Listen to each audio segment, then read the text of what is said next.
Chapter 850. Pangu's Dharma idol was superior to Pangu's physical body. Therefore, Feng Zichen could use Pangu's Dharma idol to influence Pangu's physical body and strengthen his power. At that time, Feng Zichen would be able to activate the 6 paths of reincarnation disc to the best of his ability to distort the power of the curse. Moreover, with Pangu's Dharma idol supporting Pangu's physical body, even if Goddess Huda sensed that something was wrong, she would only think that Pangu had shown his spirit and used the wizard tribe to deal with the Chaos Demon Celestial. Therefore, she would not suspect Feng Zichen. In the Realm C, as the final moment arrived, the Chaos Demon Celestial suddenly shouted in unison, "Open!" Then, the mysterious runes of the Great Tao engraved on the curse altar became brighter one after another, releasing wisps of mysterious radiance. At the same time, wisps of black flames rose from the curse altar. They were extremely blazing and released shocking fluctuations. In the black flames, the figure of the curse altar gradually became illusory, and the flames became more and more blazing. In the end, the figure of the curse altar completely disappeared, swallowed by the black flames. Rumble! At this time, the black flames swept up and turned into a strange light. It pierced through the layers of the void and shot toward the 3 realms. At the moment when the light moved, Feng Zichen's eyelids suddenly twitched violently in the boundless starry sky. A sense of urgency as if death was approaching attacked his heart uncontrollably. "It's coming!" With a thought, Feng Zichen knew that the Chaos Demon Celestial had finally accumulated his strength and was about to attack him. Rumble! As soon as this thought appeared in Feng Zichen's mind, he heard a loud vibration at the edge of the 3 realms. A large area of space shattered, revealing a deep passage. Then, a strange light entered the 3 realms through this passage and shot toward Feng Zichen at a speed that ignored space and time. A moment ago, the dim light was still outside the 3 realms, but in the next moment, the dim light had arrived in the heavenly realm and was about to enter the boundless starry sky. Instinctively, Feng Zichen activated the power of the cosmic light galaxy array with all his might. In the boundless starlight, Pangu's celestial being quietly appeared, standing tall in the boundless starry sky. Whoosh! Pangu's divine being formed the Buzhou seal. Instantly, an eternal and unmoving supreme force that could suppress the past, present, and future spread out and blasted towards the eerie light. Mount Buzhou suppressed everything. This was a conceptual power that far surpassed all rules. Although the strange dim light did not suffer any damage after being struck by this force, the strength on its body, which ignored time and space, was suppressed. Without this power, the speed of the dim light immediately slowed down and became traceable. At this moment, Tao ancestor Hong Jun finally realized what had happened. Not good, Ziwei is in danger. Subconsciously, Tao ancestor Hong Jun wanted to help. But even though he was fast, someone was faster than him. Before Tao ancestor Hong Jun could save her, the heavenly Tao had already taken over his body and activated the fragment of the creation jade disc with all its might. Buzz buzz buzz, under the full activation of the heavenly Tao, the fragment of the creation jade disc in Tao ancestor Hong Jun's hand emitted an unprecedented light. Large amounts of mysterious runes were born and gradually filled the gap of the creation jade disc. In the blink of an eye, the broken creation jade disc had already turned into a whole. Strands of light appeared and condensed on the creation jade disc, emitting a terrifying aura. On the creation jade disc, every ray of light represented a pre-celestial Tao. 3,000 rays of light were 3,000 pre-celestial Tao. In the hands of the heavenly Tao, these pre-celestial Taos gradually condensed into one. Kill! In the next moment, the heavenly Tao blasted out the 3,000 pre-celestial Taos that had condensed into one. Immediately, a resplendent brilliance erupted, illuminating half of the chaos outside. Amidst these lights, A torrent that was completely composed of pre-celestial Daos advanced towards the boundless starry sky in a mighty manner and blasted towards the strange dim light that came from the realm sea. The heavenly Tao was saving Great Emperor Ziwei, and it used all the power it could currently use as soon as it made a move. To the primeval world, Great Emperor Ziwei was extremely important.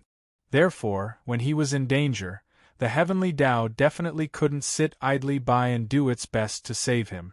After the heavenly Tao made a move, Goddess Hutu in the netherworld also reacted.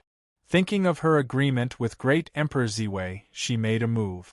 12 capital heaven divine banners flew out from the ancestral Magi Palace and inserted themselves around Goddess Hutu. With her as the center, they formed the 12 capital heaven divine fiends formation. Rumble. In an instant, all the baleful aura between heaven and earth seemed to be guided by an inexplicable force and crazily surged towards the 12 capital heaven divine fiends formation. Then, through the formation, it transformed into the purest energy and poured into Hutu's body. Although the 12 capital heaven divine fiends formation that was set up with 12 capital heaven divine banners was powerful, it could only deal with ordinary primordial chaos experts. It couldn't solve the problem that Feng Zichen was currently facing. Therefore, after setting up the 12 capital heaven divine fiends formation, Goddess Hutu used herself as a carrier to guide the baleful aura between heaven and earth and Pangu's power. Thus, she maximized the power of the 12 capital heaven divine fiends formation to reach a higher level. Roar inexplicably, a series of crazy roars sounded between heaven and earth. Then, the 12 capital heaven divine banners suddenly bloomed with light. Accompanied by the bright light, the shadows of 12 ancient demon gods walked out. They roared towards the sky as if they were venting their dissatisfaction and angrily rebuking the heavens for being unfair. These 12 ancient demon gods' shadows were undoubtedly the 12 ancestral magi. Except for Goddess Hutu and Xianming ancestral magi, the other 10 ancestral magi were currently in a state of death. Roar after the ancestral magi's shadows appeared, they suddenly turned into rays of Tao light and merged into Goddess Hutu's body. Then, Goddess Hutu's body suddenly changed. She became larger and larger. Large chunks of muscles bulged like mountains and were filled with the beauty of strength. Rumble. Amidst the roars of heaven and earth, Goddess Hutu completed her transformation and evolved into Pangu's body. Her power had reached the level of Wuji Daluo Jinxian. Suppress. After Goddess Hutu condensed Pangu's body, she didn't hesitate. She immediately followed the agreement with Feng Zichen. She held up the 6 paths of reincarnation disc with both hands and activated its power with all her might. At this moment, the power of the heavenly way came crashing down. The torrent of the great Tao drowned the light of the curse and quickly eliminated its power. Unfortunately, the power of the heavenly way was still too weak compared to the power of the great Tao. Even if she tried her best, she still couldn't eliminate the power of the curse. She could only eliminate part of it. Rumble. The power of the curse shook and shattered the torrent of the great Tao that drowned her. No, it was precisely because of this that the power of the curse was weakened by a lot. But this didn't affect it. It blasted towards Feng Zichen. Crack, crack. The power of the curse continued to blast forward. The powerful force directly tore through the boundless starry sky and blasted towards Feng Zichen, who was sitting cross-legged on the Emperor's star with an unimaginable power. At this moment, Feng Zichen's first reaction was not to activate Pangu's Dharma idol to resist. Instead, he transferred his innate indestructible true spirit to his clone and abandoned this Tao body to face the tribulation. But in the blink of an eye, Feng Zichen gave up this idea. This power of the curse was directly targeted at his true spirit. No matter how he hid, he couldn't escape the curse's lock. Transferring his true spirit to his clone didn't have much use other than exposing his clone. Thinking of this, Feng Zichen no longer hesitated. His spiritual power connected the heavens and the earth. Combining the power of the heavens and the earth, he performed the supreme Pangu's Dharma idol. However, after the Pangu's Dharma idol was born, Feng Zichen didn't use it to resist the power of the curse. Instead, he used it to connect with the Pangu's body that goddess Hutu condensed. An unimaginable power surged out from the Pangu's Dharma idol. Following the connection, it poured into the Pangu's body, causing its power to soar in a short period of time. It faintly came into contact with the level of the creation realm. This power, this is the power of Father God. Even Father God was alarmed. Is he going to help Ziwei survive this death tribulation? This power that suddenly came was so familiar and so great. In an instant, Goddess Hutu understood its origin. This was the power that belonged to Pangu's father. Then, Goddess Hutu came to the conclusion that Father God was protecting Ziwei. Thinking of this, Goddess Hutu no longer held back. Her power that was almost comparable to the creation realm surged out and poured into the 6 paths of reincarnation disc. Rumble. At this moment, the power of the 6 paths of reincarnation disc, the only remaining chaos treasure, was completely restored. Waves of terrifying power of reincarnation surged out from its body, distorting time and space, distorting the rules and even the great Tao. Just as the power of the curse was about to approach Feng Zichen's body, the majestic power of reincarnation surged over and formed a huge Tao wheel outside Feng Zichen's body. The Tao wheel of reincarnation. With the power of the creation realm, Feng Zichen activated a chaos treasure with all his strength. The power that erupted from it could definitely injure an expert of the same level. This power could injure a supreme expert of the creation realm. It was even stronger than the attack of the heavenly Tao. Rumble. The power of the curse came and collided with the wheel of reincarnation. Then, both of them shattered at the same time. Terrifying waves of energy exploded. Everything in the surroundings became blurry. All concepts were distorted and could no longer be seen. Turn. Just as outsiders were unable to see into the boundless starry sky, Feng Zichen used the last of his strength to control the power of reincarnation to return the power of the curse to its origin and transform it into a wisp of the Chaos Demon God's true spirit. The power of reincarnation had no beginning and no end. It was the most mysterious power in the world. It contained everything and was on the same level as the power of the great Tao. When this power was unleashed at full strength, it could also distort the power of the great Tao. Unfortunately, Feng Zichen's comprehension of the power of reincarnation wasn't deep enough, and the power that he could mobilize was too little. Therefore, this kind of tracing back to the origin was only temporary and not eternal. Rumble. After a breath, the numerous true spirits of the Chaos Demon God formed by the power of the curse suddenly trembled. They were about to merge into one and become the power of the curse again.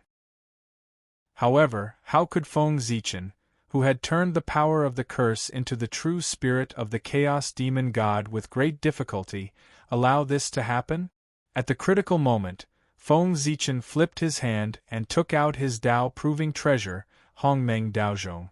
Remember, the condition for Hongmeng Daozhong to advance from a Khanate treasure to a Chaos treasure was to devour the true spirits of 3,000 Chaos Demon Gods. The more it devoured, the stronger the power of Hongmeng Daozhong would be. From there, it would reach perfection and advance to a Chaos treasure.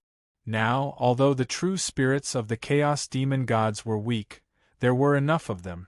After devouring them, even if Hongmeng Daozhong couldn't advance to a Chaos treasure, it could still advance to a Chaos spirit treasure. And this was all planned by Feng Zichen.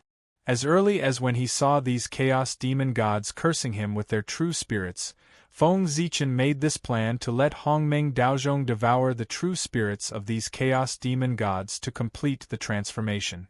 He asked Goddess Hutu to activate the 6 paths of reincarnation because of this plan. With Feng Zichen's ability, it was impossible for him to turn the true spirit of the Chaos Demonic God, which had been transformed into the power of the curse, back into a true spirit. Even if he could temporarily stand in the creation realm, it was impossible. Therefore, Feng Zichen thought for a while and set his eyes on the 6 paths of reincarnation. He couldn't do this, but the 6 paths of reincarnation could. Under the Great Tao, no one could transcend reincarnation. With the power of reincarnation, the true spirits of the chaos demon gods that had evolved into curse power would be reversed and then devoured by Hongmeng Daozhong. This was a very bold plan. If it succeeded, the benefits Feng Zichen would get would be beyond imagination. Similarly, if it failed, he would also have to pay an unimaginable price. That's right, he was taking a gamble. How could there be no risks in cultivation? Feng Zichen's gamble succeeded. The curse power was reversed by him into the true spirits of the chaos demon gods. The speed at which the curse power was reversed into the true spirits of the chaos demon gods was very fast. Similarly, the speed at which the true spirits of the chaos demon gods evolved into curse power again was also very fast.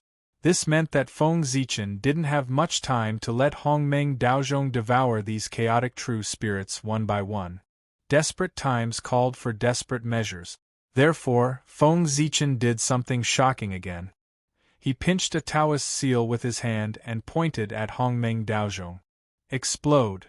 After he finished speaking, this life treasure that had followed Feng Zichen for many years suddenly exploded and turned into Hongmeng Qi that swept across the sky, drowning the chaotic true spirits that were about to merge into one again. In the Hongmeng Qi, these chaotic true spirits couldn't even protect themselves, let alone turn into curse power again. They could only be slowly refined and devoured by Hongmeng Qi. After the Hongmeng Qi devoured all these chaotic true spirits and turned them into Hongmeng Daozhong again, it would be the time for him to complete his promotion. It's over. At this time, Feng Zichen's tensed heart finally relaxed. The curse power was obliterated, and he had survived this calamity. However, as soon as Feng Zichen had this thought, he felt as if he was in an ice cellar, and a great chill rose in his heart. Chapter 851. No, the death trial was not over yet. The killing move of the demon god of chaos was not that simple. Feng Zichen was careless. How could the killing move created by thousands of demon gods of chaos be so simple? Even if the demon god of chaos was injured, he was still a demon god of chaos, a life nobler than Feng Zichen. Rumble! At the moment when the power of the curse was broken, a supreme majesty that was more powerful than Pangu suddenly descended. It ignored all the defenses and directly attacked Feng Zichen, who was completely unprepared. Danger, unprecedented danger. Under the crisis of life and death, Feng Zichen broke out all his potential and desperately activated Pangu's Dharma Laksana. The power that was comparable to the creation realm gathered around him and formed a powerful defense. At the same time, Feng Zichen also recognized the origin of the power that attacked him. It was the power of the Great Way, which was summoned by thousands of demon gods of chaos together. The so-called power of the curse was just a cover to hide the existence of the power of the Great Way. The power of the Great Way was the real killing move of the demon god of chaos to deal with Feng Zichen. In the end, Feng Zichen was careless. After defeating the demon god of chaos several times, he became more and more contemptuous of the demon god of chaos. However, Feng Zichen had forgotten that those were the chaos demon gods. Even the weakest of them in the past had power far beyond that of a Wuji golden immortal. They were truly peerless masters in the creation realm, or even stronger.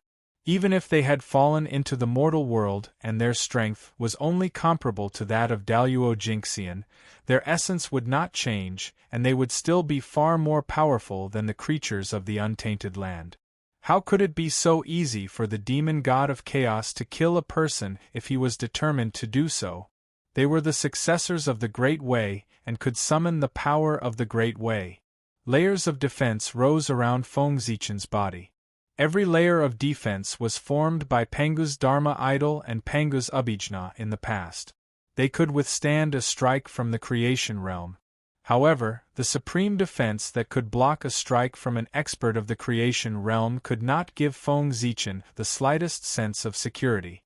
As the might of the Great Path came crashing down, the sense of crisis in Feng Zichen's heart did not lessen. Instead, it became even stronger. There was a voice in the unseen world that kept telling Feng Zichen that under the bombardment of the Great Path, he would die, even with the protection of Pangu's Dharma power. In front of the Great Path, everything was but an ant. Even someone as powerful as Pangu was no match for the Great Path, let alone someone as insignificant as Feng Zichen. He could not withstand the might of the Great Path. After understanding this, Feng Zichen made a prompt decision to abandon this supreme body that was comparable to a primordial treasure. His innate, indestructible true spirit left his body and escaped into the turbulent Hongmeng Qi around him. In an instant, all kinds of understanding of the Hongmeng Great Path floated in Feng Zichen's heart, causing his innate, indestructible true spirit to gradually change. It turned into wisps of Hongmeng Qi and merged with the surrounding Hongmeng Qi. The Hongmeng Qi was a power equal to the power of the Great Path and belonged to the eternal level. It was also the only power in Feng Zichen's body that could contend with the might of the Great Path. Rumble! The might of the Great Path came crashing down. Around Feng Zichen, the powerful defense that Pangu's Dharma form had set up with Pangu's divine sense collapsed layer by layer. It was completely unable to contend with the might of the Great Path. After that, the might of the Great Path did not diminish and blasted Feng Zichen's body. Feng Zichen's powerful body, which was comparable to a primordial treasure, was easily torn apart by the might of the Great Path like a piece of paper. Then, it disintegrated and turned into a rain of blood. It was obliterated by the might of the Great Path until it completely disappeared. It was a terrifying power. It should be known that Feng Zichen was most proud of his physical body. No matter how many saints besieged him, no one could break through his body. But now, his pride was shattered by the might of the Great Path. He could not resist at all. Rumble! After destroying Feng Zichen's body, the power of the might of the Great Path was still not exhausted. Following the mysterious connection, it locked onto the place where Feng Zichen's innate true spirit had last disappeared and blasted toward the Qi of Hongmeng ahead. Suppress! At this moment, Pangu's Dharma form, which stood outside the heavens and earth, suddenly seemed to come alive. A supreme Tao sound came from its mouth. Powerful energy surged out of its body and formed a mysterious Tao seal. It stood in front of the Qi of Hongmeng, trying to block the mighty might of the Great Path. Rumble! The might of the Great Path came crashing down. Although it tore the mysterious Tao seal into pieces, most of its power was also dissipated. However, the remaining power still blasted toward the Qi of Hongmeng. Sensing the danger, Feng Zichen gritted his teeth and used the last of his strength. At the cost of burning his innate true spirit, he gained unparalleled power in exchange for Hongmeng's Qi of Hongmeng around him to meet the incoming might of the Great Path. Fortunately, after being weakened several times, the power of the might of the Great Path was almost exhausted. Although it was still dangerous, under Feng Zichen's all-out effort, it was difficult to pose a fatal threat to him. Rumble! The Qi of Hongmeng surged like a purple ocean, carrying with it the power to assimilate everything. It surged mightily toward the might of the Great Path. These two supreme powers met in the starry sky and collided fiercely. There was no explosion of powerful waves. Instead, they merged together silently, entangling and devouring each other. It was also because of this that Feng Zichen's innate, undying true spirit was unable to extricate itself from the Qi of Hongmeng. Instead, it was wrestling with the might of the Great Path.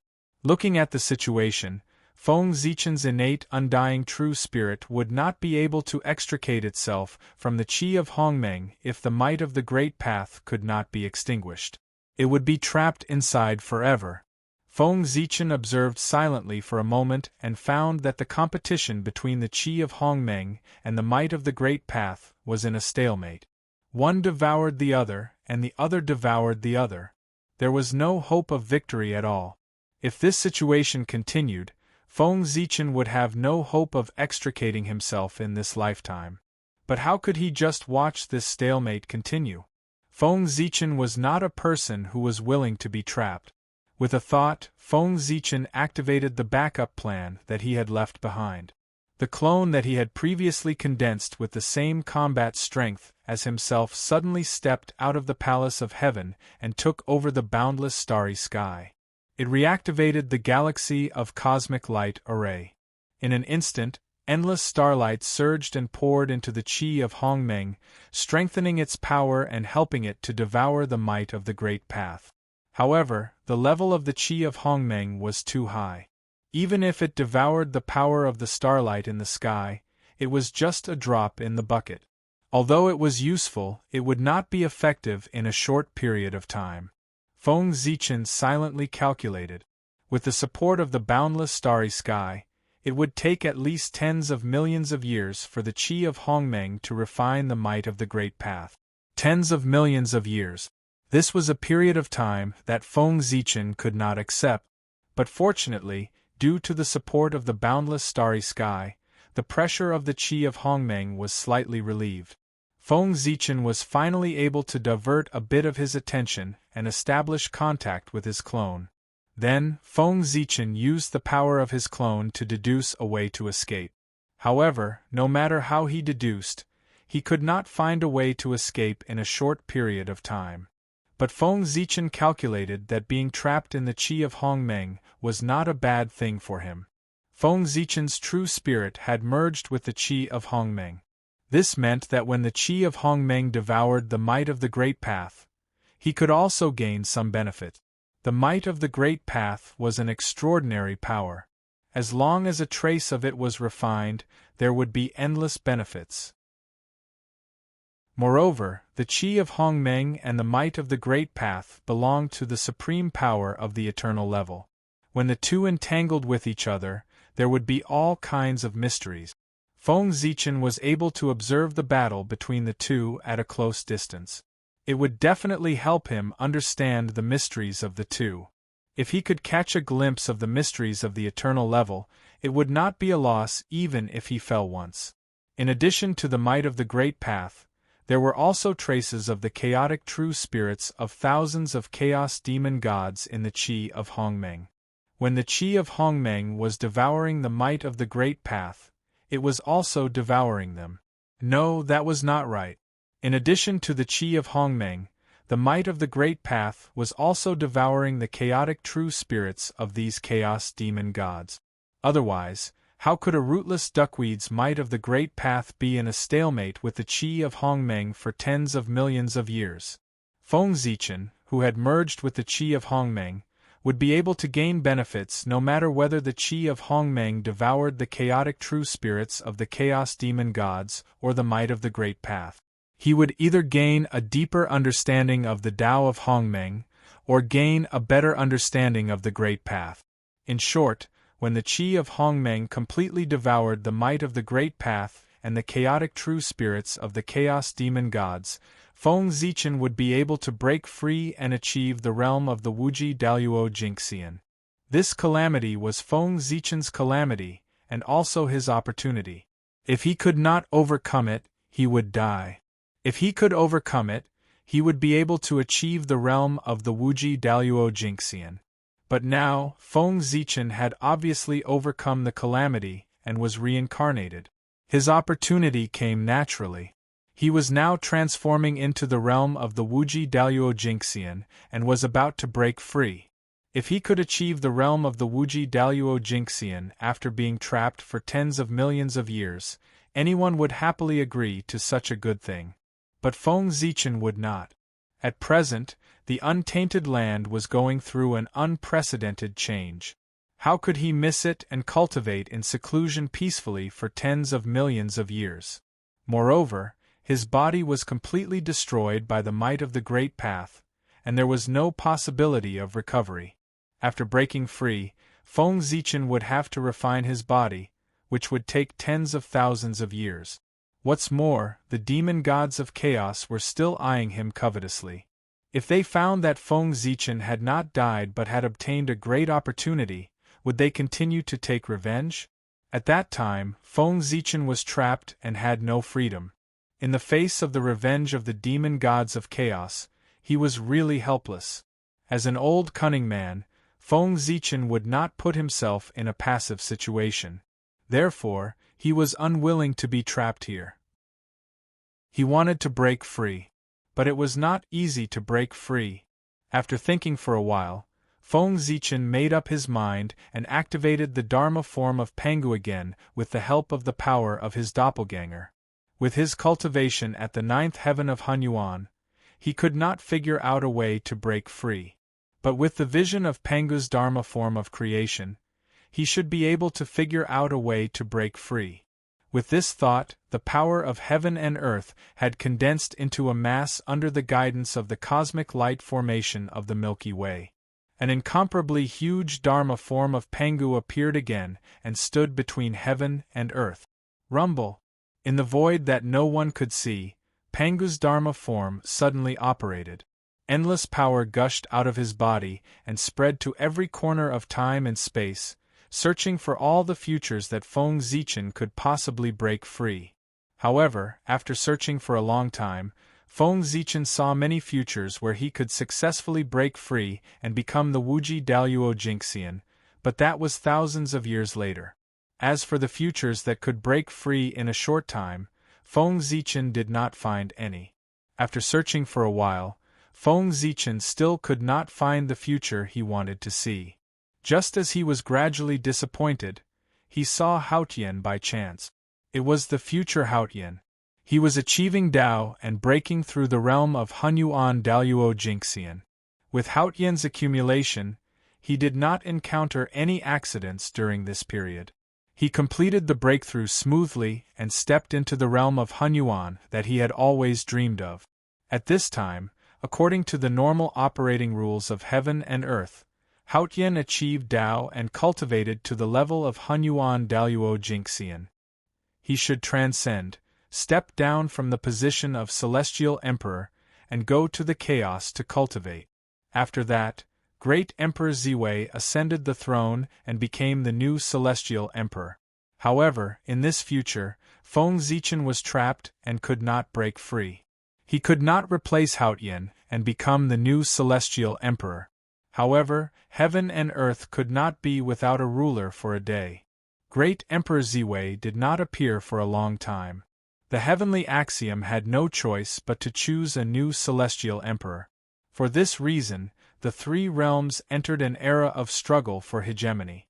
Strong people from all walks of life appeared one after another to compete for the position of celestial emperor.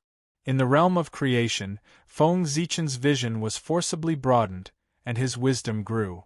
The moment he saw Haotian achieve Dao, he deduced a very feasible escape plan and quickly perfected it. At the same time, in the long river of time and space, a new future about Feng Zichen gradually emerged. At first, it was incomparably illusory, and then it gradually solidified. In the end, as Feng Zichen perfected his escape plan, the new future also became abnormally huge, occupying more than half of Feng Zichen's future. This showed that this future had become mainstream, and the possibility of it becoming true was very high. Rumble! At this time, Feng Zichen's incarnation, because it could not withstand the supreme power of Pangu's Dharma form, suddenly collapsed and turned back into the origin of stars.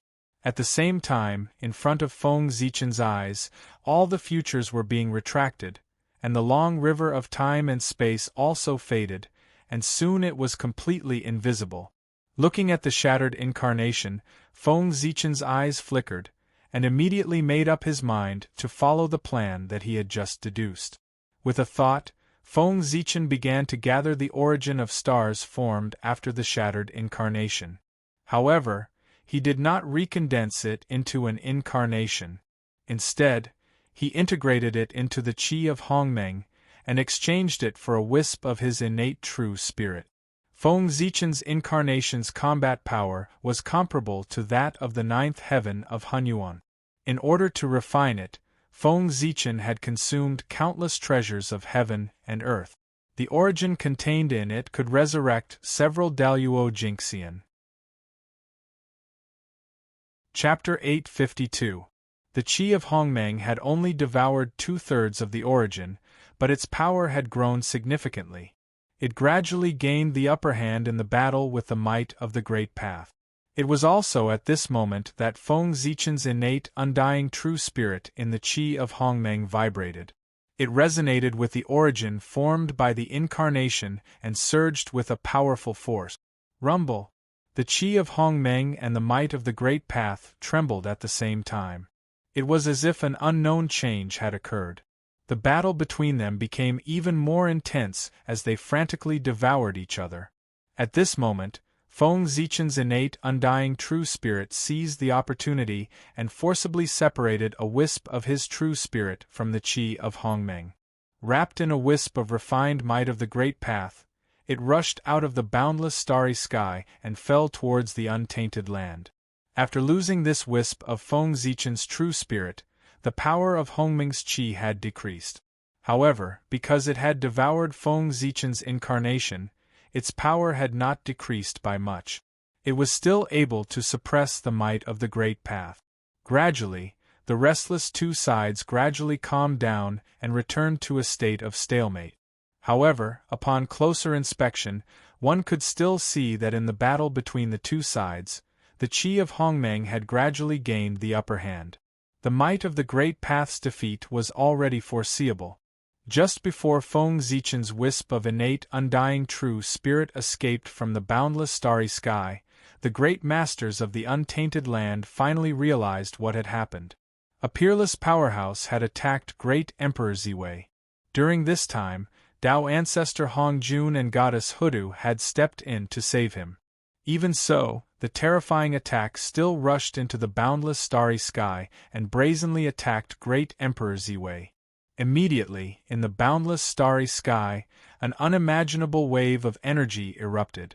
Then, all concepts were distorted. The terrifying power boiled in the boundless starry sky, causing everything to disappear. Even so, the great masters of the untainted land, including the sages and Tao ancestor Hongjun, were still under great pressure as they stared at the boundless starry sky. They were waiting for the result. Under such a terrifying attack, would great Emperor Ziwei be able to survive? They were all shrewd people. When they saw the unimaginable attack, they had already guessed that the attacker was the Chaos Demon Celestial. After all, no one in the untainted world could unleash such terrifying power. No one knew what Ziwei the Great had done to force the demon god of chaos to use such a method to kill him. However, although they did not know the exact situation, everyone knew that this should be a good thing for the primordial world. If great Emperor Ziwei had not forced the chaos demonic celestial into a corner, they would not have ended up like this. Therefore, the demon god of chaos must have suffered a great loss. Wasn't it a great thing for the untainted land? It was a pity for great Emperor Ziwei. That attack was so powerful that he might not be able to withstand it. However, it didn't matter. Ziwei the Great's cultivation had long reached the immortal realm.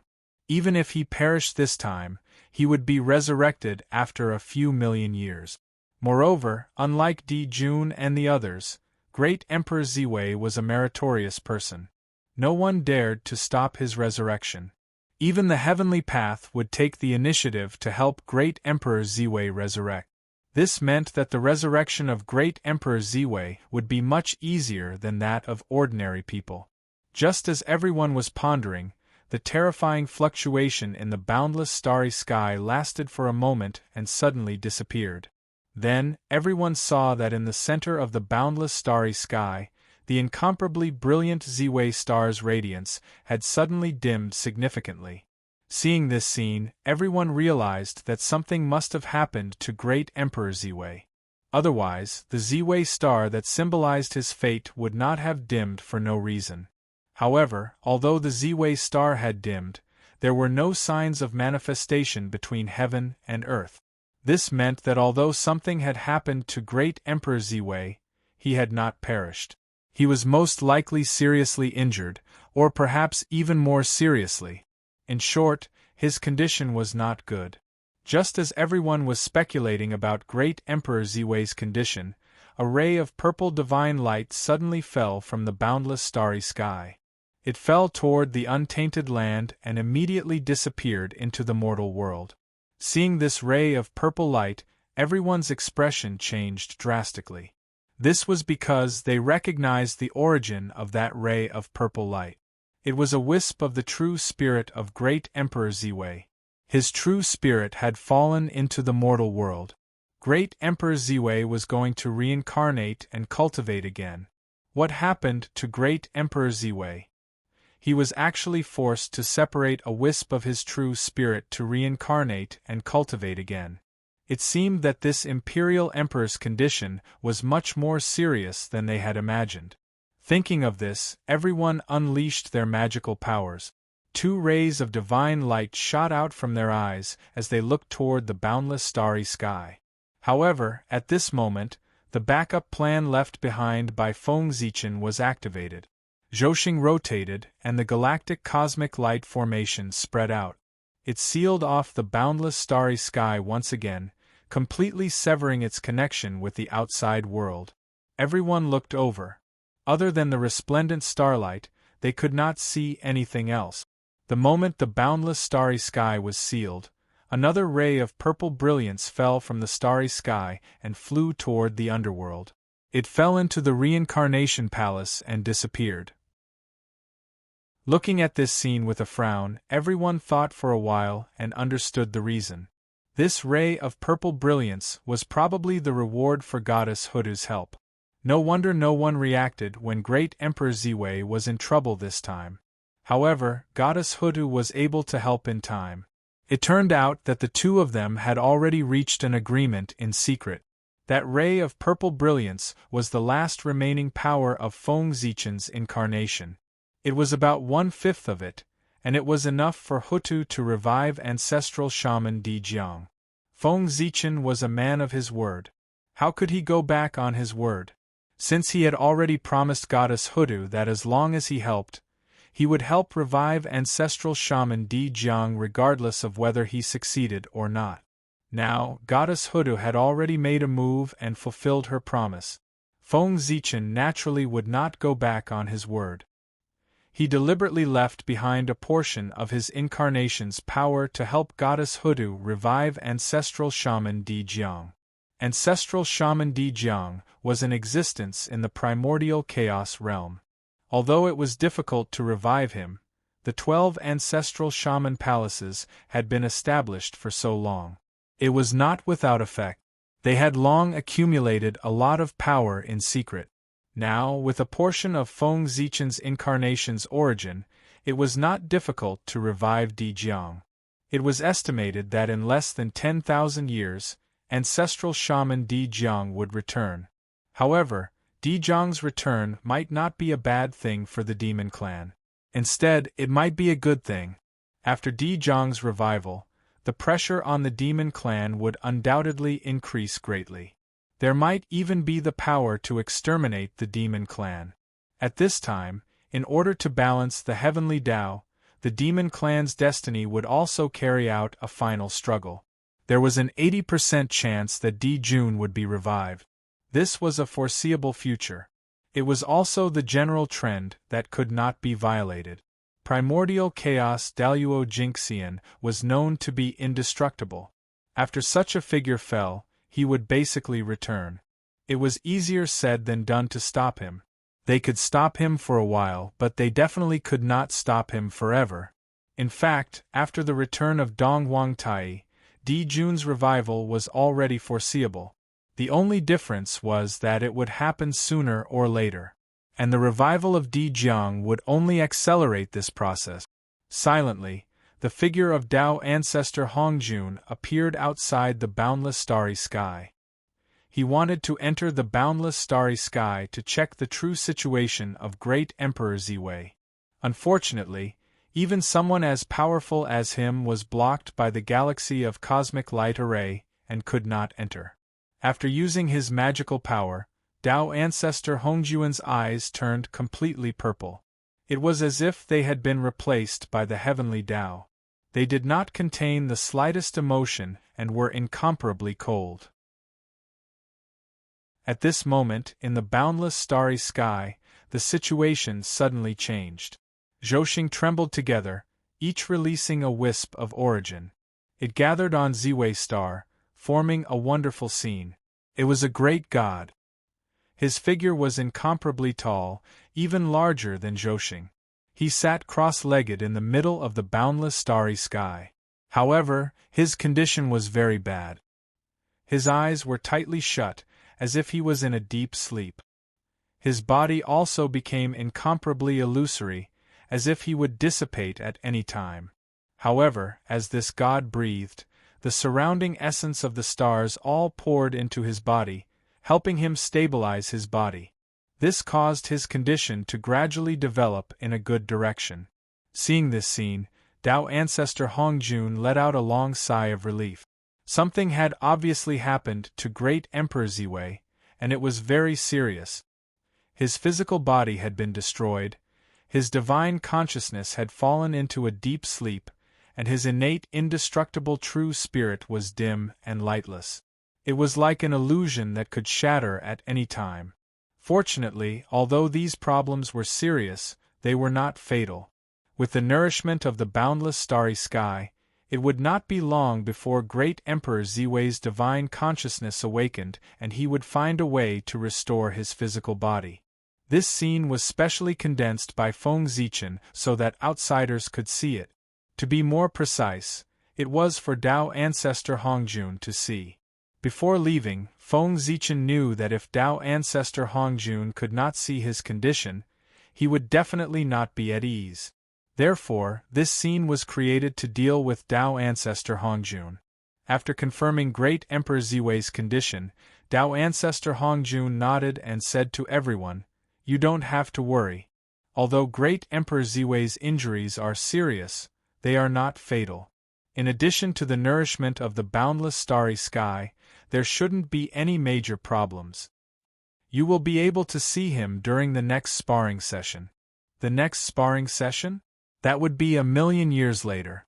In other words, it would take Great Emperor Ziwei 1,000,000 years to recover from his injuries, even under the treatment of the boundless starry sky. From the looks of it, Great Emperor Ziwei's injuries were indeed very serious. Even if Wuji Daluo Jingxian went all out to treat him, it would still take 1,000,000 years. It would not be an exaggeration to say that his life was hanging by a thread. Although this was what everyone thought, they did not forget to say, "Hearing that the Emperor is fine, poor Wei and the others are relieved. It's a pity that our strength is too weak. When the Emperor was in trouble this time, we couldn't intervene. It's really detestable." Great Emperor Ziwei's status was equal to that of a Tao ancestor. The respect that he deserved was not lacking. After complaining indignantly for a while, everyone dispersed. However, there was one thing that was buried in the bottom of everyone's hearts. They did not say it out loud, and that was where the reincarnated true spirit of Great Emperor Ziwei had reincarnated to, and what kind of changes would it bring to the current 3 realms. It was an eventful time. The reincarnation of Great Emperor Ziwei, who carried the number 1 providence in the primordial world, would probably cause huge waves in the 3 realms. Netherworld Realm, Reincarnation Palace. Looking at the origin of heaven and earth in her hand, Huda's eyes could not hide the joy in them. Fellow Taoist Ziwei is indeed a trustworthy person. With this origin of heaven and earth, the day of Big Brother's return will not be far. After saying that, Goddess Hutu picked up the Dijiang banner and went to the Dijiang temple to prepare the matters of reviving ancestral shaman Dijiang. Goddess Hutu was worried about leaving the matter of the revival of Dijiang to her people, so she would complete all the preparations. At this time, where was Feng Zichen's reincarnated true spirit? He had not had the time to reincarnate and was still in the unknown void. Now, he had the two powers of Hongming's Qi and the power of the Great Tao. Even if the Heavenly Tao personally made a move, it would be impossible to calculate everything about his true spirit. However, it was also because of this that Feng Zichen encountered a big problem. Before he left, he took away a trace of the power of the Great Tao. He was prepared to refine it to strengthen the foundation of this connate indestructible true spirit. However, he did not expect that after Feng Zichen took away this trace of the power of the Great Tao, Hongming's Qi sensed it and also separated a trace of Hongming's Qi. It followed Feng Zichen's true spirit and left the boundless starry sky. At this moment, these two powers, Hongming's Qi and the power of the Great Tao, used Feng Zichen's connate indestructible true spirit as a battlefield and engaged in a life-and-death battle. No one was willing to submit to the other and wanted to devour the other. Because of this, Feng Zichen was affected and could not reincarnate for a long time. It was not that he did not want to, but he could not. Before the outcome of these two powers could be decided, it would be difficult for Feng Zichen to reincarnate. He had no choice but to help Hongming's Qi devour the power of the Great Tao with all his might. However, this would take time. No matter what, even if Feng Zichen's reincarnation was delayed, it would take at least thousands of years, or even tens of thousands of years. Just as Feng Zichen was feeling anxious because he had not reincarnated for a long time, the great masters who had returned to the dojo to cultivate in seclusion flashed through their minds from time to time. At first, these great masters were only thinking about the purpose of Feng Zichen's reincarnation. However, as they thought about it, their thoughts began to wander. Then, they associated it with themselves. Boom! It was like a clap of thunder that exploded in the hearts of these great masters, dispelling the fog in their hearts. Yes, it was reincarnation. The so-called verification of the Great Tao. How to verify it?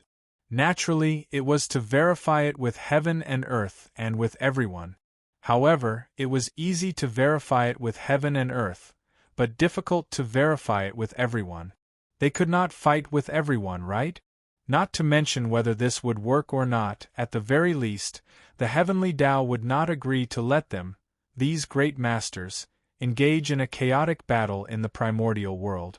If they really did that, they would probably not be able to break through to primordial chaos Daluo Jinxian in this lifetime. Since they could not fight, how could they verify the Great Tao with everyone? From Feng Zichen's actions, the great masters obtained inspiration, and that was reincarnation. Everyone separated a wisp of their true spirits and reincarnated to the lower realm. With the human world as the battlefield and the Great Tao as the ideal, they would have a silent battle of ideals. In this way, everyone would constantly verify themselves and perfect their Tao in the battle of ideals. From then on, they would break through to become primordial chaos Daluo Jinxian. P.S. It's the end of the month. By the way, what's the name of the protagonist after he reincarnates? This is difficult for me. Chapter 853. Thinking of this, these great beings were all excited and could not hide the excitement in their hearts. Immediately, these great beings used their magical powers to deduce the feasibility of this method. If the heavenly secrets showed that there was no problem, they would put it into action. At this time, the discussion had just ended and the world was clear. It was the time when the heavenly secrets were the clearest. The great beings deduced the heavenly secrets at this time and quickly got the answer they wanted. The reincarnation method was indeed feasible. Not only that, the great beings not only confirmed the feasibility of this method from the heavenly secrets, but they also perfected the details. For example, where to reincarnate, where was the most suitable place to spread the idea and verify the Great Tao. They all got the answer from the heavenly secret. The answer was the central divine prefecture, which was the human race. The central divine prefecture was the center of the human world and also the place where the luck of the three realms gathered. The human race was the main character of the world. Only such a place where luck favored could give birth to countless heroes and create a place that could bear the verification of the great Tao. The human race? It's a little troublesome.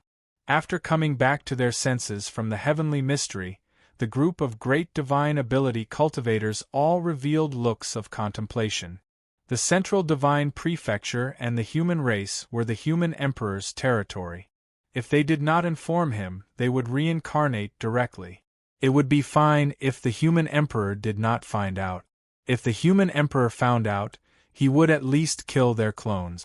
In the worst case, he might directly kill them and kill them together. The human emperor, the North Star Emperor, was the most ruthless person in the primordial world. There was nothing in this world that he did not dare to do. He would drag others down with him at the slightest provocation. It was better not to provoke such a person. Over the years, Feng Zichen, the North Star Emperor, had made a name for himself. It was not useless. It directly frightened many great beings in the primordial world, so they did not dare to bypass the North Star Emperor and reincarnate into the human race. The reincarnation of the human race is related to whether the poor way can become the primordial chaos Daluo Jinxian. It can't be delayed. In that case, the poor way can go to the human emperor city and discuss with the human emperor. Come to think of it, he should also know what attaining the Tao means to the poor way. He probably won't stand in her way. At most, the poor way will just have to pay a little more. In the end, the temptation of becoming the primordial chaos Daluo Jinxian was greater than the fear in his heart. Therefore, the group of great mediums walked out of their dojos and rushed to the emperor's city of the central divine province. They were prepared to negotiate with the emperor and ask him to give them a way out. The great mediums were very fast. Coupled with the anxiety in their hearts, their speed was even faster. In the blink of an eye, they had crossed the layers of the void and arrived at the central divine land. However, they did not manage to enter the central divine region. It was not that the human emperor had stopped them from entering, but after arriving here, they realized that they had promised Tao ancestor Hongjun that they would never step into the central divine region with their true bodies when the human emperor was preaching the Tao. This was to protect the Tree of World. As long as the Tree of World was still in the central divine prefecture, the central divine prefecture would be a forbidden area for great divines. No one, including saints, could enter. After arriving at this place, they realized that they could not enter at all. It was really awkward. At this time, there were many great mediums near the central divine region. They could see each other when they looked up. Fortunately, they were all great mediums. Everyone knew each other and guessed the purpose of their visit. After meeting each other, it was not too awkward. They just nodded and smiled. Why, fellow Taoist is also here. Is it about attaining the Tao? The person on the other side replied, So, fellow Taoist is also here for this? What a coincidence. Another person said, I'm afraid it's not a coincidence. In the poor way's opinion, the fellow Taoists here are all here for attaining the Tao. As they spoke, more and more great mediums arrived. This made the place even more lively. Everyone came here for the same purpose. Naturally, it was easier for them to chat. As they chatted, someone joked, Fellow Taoist Yuhai, in the future when you have a battle of ideals, you must show mercy. At this time, as more and more great mediums arrived, everyone became more confident. They could be sure that the matter of reincarnating into the human race this time was successful. If 2 or 3 great mediums were to reincarnate into the human race, the human emperor might refuse. However, if more than 100 great mediums were to be reincarnated into the human race, then even if the human emperor was unwilling, he had to accept it. This was because this was the general trend. The human emperor could not resist it. More than 100 great mediums whose combat power was comparable to the primordial chaos Daluo Jinxian. In the untainted land, no one could afford to offend them, not even the human emperor. After chatting for a while, everyone stopped. Instead, they chose a few representatives to send their incarnations into the human emperor palace to discuss with the human emperor in detail. With so many great mediums gathered outside the central divine region, it would be strange if the human emperor did not notice. With the human emperor's cultivation, he must have known their purpose of coming here. Perhaps this was why the human emperor was not willing to show himself. With so many people coming to the central divine region, it was inevitable that they would be suspected of forcing the human emperor to abdicate. Because of this, the human emperor was unhappy and did not take the initiative to meet them. The great mediums present all expressed their understanding. After all, if this matter happened to them and they were forced to abdicate, they would also be displeased. It was also because they knew that the human emperor was unhappy that the great mediums took the initiative to send messengers to the human emperor palace to seek an audience with the human emperor. As for who the messengers were, logically speaking, Zenyuanzi was undoubtedly the most suitable one. In the past, he had a good relationship with the human emperor. Unfortunately, because of the matter of Hongyun, the two of them had a conflict. As a good person, Zenyuanzi could not show himself.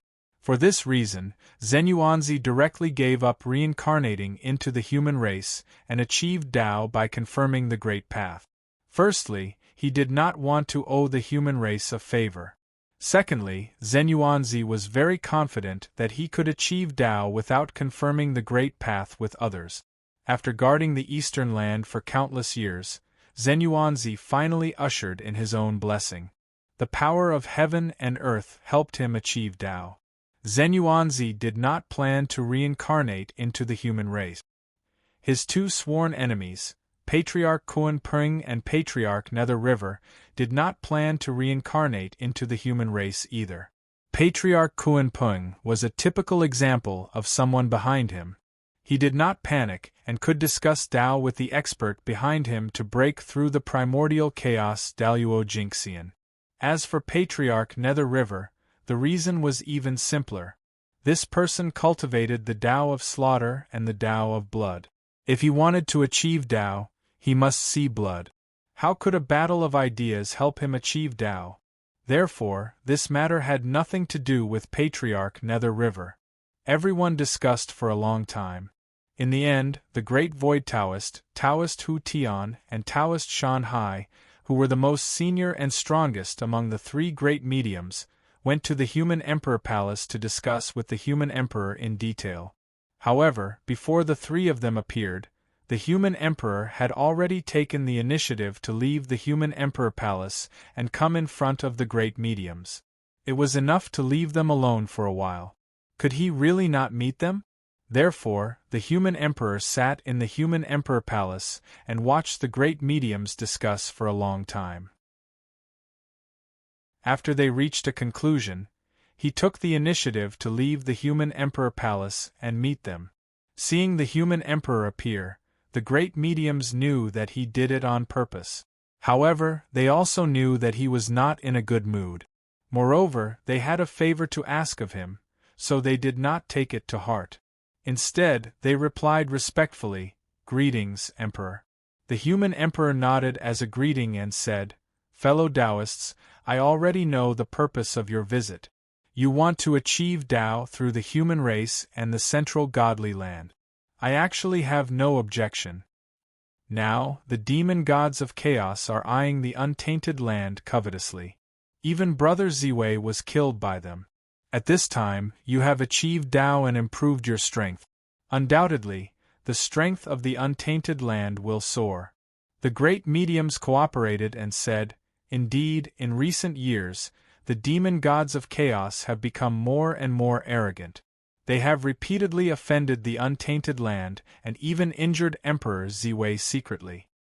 It's also because the poor Wei and the others are incompetent and weak. Firstly, they can't block the tribulation for Emperor Ziwei. Secondly, they can't avenge Emperor Ziwei. When we achieve Tao, we will definitely teach the demon gods of chaos a lesson." Seeing the great medium's grief and indignation, the human emperor nodded expressionlessly and continued, You want to achieve Tao through the central godly land and the central godly land. My fellow cultivators, you want to use the central godly province and the human race to attain the Tao. This is a good thing for the world. I have no reason to refuse. But, hearing this, the great mediums knew that the highlight was coming. Although the human emperor had said so much at the beginning, it was actually just a foreshadowing. The real key was this turning point. Next, they would see what the human emperor was going to propose. If it was not too excessive, they would agree to it in order to achieve Tao through the primordial chaos Daluo-Jinxian. Immediately, a great medium said, "But what? What concerns do you have, human emperor? Please say it. We will achieve Tao through the central godly land and the human clan. We will definitely not let the human clan suffer losses." Looking at him, the human emperor said, "Since you've said so, I'll be frank. So many of you have reincarnated into the human race. Although it's to achieve Tao, there's one thing that I can't ignore. Please think about it carefully. What is the difference between your actions and digging up the roots of the human clan?" When the great mediums heard this, they were stunned at first and then wanted to refute. They had reincarnated into the human clan just to achieve Tao. How could it have anything to do with digging up the roots of the human clan? Digging up the roots of the human clan was a deadly feud. The human emperor's words were a little harsh. But immediately, the great mediums seemed to have realized something. They suddenly stopped talking and became silent. Just a moment ago, they suddenly understood what the human emperor meant. In order to achieve Tao, these great mediums had reincarnated into the human clan to spread their ideas and pass down their Tao for the human clan to practice. And this was digging up the roots of the human clan. If those humans learned their ideas and practiced their magic, wouldn't they become the disciples of these almighty masters? Moreover, these ideas were bound to be passed down from generation to generation in the human race, and their influence would be far-reaching. By then, most of the human clan would be the disciples and grand disciples of these great mediums. If there was a day when the human clan had a conflict with these great mediums, how would these disciples deal with it? If this was not digging up the roots of the human clan, then what was? Therefore, if they did not solve this problem, they would fall out with these great mediums. The human emperor would not agree to let them reincarnate into the human clan. After a long silence, one of the great mediums remembered the conditions that the human emperor had put forward when he gambled with the saints back then. If the human emperor agrees to let Poor Wei reincarnate into the human clan to preach, then Poor Wei will owe the human clan a favor.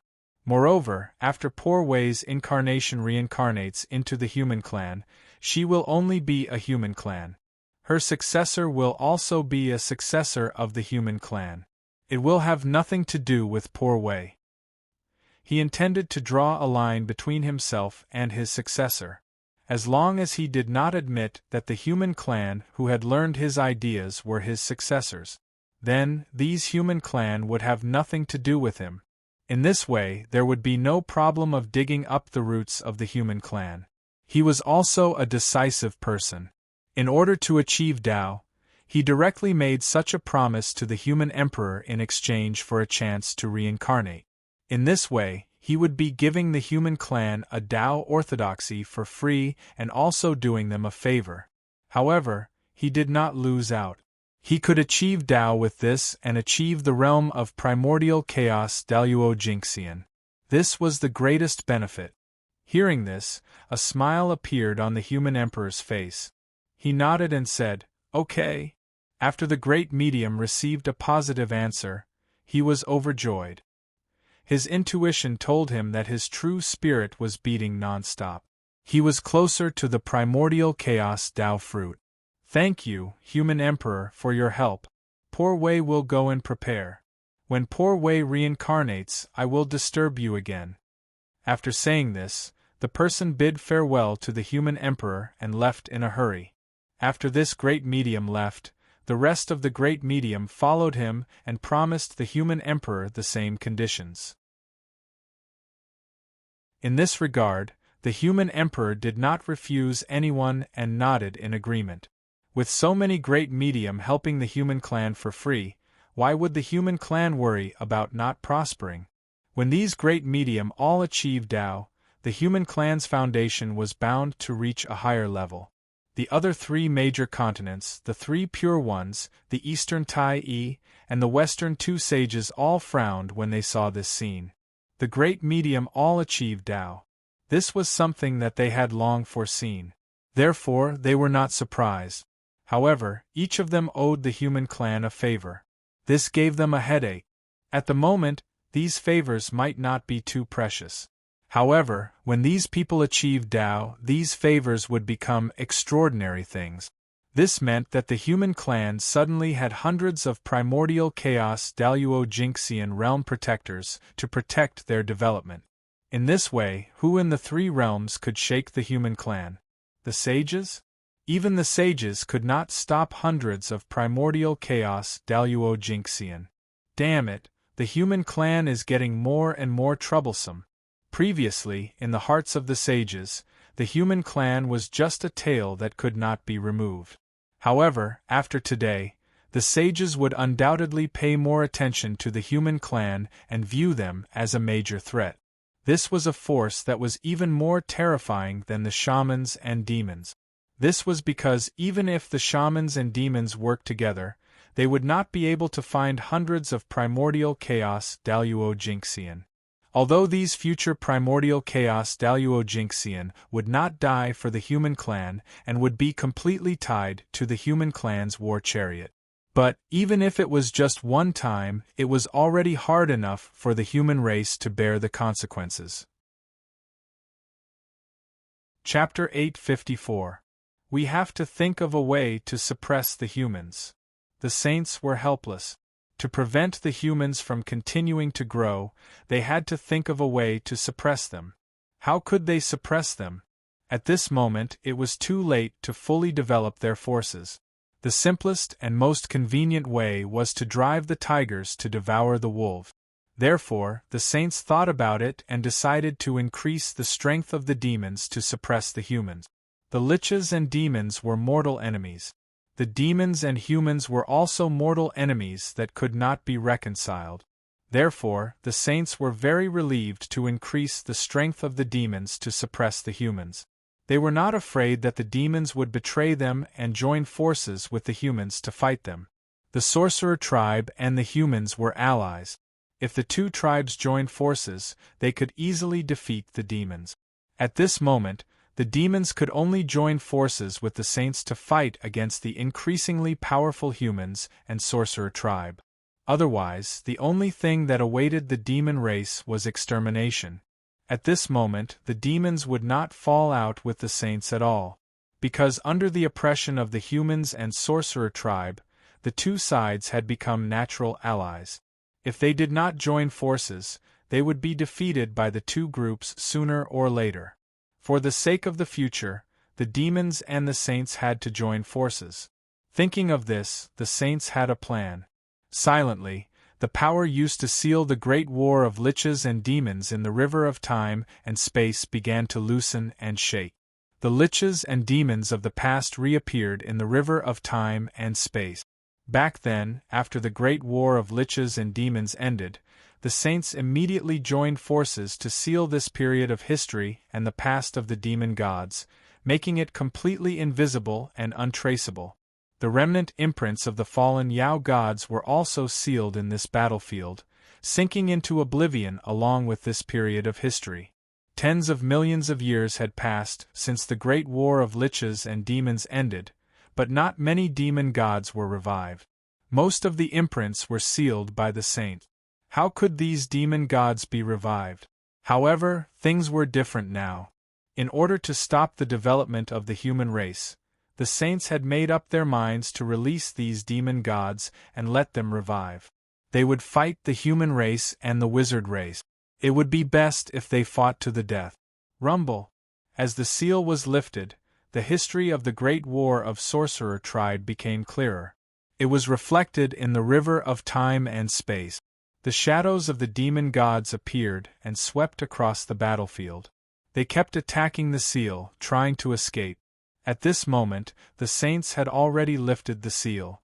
However, these demon gods still could not escape the great war of liches and demons. They were still trapped. At this moment, the sage also realized that something was amiss. My seal has already been opened, why can't these demon gods come out?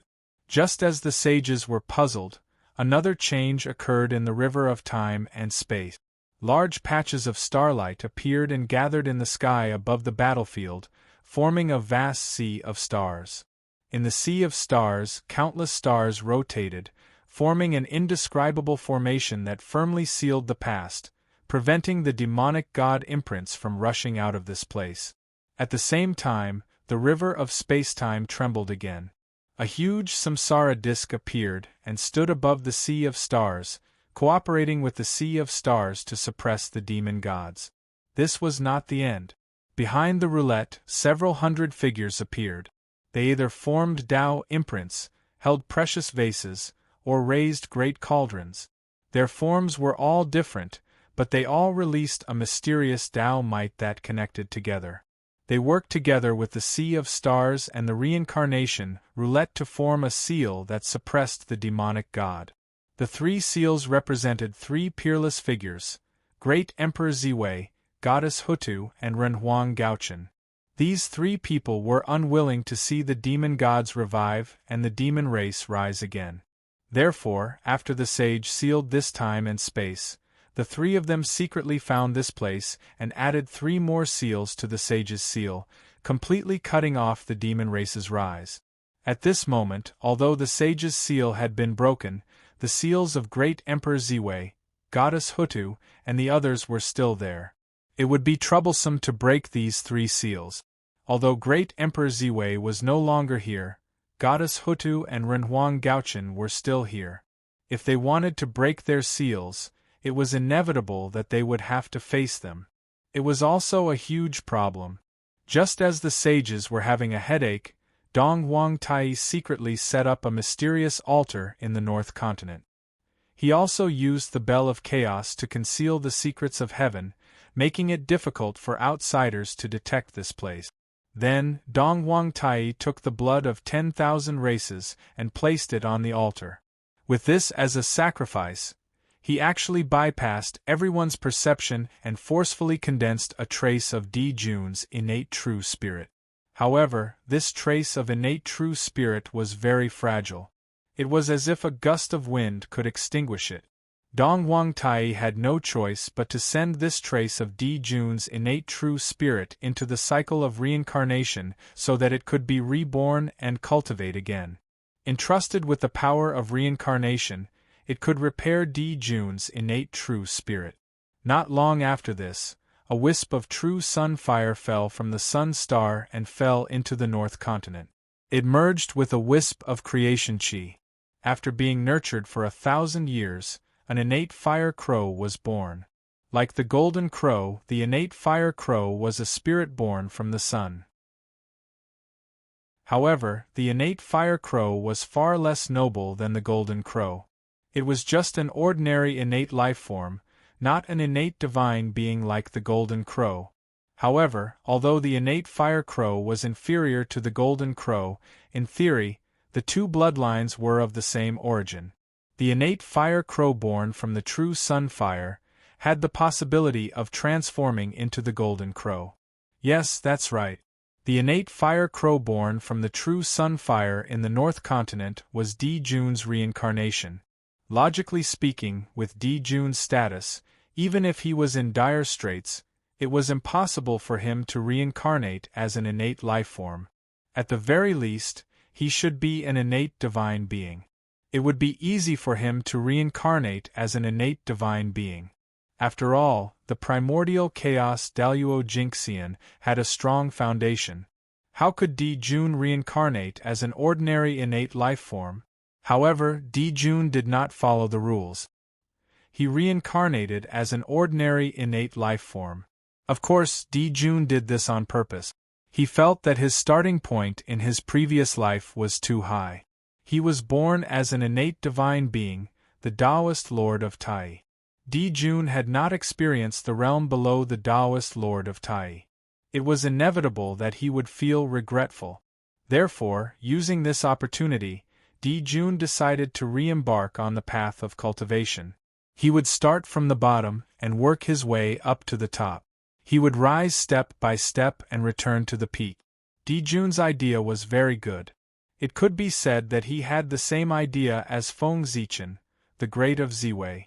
At this moment, Feng Zichen, who was entangled with the might of the Great Path, also felt that the great of Ziwei's starting point was too high. He decided to completely recultivate and re-embark on the path of cultivation. Although Jun's starting point was high, it was not as high as the great of Ziwei. The great of Ziwei was born as a sage-to-be at the peak of the untainted land. Of course, although the great of Ziwei's starting point was high, it was all because Feng Zichen had walked step by step. If he had not cultivated as a human for countless years, the great of Ziwei would not have been able to reach the peak of the sage-to-be realm at birth. Logically speaking, Feng Zichen's foundation was already solid enough. It could be said that in the untainted land, there was no one whose foundation was more solid than his. After all, Feng Zichen was the only one in the untainted land who had ascended to the primordial chaos Daluo Jingxian realm in the later heaven realm. He was a living legend, a role model for all living beings to cultivate. At the same time, Feng Zichen was also the only one in the untainted land who had passed through all the cultivation realms. From the acquired realm to the primordial chaos realm, Feng Zichen did not fall behind a single realm. He had cultivated all of them.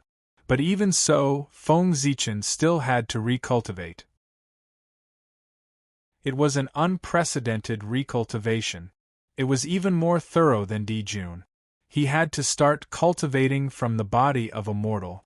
Jun said that he wanted to recultivate, but with his pride, he could not really abandon everything and come out as an innate spirit in the future. Therefore, he chose the identity of an innate spirit. Feng Zichen, on the other hand, was born as an innate spirit. He did not have the pride of an innate spirit. Therefore, he could be more thorough than Jun. He could really abandon everything and start cultivating from the body of a mortal. From the primordial chaos Daluo Jingxian realm to an ordinary mortal, it took a lot of courage to make this decision. Feng Zichen also struggled for a long time before he made up his mind. Everything was for eternity. Feng Zichen planned to use this opportunity of reincarnation to completely get rid of Pangu's influence. From then on, he could cultivate the Tao of Hongmeng without any distractions and attain the eternal Tao fruit. In Feng Zichen's life, he had been deeply influenced by Pangu. Even if it was easier to cultivate several times, he could not completely get rid of Pangu's influence. There was always a trace of Pangu's influence left behind. This was originally nothing. On the contrary, having Pangu's trace on him made it more convenient for Feng Zichen to do things in the untainted land. There was an inexplicable power in his every move. But unfortunately, with the improvement of Feng Zichen's realm, his vision also changed. The untainted land was no longer enough to satisfy his ambition. He set his sights on the even vaster great chaos outside the realm. He wanted to attain Hongmeng and attain the eternal Tao fruit. He wanted to become an existence on par with the great Tao.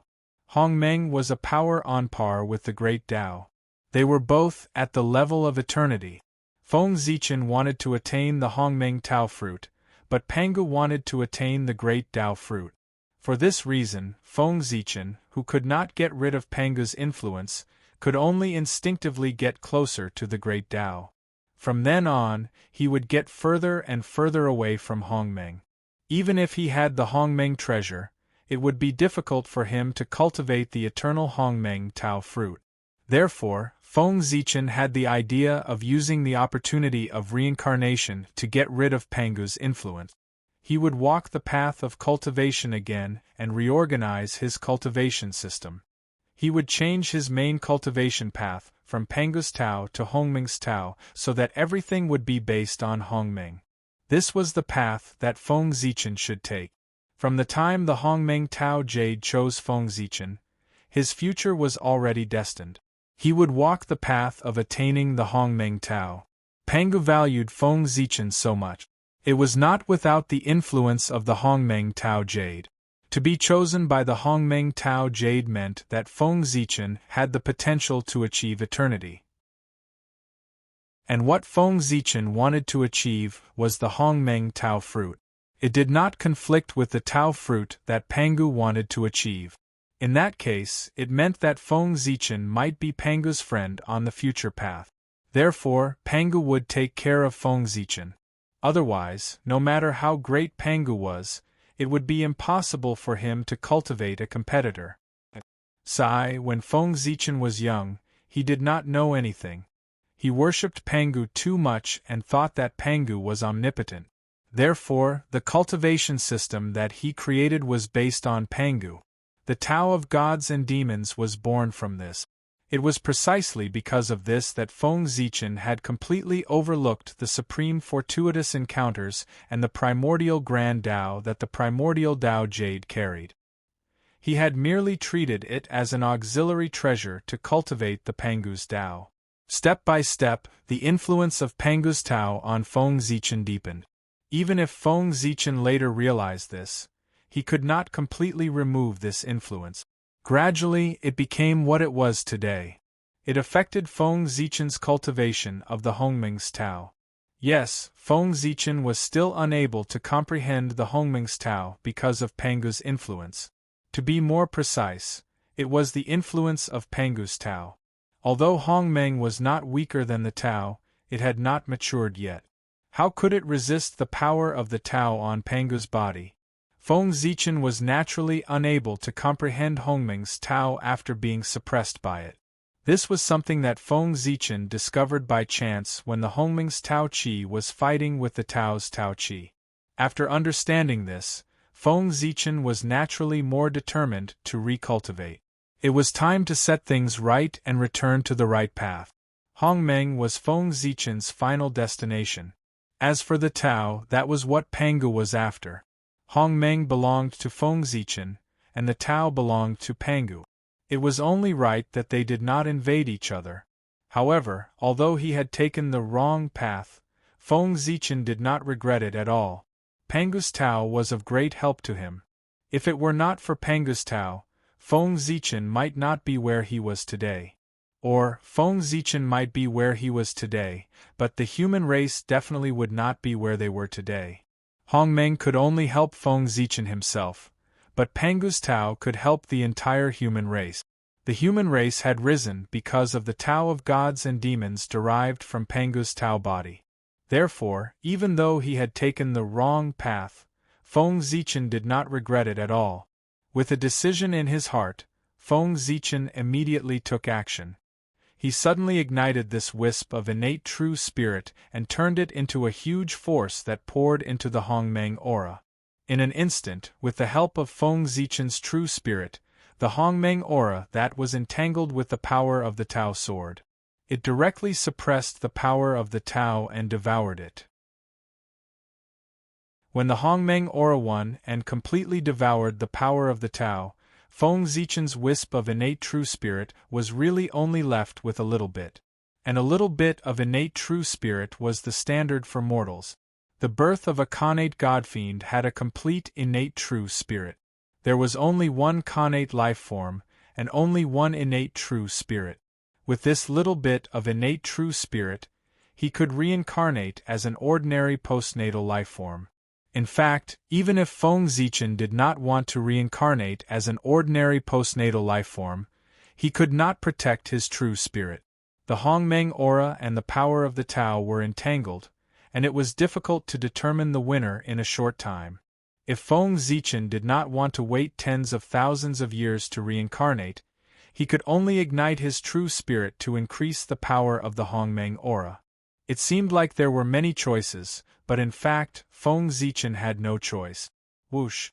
Using the last wisp of power, Feng Zichen tore the void and escaped into the reincarnation passage to reincarnate.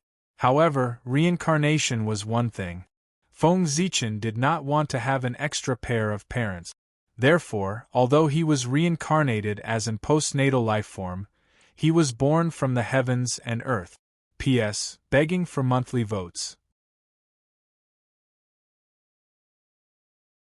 Chapter 855.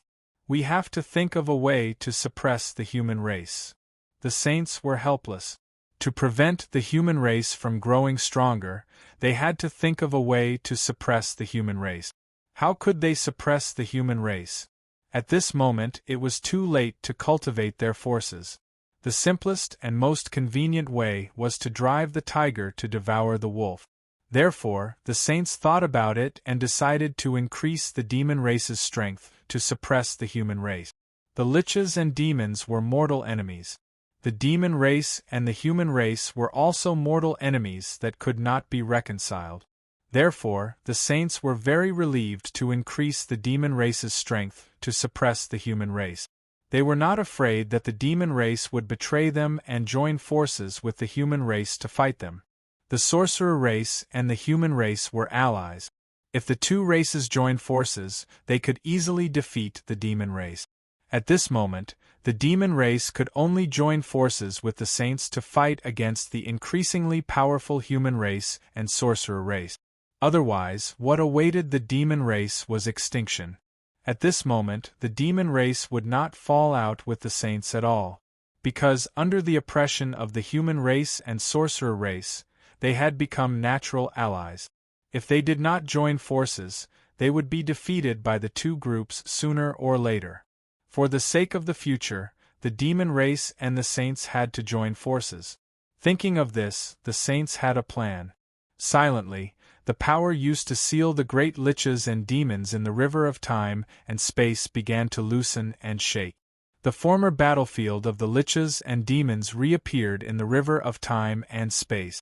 Back then, after the great liches and demons ended, the saints immediately joined forces to seal this period of history and the past of the demon gods, making it completely invisible and untraceable.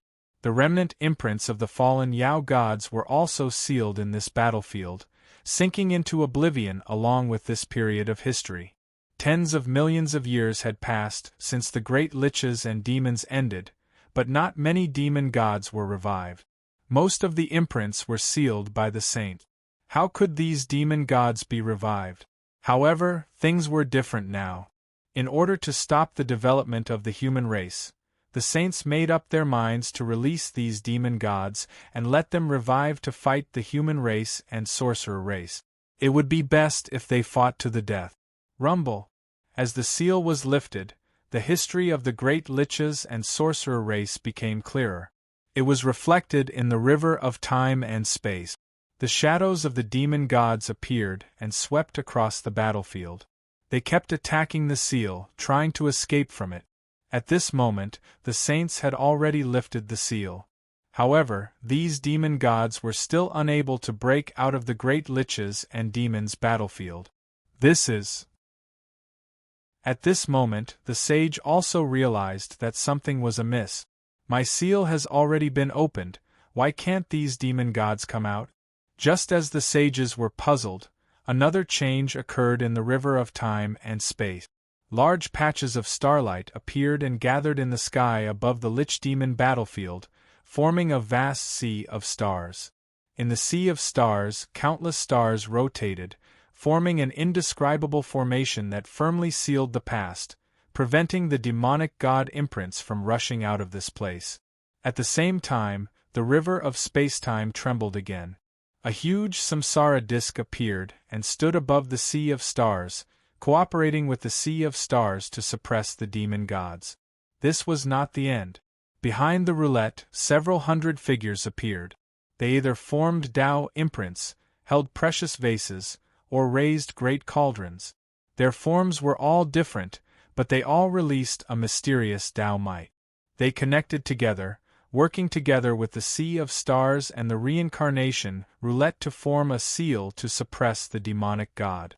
The three seals represented three peerless figures: Great Emperor Ziwei, Goddess Hutu, and Renhuang Gaochen. These three people were unwilling to see the demon gods revive and the demon race rise again. Therefore, after the sage sealed this spacetime, the three of them secretly found this place and added 3 more seals on top of the sage's seal, completely cutting off the demon clan's path of rise. At this moment, although the sage's seal was broken, the seals of Great Emperor Ziwei, Goddess Hutu, and the others were still there. It would be troublesome to break these 3 seals. Although Great Emperor Ziwei was no longer here, Goddess Hutu and Renhuang Gaochen were still here. If they wanted to break their seals, it was inevitable that they would have to face them. It was also a huge problem. Just as the sages were having a headache, Dong Huang Tai secretly set up a mysterious altar in the North Continent. He also used the Bell of Chaos to conceal the secrets of heaven, making it difficult for outsiders to detect this place. Then, Dong Huang Tai took the blood of 10,000 races and placed it on the altar. With this as a sacrifice, he actually bypassed everyone's perception and forcefully condensed a trace of Di Jun's innate true spirit. However, this trace of innate true spirit was very fragile. It was as if a gust of wind could extinguish it. Dong Huang Tai had no choice but to send this trace of Di Jun's innate true spirit into the cycle of reincarnation so that it could be reborn and cultivate again. Entrusted with the power of reincarnation, it could repair Di Jun's innate true spirit. Not long after this, a trace of the sun's true fire fell from the sun star and fell into the North Continent. It merged with a trace of creation chi. After being nurtured for 1,000 years, an innate fire crow was born. Like the golden crow, the innate fire crow was a spirit born from the sun. However, the innate fire crow was far less noble than the golden crow. It was just an ordinary innate life form, not an innate divine being like the golden crow. However, although the innate fire crow was inferior to the golden crow, in theory, the 2 bloodlines were of the same origin. The innate fire crow born from the sun's true fire had the possibility of transforming into the golden crow. Yes, that's right. The innate fire crow born from the sun's true fire in the North Continent was Di Jun's reincarnation.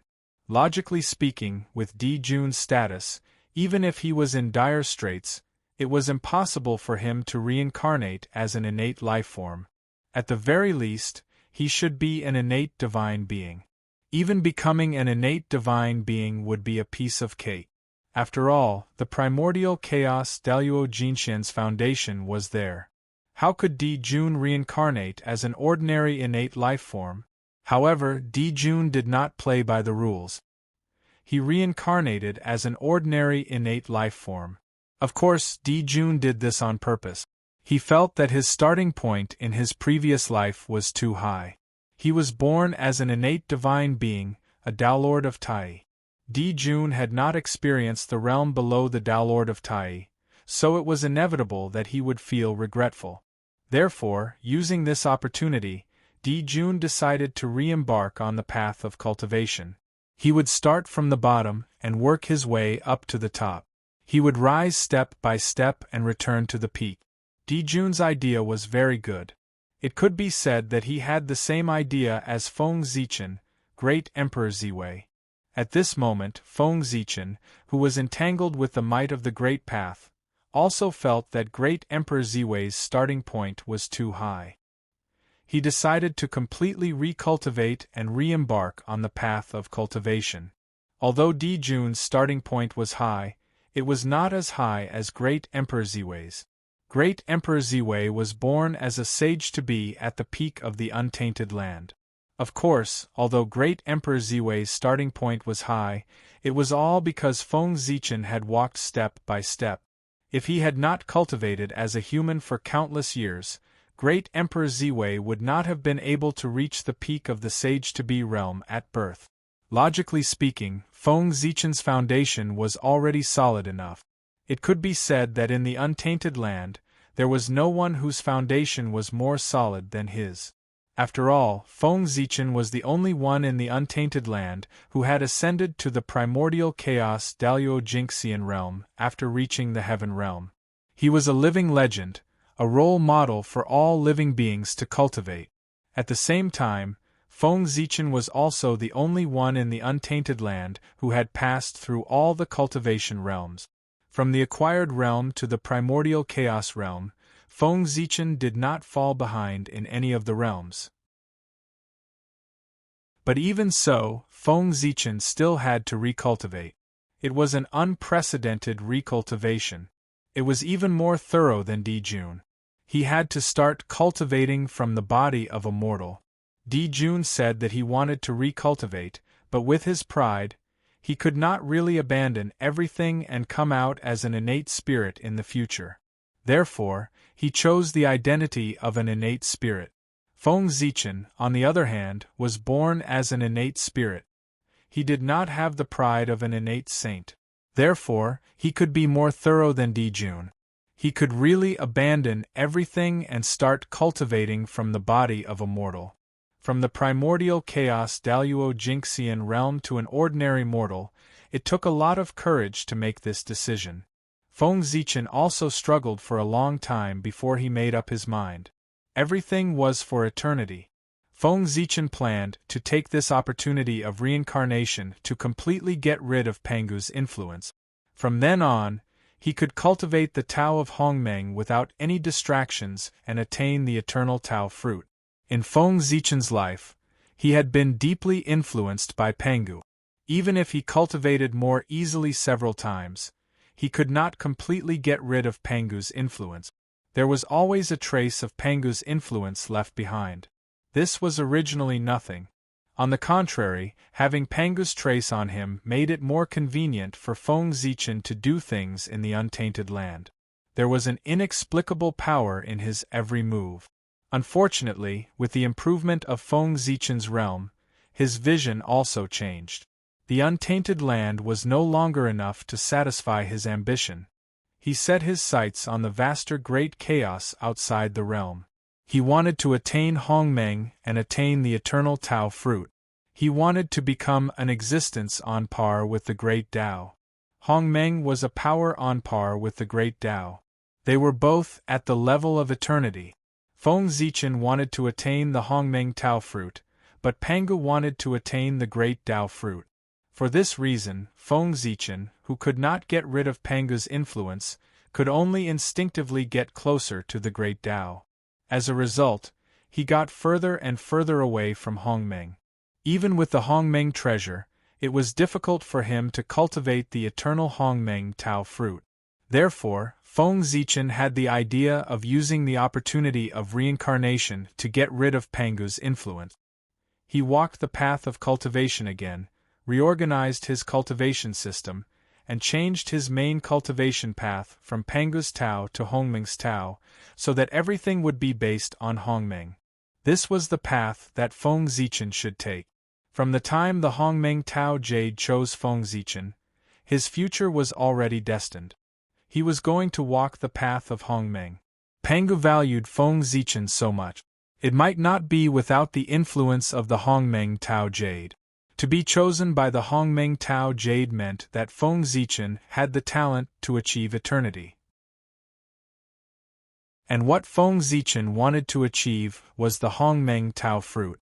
It did not conflict with the Tao fruit that Pangu wanted to achieve. In that case, it meant that Feng Zichen might be Pangu's future Taoist friend. Therefore, Pangu took care of Feng Zichen. Otherwise, no matter how great Pangu was, it would be impossible for him to nurture a competitor for himself. When Feng Zichen was young, he did not know anything.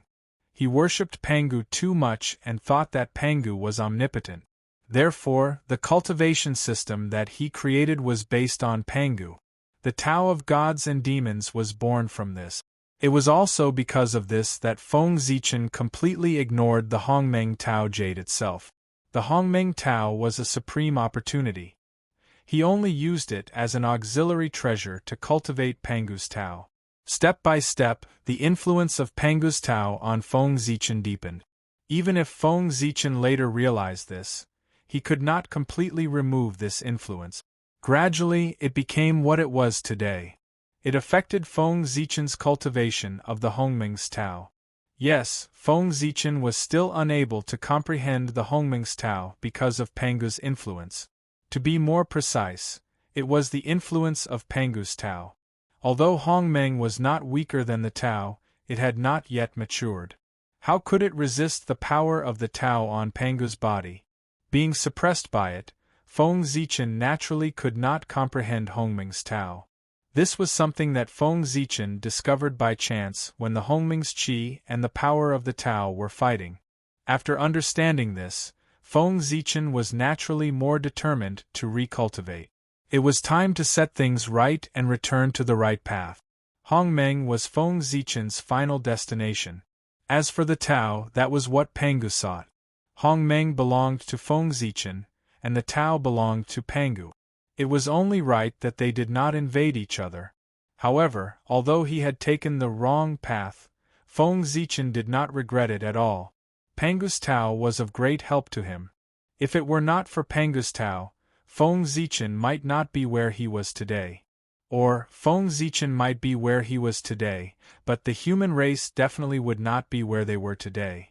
Hongmeng could only help Feng Zichen himself, but Pangu's Tao could help the entire human race. The human race rose because of the Tao of gods and demons derived from Pangu's Tao body. Therefore, even if he had taken the wrong path, Feng Zichen did not regret it at all. With a decision in his heart, Feng Zichen immediately took action. He suddenly ignited this wisp of innate true spirit and turned it into a huge force that poured into the Hongmeng aura. In an instant, with the help of Feng Zichen's true spirit, the Hongmeng aura that was entangled with the power of the Tao sword. It directly suppressed the power of the Tao and devoured it. When the Hongmeng aura won and completely devoured the power of the Tao, Feng Zichen's innate true spirit was really only left with a little bit. And a little bit of innate true spirit was the standard for mortals. The birth of innate gods and demons had a complete innate true spirit. There was only one innate life form, and only one innate true spirit. With this little bit of innate true spirit, he could reincarnate into an ordinary postnatal life form. In fact, even if Feng Zichen did not want to reincarnate into an ordinary postnatal life form, he could not protect his true spirit. The Hongmeng aura and the power of the Tao were entangled, and it was difficult to determine the winner in a short time. If Feng Zichen did not want to wait tens of thousands of years to reincarnate, he could only ignite his true spirit to increase the power of the Hongmeng aura. It seemed like there were many choices, but in fact, Feng Zichen had no choice. Whoosh! Using the last wisp of power, Feng Zichen tore the void, escaped into the reincarnation passage, and reincarnated. However, reincarnation was one thing. Feng Zichen did not want to have another pair of parents. Therefore, although he was reincarnated as a postnatal life form, he was born from heaven and earth. P.S. Begging for monthly votes.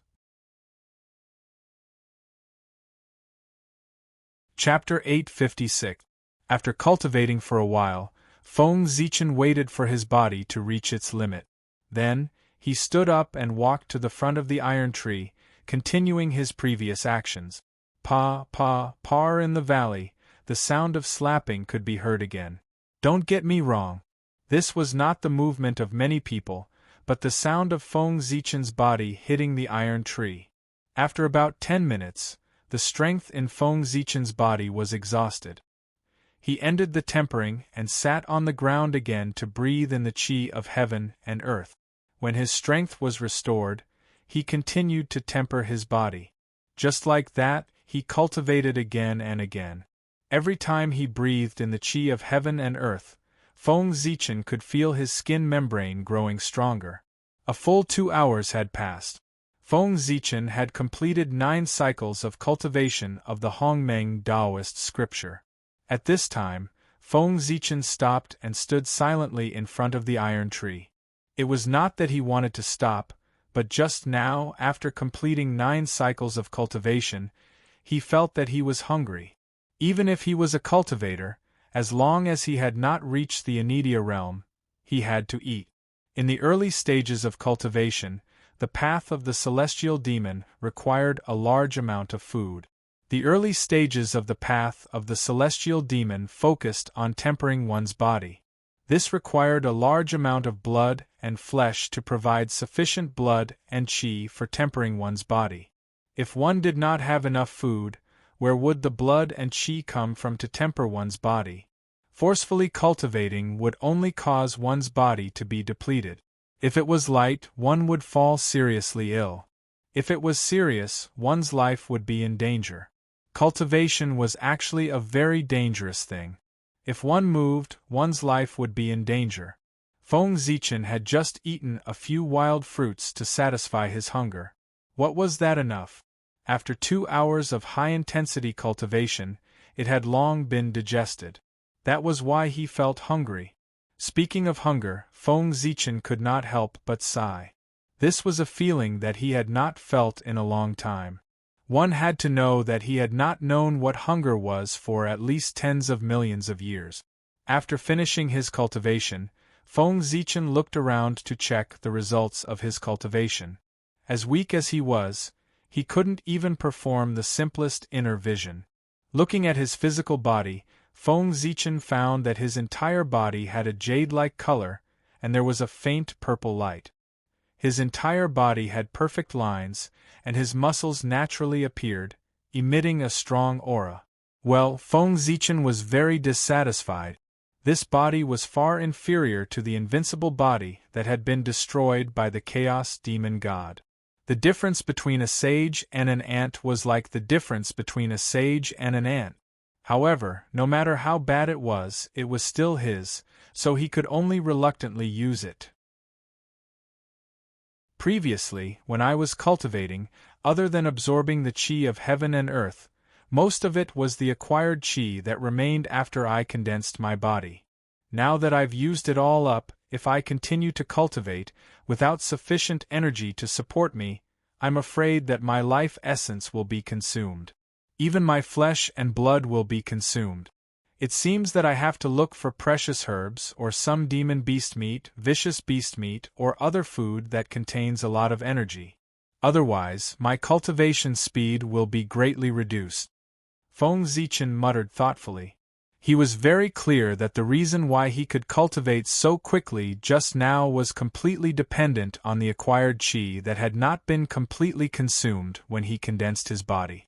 Now, the remaining Hotian qi had been completely consumed. If he wanted to cultivate again, he had to rely on his own effort. Fortunately, turning all the accumulation into strength has allowed me to truly step into the realm of initial success in the skin refining realm.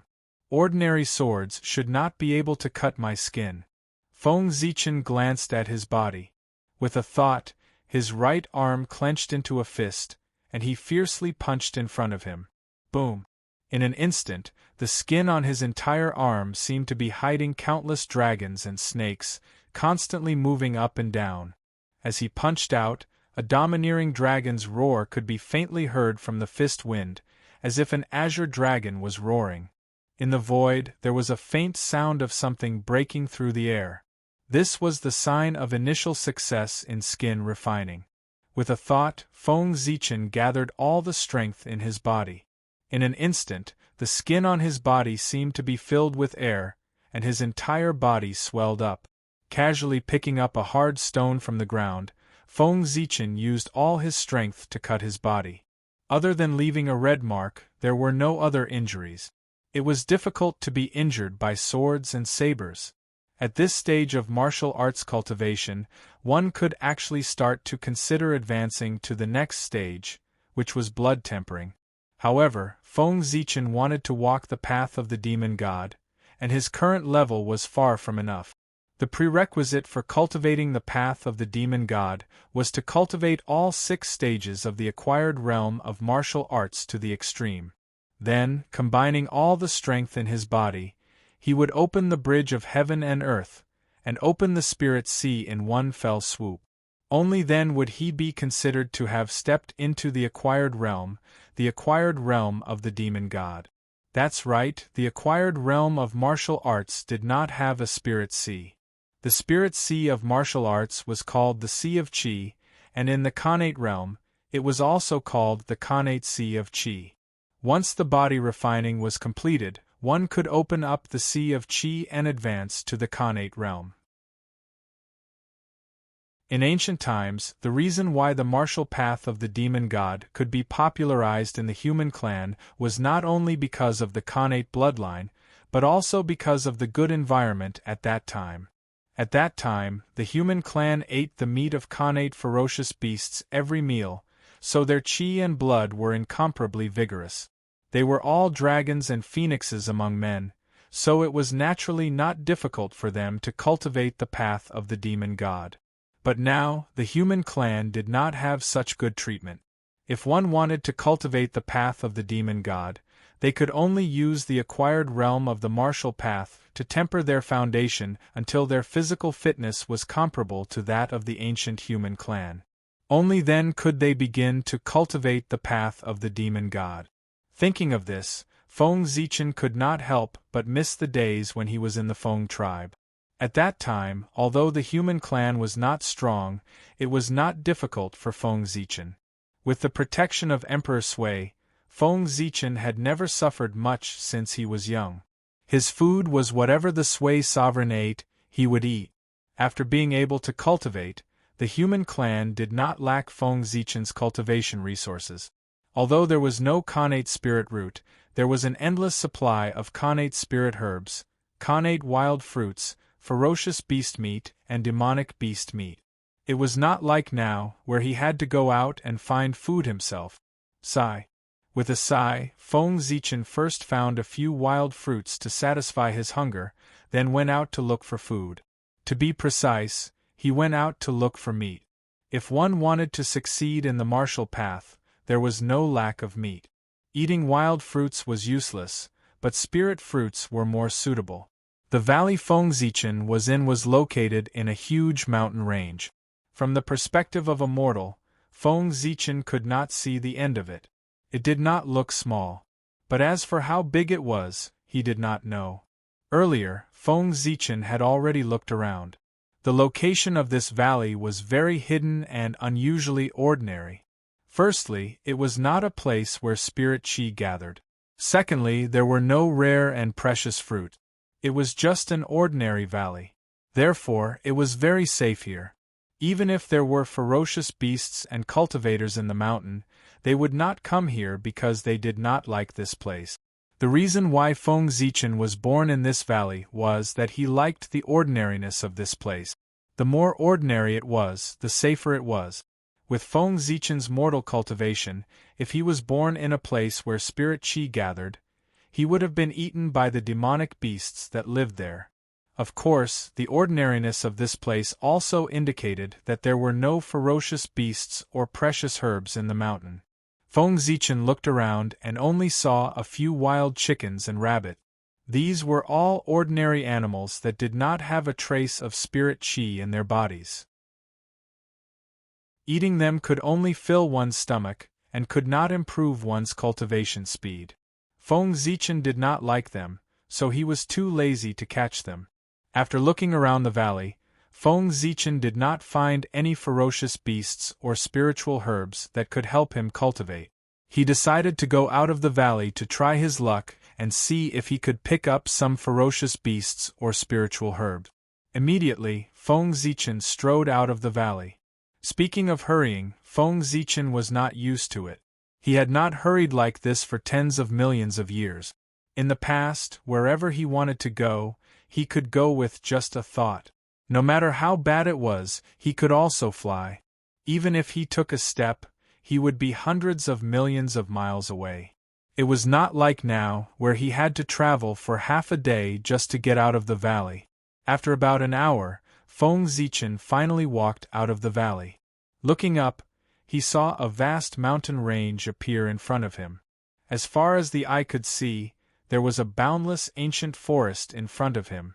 Ancient trees towered into the sky, and there were also new trees blooming with vitality. Countless leaves were densely intertwined. At a glance, one could see the ancient and deep forest. In the forest there was a strange aura. Moreover, looking at the entire mountain range, it was like a huge true dragon lying on the ground. It emitted an indescribable aura that made people feel awe. At a glance, it was impossible to see the end of the entire mountain range. It was extremely vast. From time to time, there were terrifying roars of beasts and chirps of birds in the forest, making people shudder. There was no doubt that there were countless ferocious beasts living in this unknown mountain range. Yes, this was the holy land of martial arts cultivation. As long as one ate the ferocious beasts in this mountain range day and night, it would be difficult not to become powerful. As the lowest threshold of martial arts cultivation, the early stage of cultivation was so simple. If there were enough resources, breaking through was as simple as eating and drinking. There was no bottleneck in the early stage. Ferocious beasts were also divided into grades. The lowest grade was naturally the ferocious beasts of the mortal grade. This meant that such ferocious beasts were still in the scope of the mortal world. They did not have magical powers, but their strength was equally terrifying. Feng Zichen was confident. Now that he had succeeded in skin refining, he almost had the strength of a bull. It should not be difficult for him to deal with ordinary ferocious beasts. Moreover, although his cultivation in his previous life was not there, his combat experience was still there. With this bonus, he could definitely easily fight those of a higher level. It should be known that in his previous life, Feng Zichen had also risen from insignificance. Since he was young, he had fought with the cubs of primordial ferocious beasts. After he became the primordial chaos Daluo Jinxian, he had experienced countless big and small battles in his life. It was no exaggeration to say that in the entire untainted land, Feng Zichen might not be the one who had experienced the most battles. However, only the great divines in the untainted land could compare with Feng Zichen in terms of combat experience. The noble birth of the great divines made them rarely experience life and death battles. Naturally, their combat experience could not be compared with Feng Zichen's. By the way, do the ferocious beasts here really dare to attack me after seeing me? As he walked, Feng Zichen suddenly thought of something. That was, because he had swallowed the power of the Great Way, his body was inevitably contaminated with a trace of the aura of the Great Way. The creatures in the untainted land might not be very sensitive to the aura of the Great Way. However, as the descendants of the chaotic demon god, the ferocious beasts' imprint of the aura of the Great Way was engraved in the depths of their blood and life imprints. Therefore, after sensing the aura of the Great Way on Feng Zichen, the ferocious beasts would be too scared to move even if Feng Zichen did not attack. However, this mountain range was so big that there might not only be ferocious beasts, there might also be demonic beasts, and demonic beasts could not sense the aura of the Great Way. What was a demonic beast? It was the demon clan that had not transformed. In terms of bloodline, demonic beasts were not as good as ferocious beasts. In terms of physical body, demonic beasts were not as good as ferocious beasts. In terms of strength, demonic beasts were not as good as ferocious beasts. However, demonic beasts had intelligence, while ferocious beasts did not. In this aspect, demonic beasts were much better than ferocious beasts. Perhaps the valley where Feng Zichen was located was too remote. Feng Zichen had walked for about 2 hours, but he did not see any ferocious beasts or demonic beasts. Feng Zichen's stomach was about to growl again. Wild fruits could not fill his stomach. They could only quench his thirst, but not his hunger. After eating the wild fruits for about 2 to 4 hours, he was hungry again. Awesome! The feeling of hunger was indeed uncomfortable. However, soon, Feng Zichen did not feel hungry anymore. It was not because he found food, but because his attention was attracted by something else.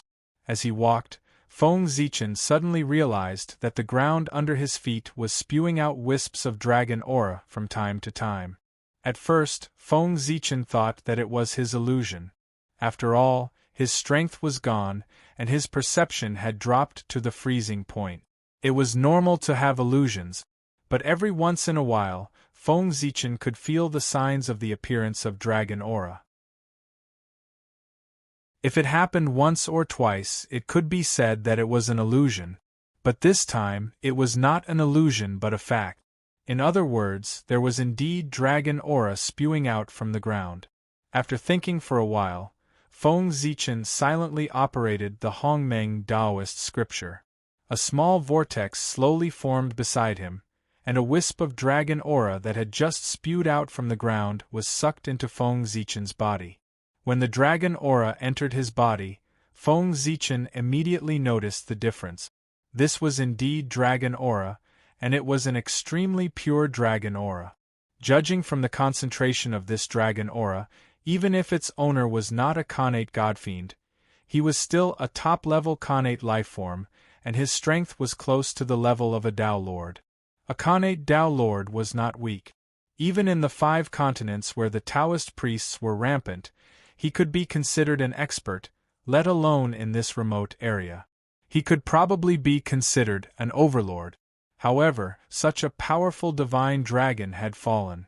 From the dragon aura that gushed out from the ground, Feng Zichen sensed a faint death aura. From this, he was sure that the divine dragon's condition was too good. He was 80% sure that it had fallen. P.S. This novel has turned into a fantasy level-up genre as it was written. It's really amazing. Chapter 857. Underground there was a great fortune. However, this had nothing to do with the current Feng Zichen. Even if he knew that there was a dragon corpse at the foot of the mountain, with his current cultivation, he could not dig it out. Right now, the most important thing for Feng Zichen was to fill his stomach. Suppressing the various thoughts in his heart, Feng Zichen continued to walk forward. Then, he heard a rumbling sound in front of him. Looking up, he saw a ferocious beast as tall as a mountain running wildly in the forest. And with its footsteps the entire earth was shaking and buzzing. At the same time, a fierce and violent aura was emitted from the body of the ferocious beast, causing the beasts in the forest to be terrified. They crawled on the ground and did not dare to move. After the time it took to brew a cup of tea, the ground stopped trembling, and the ferocious and tyrannical aura disappeared along with it. Well, that ferocious beast had gone far away. It was probably just passing by. At first Feng Zichen did think so. But soon after, he realized that he was wrong. That ferocious beast was not passing by. It was clearly here to deliver food to him. Not long after that ferocious beast left, a dazed bird suddenly fell from a height of 10,000 meters. It happened to land beside Feng Zichen, making a loud bang. A large amount of smoke and dust filled the air, and it took a long time for it to fade away. Hearing this sound, he knew that this dazed bird had fallen hard. Feng Zichen followed the sound and went forward. He saw that there was a pit several feet in size on the ground. There was a big bird in it, about his size. At the moment, the big bird's situation looked very bad. Probably fell hard. Looking at how it struggled in the pit, it could not move at all and flew out of the pit. From this, Feng Zichen concluded that the bird's bones were probably almost broken. This meant that the combat power of this big bird had fallen to the freezing point. The danger was infinitely close to zero. As the saying goes, take your life while you're sick. Now Feng Zichen was in a remote place where he was starving. At this time, a bird in the air took the initiative to come to his door. How could he hesitate? He directly jumped into the pit, mobilized all his strength, and punched the head of this stupid bird one after another, ending its painful life. It seems that my luck is still here, Feng Zichen thought as he dragged the dumb bird back to the valley. If it weren't for his luck, he wouldn't have encountered such a good thing where food fell from the sky. This dumb bird was obviously affected by the momentum of the fierce beast just now and lost its intelligence for a moment. It fell from the sky with broken bones and completely lost its combat power. Feng Zichen took advantage of it. It just so happened that Feng Zichen was hungry, and a seriously injured dumb bird fell from the sky. Such a coincidence, unless it was arranged by someone, could only be described as luck. Otherwise, with the strength of this dumb bird in the late stage of the Hotian realm, if they really fought, Feng Zichen and it was not certain who would eat who. It seemed that in this reincarnation, although Feng Zichen's strength was no longer there, his luck was still there. What did this mean? It meant that if Feng Zichen wanted to recultivate, it might not be as difficult as he thought.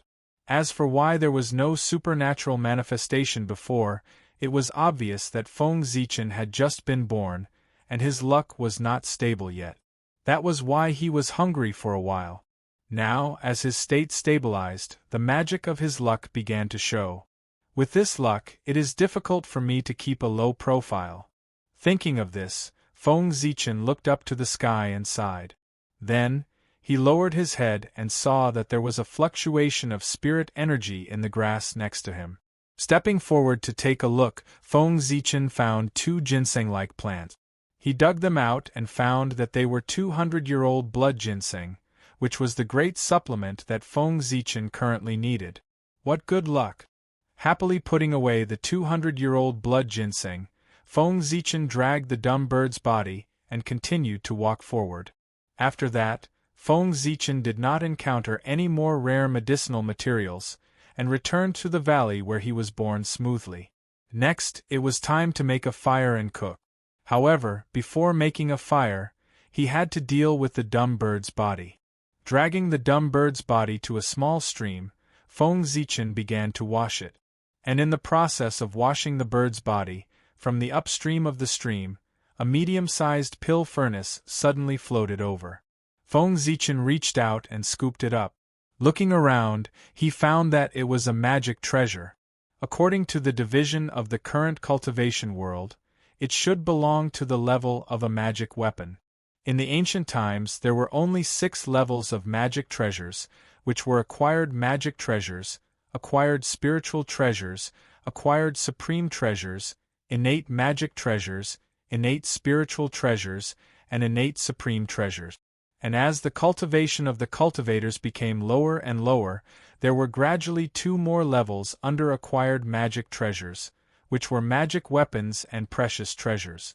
Above precious treasures was spiritual weapons, which corresponded to acquired magic treasures. Above spiritual weapons was immortal weapons, which corresponded to acquired spiritual treasures. Above immortal weapons was divine weapons, which corresponded to acquired supreme treasures. As for innate spiritual treasures and innate supreme treasures, they were collectively known as Taoist weapons. What was a Taoist weapon? It was a Taoist weapon. The pill furnace that Feng Zichen fished out from the river was a magic weapon. Although it was the lowest level of magic treasure, it could be considered to have entered the level of extraordinary. Coincidentally, Feng Zichen was worried about how to deal with the 200-year-old blood ginseng. He couldn't swallow it raw. Now, with the pill furnace, he could make soup. He put the blood and the dumb bird's meat together to stew. The dumb bird was not small. After removing the feathers and bones, there was about 100 pounds of meat, which was enough for Feng Zichen to eat for a while. Moreover, he didn't know if it was affected by the underground dragon corpse, but there was a trace of dragon blood in the dumb bird's body. It was this trace of dragon blood that made the dumb bird extraordinary, and it ate more nourishment. Then, Feng Zichen began to stew the soup. After eating and drinking, Feng Zichen continued to cultivate. In the valley, there was the sound of clapping again. In this way, 2 days passed. Feng Zichen had eaten enough of the dumb bird's meat and was ready to go out to find other food. But before Feng Zichen could leave the valley, 100-year-old spirit turtle floated down from the upper reaches of the stream. The spirit turtle was as white as jade, and there were mysterious dragon patterns on the turtle shell. It was not big, only about the size of a palm. At first glance, Feng Zichen was sure that it was a dragon turtle that had eaten a lot of nourishment. Immediately, Feng Zichen did not leave the valley. After using the pill furnace to take down the dragon turtle, he ate it as dinner. The next day, not only was the dragon turtle eaten by Feng Zichen, but even the dumb bird's meat was eaten by him. Feng Zichen had no choice but to continue to go out to find food. This time, there was no food that came to him, but Feng Zichen took away 3 bird eggs the size of a human head from a bird's nest on a cliff. The parents of these bird eggs must have had an accident and could not come back. And these 3 bird eggs, without their parents incubating them, had no chance of turning into cubs and could only become eggs. Since that was the case, Feng Zichen reluctantly took them away to fill his stomach. On the way back, Feng Zichen first encountered a spiritual medicine similar to a green onion. Then, he picked up an ownerless storage magic tool. He did not know who threw it into the wilderness. There was nothing else in it except for some daily necessities such as salt, oil, and other things. After thinking about it, Feng Zichen guessed what was going on. In the wilderness, other than being greedy, what else could it be? After the ferocious beasts killed people, they were worried that if they took the storage magic tool, their identity would be traced. Therefore, after taking away the valuable things in it, they casually found a place to throw the storage magic tool. Then, after an unknown period of time, it was picked up by Feng Zichen. With the storage magic tool, it saved Feng Zichen a lot of trouble, especially the oil, salt, and other daily necessities in it, which solved a big problem for Feng Zichen. The more he lived, the more he went back. In the past, Feng Zichen would not use such a low-end storage magic tool. The big shots had their own space around them. At the very least, they were a great universe themselves. They could put whatever they wanted, and the space was even more boundless. With a sigh, Feng Zichen stuffed the 3 bird eggs and the spiritual medicine that looked like a green onion into the storage magic tool and continued to walk forward. Not long after, Feng Zichen encountered another opportunity. It was 3 huge black bears, and they were being chased by 3 groups of poisonous bees. Great, the world has really changed. When the black bears stole the honey, they knew how to use strategies. Looking at this situation, Feng Zichen guessed what was going on. The 3 black bears worked together to steal the honey from the beehive. After being discovered, they fled in 3 directions. In this way, the bee swarm was divided into 3 parts, and their strength was greatly reduced. The injuries that the 3 black bears suffered also became lighter. It was too much. The bears knew how to use strategies, but the bee swarm was still stupid. What would the bee swarm do in the future? He was afraid that the fruits of their hard work would be stolen by the black bears. Thinking of this, Feng Zichen felt a burst of heartache. When would the bee swarm be able to stand up? This world was really too oppressive on them, and they were trembling with anger. No, Feng Zichen had to stop the black bears. He could not watch helplessly as the fruits of the bee swarm's hard work were all ruined by them. Thinking of this, Feng Zichen stepped forward, walked to the empty beehive, and cut the honey inside and took it away. Yes, that was it. As long as he took the honey in the beehive, the black bear's plan would be ruined, and they would not harass the bee swarm in the future. As for the main culprit of all this dispute, the honey, let him take it away. This evil, he, Feng Zichen, would bear it. Praise the Emperor of the Celestial Purple Tenuity North Pole, Taiwan Great Emperor, Great Mercy and Infinite. In a flash, a week had passed. And after many days of nourishment, Feng Zichen's cultivation finally reached a critical moment. Pieces of old skin fell off from Feng Zichen's body, revealing the jade-like white skin inside. Under the sunlight, it even revealed a faint purple. Boom! Suddenly, Feng Zichen exerted his strength, and his entire body seemed to expand.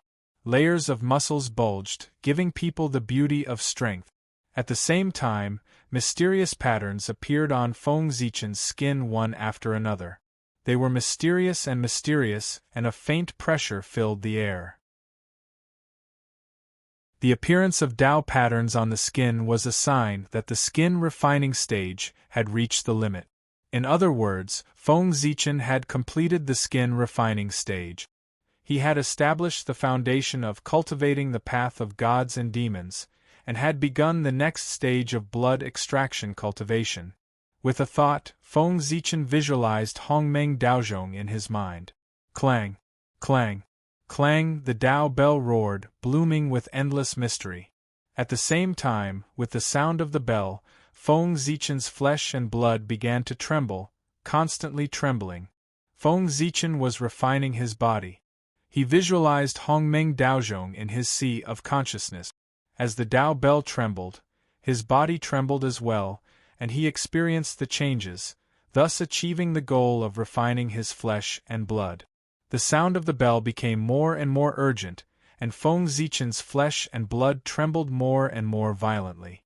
Gradually, strands of heat rose from his limbs and bones, gradually condensing into a pure blood qi. With this, Feng Zichen had officially stepped into the second stage of the acquired realm, the acquired blood tempering realm. The so-called blood tempering was to refine the blood qi from the flesh and blood. With this, the birth of the first blood qi meant that he had stepped into the blood tempering realm. Next, as long as he refined his blood qi step by step, and when the blood qi filled his body, he would be considered to have completed the blood tempering realm and could enter the next stage, the bone tempering realm. In the blood tempering realm, if one slowly refined their blood qi, it would take a genius several years to reach the great accomplishment realm. However, this realm could be achieved quickly. As long as one prepared enough spiritual herbs, they could complete the blood tempering realm in a short time. Boom! Boom! Boom! As time passed, Feng Zichen's body trembled more and more violently.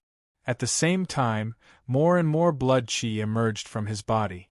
It was extremely hot, faintly distorting the surrounding void. At this moment, the effect of Feng Zichen swallowing many spiritual herbs and ferocious beasts was manifested. However, just after entering the blood tempering realm, he had reached the great accomplishment realm of the blood tempering realm. But that was all. Although Feng Zichen could continue to refine his blood qi, it would consume his life essence. If it was just a loss of lifespan, Feng Zichen didn't care. However, if it hurt his foundation, it would be impossible for him to use his life essence to cultivate. Feng Zichen didn't care about lifespan, but he couldn't ignore his foundation. Now that the blood tempering realm is complete, I should go out and find some spiritual herbs to speed up the blood tempering realm and reach the limit as soon as possible and enter the bone tempering realm. After finishing his cultivation, Feng Zichen wiped the sweat off his body and muttered to himself. Then, a huge shadow fell from the sky and landed accurately beside Feng Zichen. It was a huge goat, dozens of feet tall. Its body wasn't covered with fur, but with distinct layers of scales. Its two horns pointed to the sky and showed signs of bifurcating. It was a goat with the blood of the dragon clan, and its blood was abnormally rich. It showed signs of transforming into a dragon. According to Feng Zichen's judgment, its strength was at least at the peak of the Khanate realm. Chapter 858. There was no need to go out to look for food. This dragon goat alone was enough for Feng Zichen to reach the advanced level of body refining and open up the Divine Sea. That's right. Before opening up the Divine Sea, Feng Zichen did not plan to leave the valley. He wanted to develop here in peace until he had enough strength to protect himself. Then he would go out to experience. For this recultivation, experience was secondary, and recultivating the Tao of primordial chaos was the most important. Therefore, safety was the most important. Time flew and half a month passed. On this day, in the valley where Feng Zichen lived, a blood-red dragon suddenly rose into the sky. It bared its fangs and brandished its claws in the air, roaring endlessly. It was Feng Zichen's blood and qi. It was like a dragon, which meant that he had reached the advanced level of blood refining. In his flesh and blood, mysterious textures appeared, intertwining with the textures on his skin. It was extremely mysterious. refine. This time, Feng Zichen did not visualize Hongmeng Daozhong. Instead, he visualized the great path furnace in his sea of consciousness. He saw himself as the great path and turned into a supreme furnace. Then, he saw his blood and qi as the qi of Hongmeng. Finally, he used heaven and earth as the fuel to burn the great path furnace. He refined his flesh and blood into his bones and continued to strengthen his bones. In this way, another year passed. In this year, Feng Zichen had completed the 4 stages of bone forging, tendon transformation, marrow transformation, and internal organs. All of them had reached the stage of great accomplishment. With a thought, mysterious textures appeared all over Feng Zichen's body. On his skin, in his flesh and blood, in his bones, in his tendons, in his marrow, and in his internal organs, there seemed to be natural textures imprinted on his body. They were extremely mysterious. These were Hongmeng textures. They were formed by the qi of Hongmeng. They were the most mysterious principles in the world. They were superior to all the Khanate Tao in the untainted land. They were the most supreme. At this moment, Feng Zichen had reached the peak of the acquired realm. He could open up the Divine Sea and enter the Divine Sea realm at any time. Or he could reach the Khanate realm in one step. Screech! Suddenly, a sharp bird cry was transmitted from above the valley. Immediately, 100,000 feet large phoenix, like bird, flew over from afar and continued to circle above the valley. Whoosh! At this moment, Feng Zichen sensed something and raised his head to whistle. When the phoenix, like bird, heard the whistle, its body suddenly shrank to the size of 2 palms. It descended from the sky and stopped beside Feng Zichen. This divine bird that looked like a phoenix was named Little Sky. It possessed strength comparable to a celestial immortal. It could be considered as Feng Zichen's pet. On that day, Feng Zichen was forging his bones in the valley. Little Shao had chased after prey from afar and accidentally ran into Feng Zichen. Originally, seeing how powerful Little Shao was, Feng Zichen was still hesitating whether to contact the other incarnations and kill it to save his life. After all, Little Shao was a celestial immortal while Feng Zichen was an acquired realm expert. It could really kill him with just a breath. But just as Feng Zichen was hesitating, an astonishing change took place. When Little Shao saw Feng Zichen, it trembled in fear as if it had seen an extremely terrifying existence. It fell directly from the sky and lay on the ground, not daring to move. Seeing this, Feng Zichen realized that something was wrong. After careful observation, he found that the Chaos Demon God bloodline in Little Zhao's body was extremely rich, almost comparable to that of a third-generation descendant. From this, Feng Zichen could conclude that this was a mutated ferocious beast. Otherwise, with such rich Chaos Demon God bloodline, it would not only have the cultivation of a celestial immortal. If it was a normal third-generation descendant, its strength would be at the peak of the Khanate Taoist priests, even if it was not at the level of a Khanate Tao Lord. Little Shao was far from it. A mutated species, no, it should be said that its bloodline had returned to its ancestors. After so many generations of ferocious beasts, it was normal for a few of them to return to their ancestors. This was nothing strange. Similarly, it was not strange for Little Shao to appear in front of Feng Zichen. This was because there was still the aura of the great Tao in Feng Zichen's body.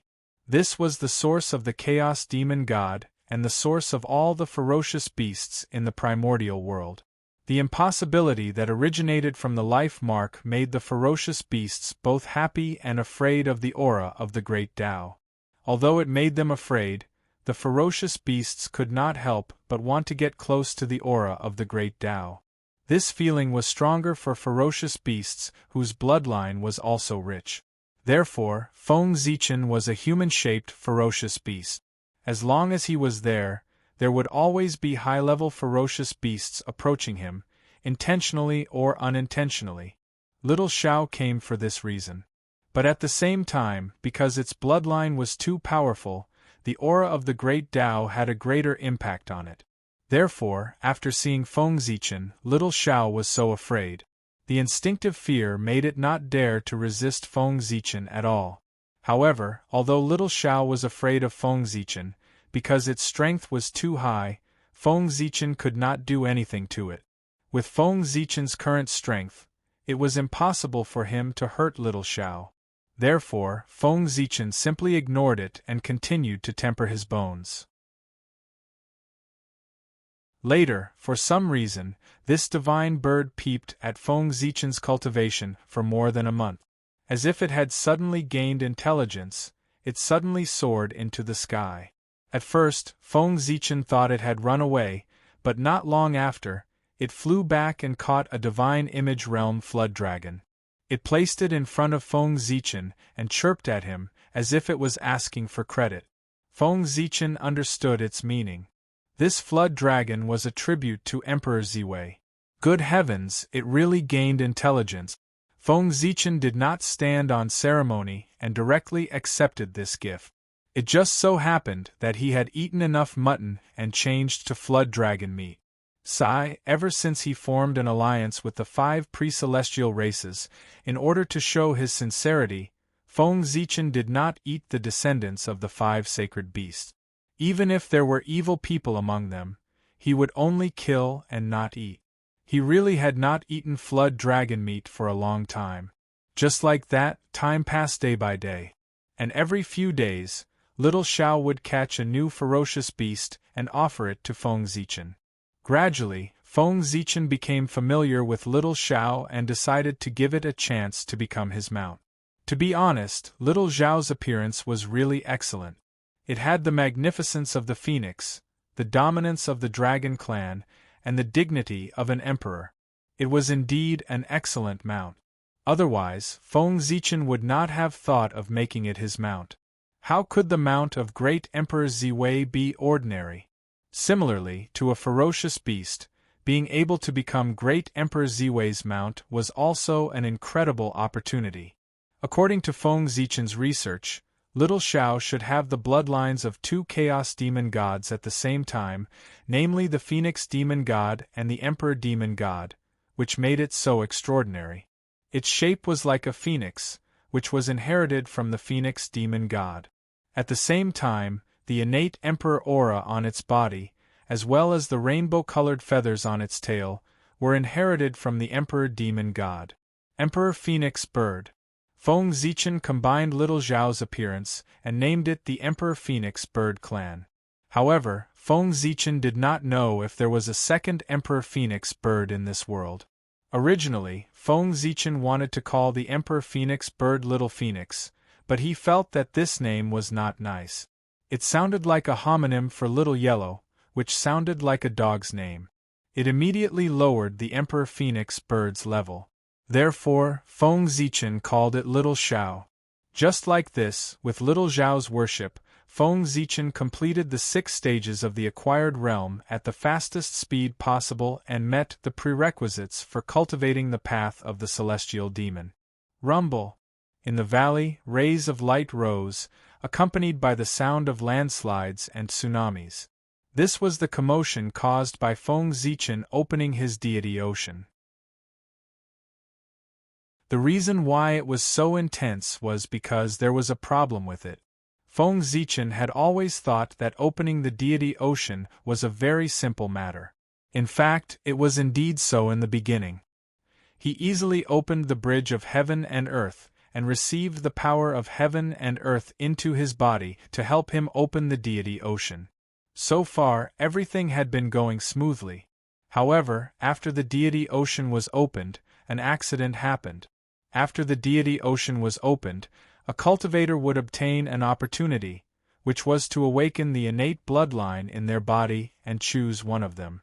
With this bloodline as the foundation, they would constantly transform and finally transform into an innate life form or even an innate celestial demon. Feng Zichen's body was formed by him combining the qi of Hongmeng with the qi of heaven. According to this, the innate bloodline that he awakened should be the Hongmeng bloodline. However, the reality was that Feng Zichen still underestimated the influence of Pangu's bloodline on him. As soon as his deity ocean was opened, the bloodline power that originated from his previous life couldn't wait to surge out and directly occupy his deity ocean. It rose up, intending to transform Feng Zichen's body into the innate Taoism aptitude again. Feng Zichen's purpose of reincarnating this time was to get rid of the influence of Pangu's Taoism aptitude. Now, if he became the innate Taoism aptitude again, wouldn't his previous efforts be in vain? Therefore, Feng Zichen mobilized all his strength to suppress the surging power of Pangu in his deity ocean in an attempt to extinguish it. However, this was the Three Realms, the home of Pangu's power. It was freely supported by the power of the underworld. Feng Zichen didn't need to use his cultivation method. The surrounding innate qi seemed to be inspired and ordered to drill into Feng Zichen's deity ocean, constantly strengthening the power of Pangu inside. Gradually, a small vortex of spiritual energy formed above Feng Zichen's head. D*eminent suppress it. The sudden change caught Feng Zichen off guard, but he was not a person who would give up without a fight. He guarded his mind and mobilized the Hongming's qi in the depths of his deity ocean, which had been pushed to the corner by Pangu's power. Hongming Daozhong break.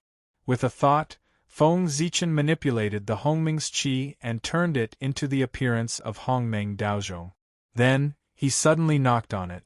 Dang, dang, dang, dang, dang. A series of rapid bell sounds were heard, and a mighty force stirred the surrounding void. Suddenly, ripples appeared in the void and spread in all directions, shattering the power of Pangu around him. Hongmeng Daozhong, refine. With a whoosh, the Hongmeng Daozhong twisted and turned into a purple cauldron. It swallowed the shattered power of Pangu and quickly refined it. The essence of Hongming's qi was higher than Pangu's power. This was Feng Zichen's opportunity to turn the tables. Boom, boom, boom. As it continued to refine Pangu's power, the power of the Hongmeng Daozhong grew stronger and stronger, and the speed of refining also increased. Soon, the power of Pangu that it had swallowed was refined. Then, the Daozhong shook and spontaneously flew to the center of the deity ocean. It swallowed the surrounding power of Pangu and then began to refine it crazily. Rumble! This time, Pangu's power seemed to be enraged and completely boiled. It crazily attacked the Hongmeng Daozhong, trying to shatter it. However, the impact of Pangu's power did not hurt the Hongmeng Daozhong. Instead, it helped it refine Pangu's power. The more the Pangu's power slammed into it, the stronger the refining power of the Hongmeng Daozhong. Whoosh! Outside, sensing that Pangu's power was gradually weakening, the vortex above Feng Zichen's head suddenly grew bigger. More and more Kane qi gathered and poured into Feng Zichen's deity ocean, causing the power of Pangu to grow stronger. With the support of the Kane qi outside, no matter how strong the Hongmeng Daozhong became, it always maintained a balance with Pangu's power. It could not completely suppress Pangu's power and refine it completely. Gradually, the two fell into a stalemate. However, even Pangu's power could not endlessly mobilize the Kane qi. It would eventually reach its limit. At that time, Hongming's qi would refine Pangu's power, and Feng Zichen's Dao foundation would be strengthened. Moreover, Pangu's power had swallowed so much Kane qi.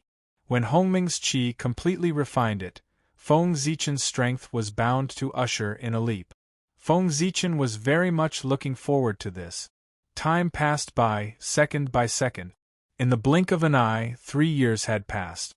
And in these 3 years, many changes had occurred. For example, above Feng Zichen's head, there was a vortex dozens of feet wide, spinning rapidly. As the vortex spun, the Kane qi in the surrounding hundreds of miles was mobilized and poured into the cocoon below the vortex. That's right, a cocoon of light the size of a person was completely composed of Kane qi. Inside the cocoon was naturally Feng Zichen. Now, his cultivation had reached a critical moment. Pangu's power had reached its limit. The speed at which it swallowed the Khanate chi could not keep up with the speed at which Hongming's chi was refining it. It was slowly being refined. And when Hongming's chi completely refined Pangu's power, it would be time for Feng Zichen to come out of seclusion.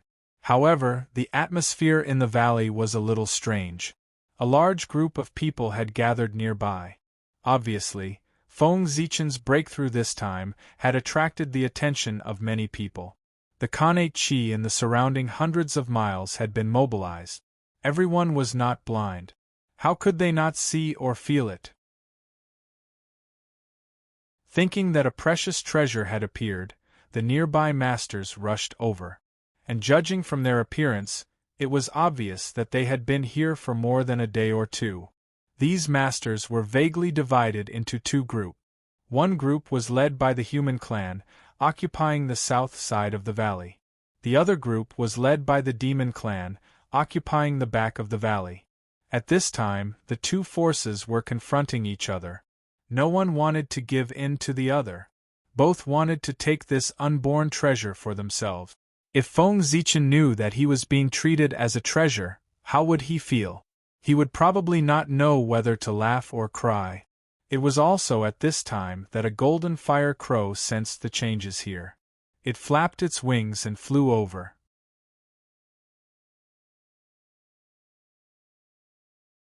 Chapter 859. This fire crow had a very high status in the demon clan. This was because when he came here, the surrounding demons, regardless of their strength, all bowed to him and faintly regarded him as their leader. When he came forward, the fire crow stared at the light cocoon that Feng Zichen had turned into and thought silently, what a rich Pangu's power. Who could it be? He was Dijun.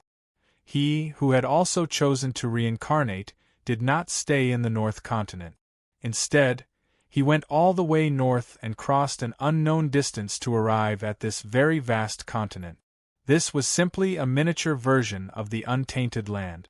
There were also many powerful races such as the Demon Clan, the Human Clan, the Wizard Clan, and so on. Therefore, Dijun chose this place as his training ground. With his natural emperor's aura, Dijun quickly became the saint of the Demon Clan here. Even the Demon Kings here respected him. No one knew what he had promised these Demon Kings. Today, Dijun came here because he heard that a true dragon had fallen here. Therefore, he specially came here to try his luck and see if he could dig out the corpse of the Dragon Clan at the foot of the mountain. Unexpectedly, when Dijun came here, before he found the Dragon Clan's corpse, he first sensed an extremely familiar aura. That was Pangu's aura. As the top great medium in the untainted land, how could Dijun not be familiar with Pangu's aura? In this place far away from the 5 major continents, he could sense Pangu's aura. Of course, Dijun was curious to meet someone he knew. For this reason, he specially came here to see who the person he felt familiar with was. However, after arriving here, Dijun stared at the light cocoon for a long time, but he could not see who was inside. After Feng Zichen changed to Hongming's aura, his aura changed greatly. Even his acquaintances might not be able to recognize him, let alone Dijun who was not familiar with him. It did not matter if he could not recognize him. Dijun could wait. In the blink of an eye, 10 days had passed. On this day, the whirlpool in the sky suddenly disappeared. At the same time, cracking sounds could be heard from the cocoon. Look, the light cocoon is about to split open. The treasure inside is about to come out. Someone shouted excitedly when they saw this. Suddenly, the atmosphere in the valley became heavy. Everyone stared at the light cocoon, including Dijun. Within the cocoon of light, Feng Zichen's consciousness was slowly recovering. In his divine sea, all the power of Pangu had been devoured by the aura of Hongming, completely turning into a purple ocean. Rumble! As the aura of Hongming rolled, a powerful force gushed out from the life spring. It went all the way up from Feng Zichen's divine sea, directly condensing divine meridians for him. Soon, a set of divine meridians formed completely from Hongming runes appeared in Feng Zichen's body. Even so, less than 1/10 of the power of the aura of Hongmeng was consumed. Immediately, it continued to circulate in Feng Zichen's body, lighting up his acupuncture point. In the end, when Feng Zichen stepped into the Khanate realm and successfully condensed the Yin soul, the power of the aura of Hongmeng was exhausted. At this time, Feng Zichen had become a Khanate realm cultivator. His combat power was comparable to that of an ordinary earth immortal. Boom!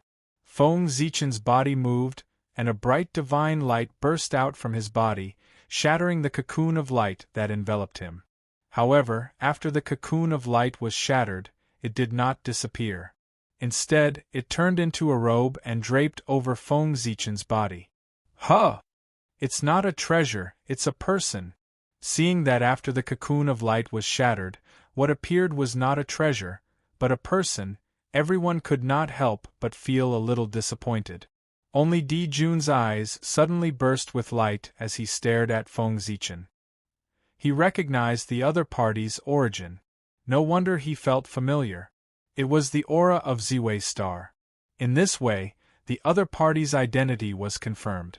It was Ziwei the Great. He had long heard that a wisp of Ziwei the Great's innate true spirit had fallen into the mortal world. Everyone had searched for it for a long time but could not find it.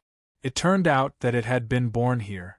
After Feng Zichen opened his eyes, his consciousness gradually returned. Suddenly, the noise around him entered his ears, making him feel extremely noisy. Then, he noticed that a burning gaze was staring at him. The burning gaze made Feng Zichen feel quite uncomfortable. Subconsciously, Feng Zichen looked in the direction of the gaze. As far as his eyes could see, it was a fire crow that was completely golden. This fire crow was unusually similar to the golden crow. If it was not for the fact that it had 2 legs instead of 3, Feng Zichen would have thought that it was the golden crow. A familiar feeling. Looking at this fire crow, Feng Zichen suddenly felt a sense of familiarity in his heart. At the same time, he also noticed that the eyes of this fire crow showed the same expression as his. The other party also felt that he was familiar. Who was he?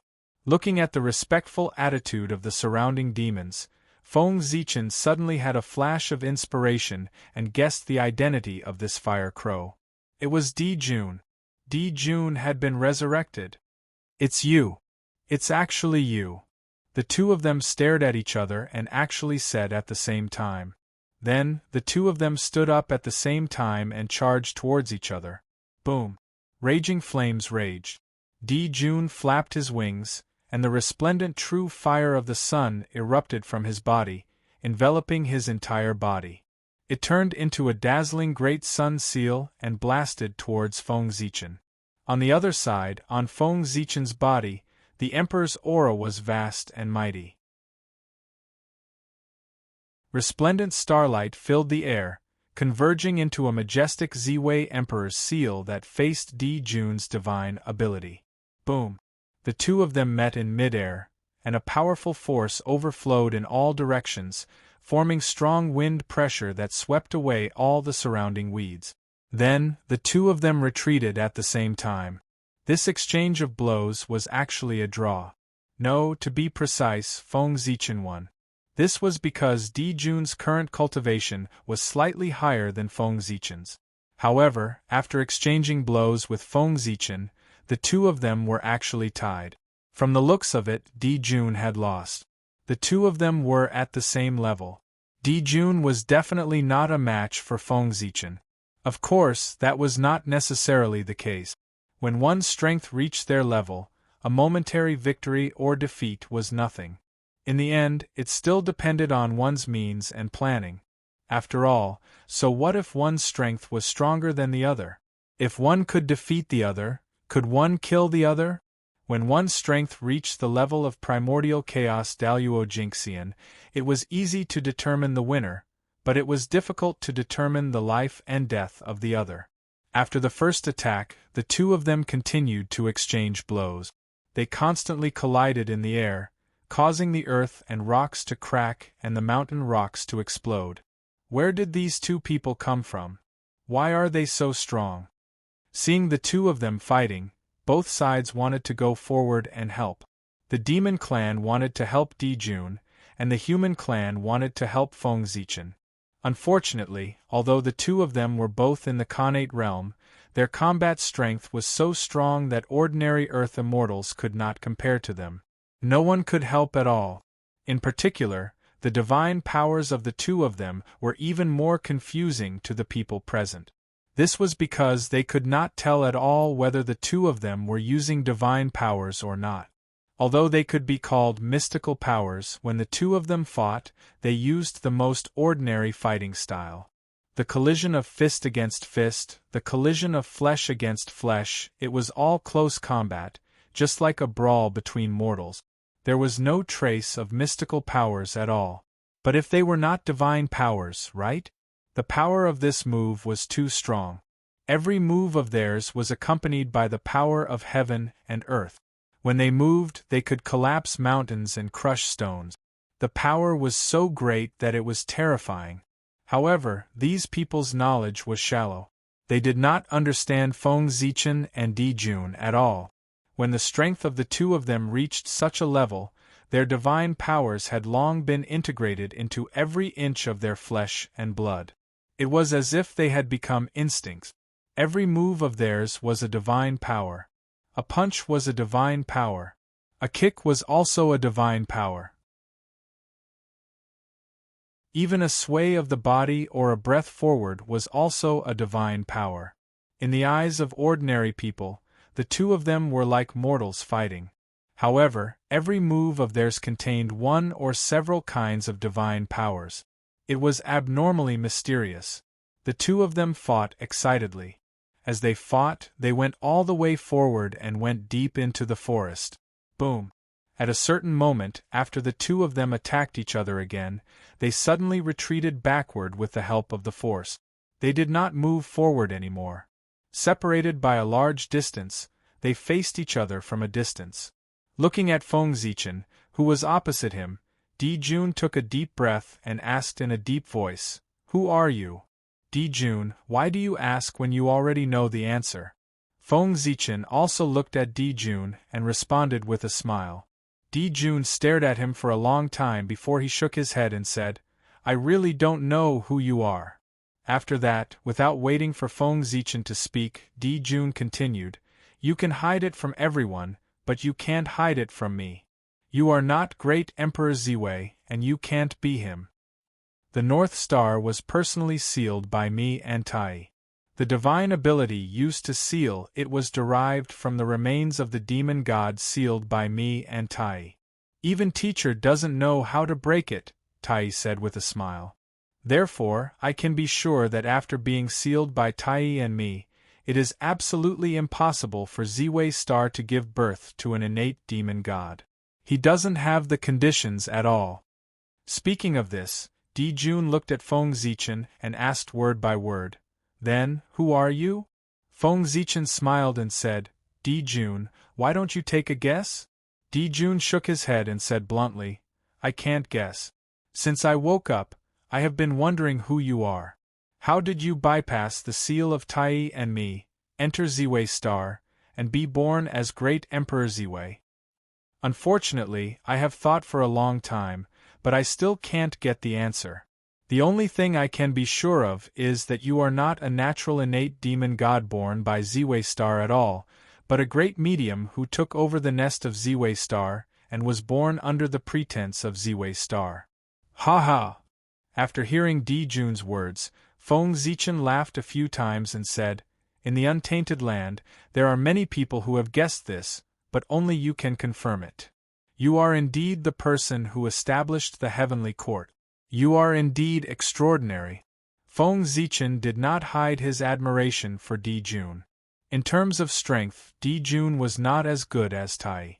In terms of background, Dijun was not as good as Pangu's eldest son, Dijiang. However, in terms of courage, the two of them were not as good as Dijun.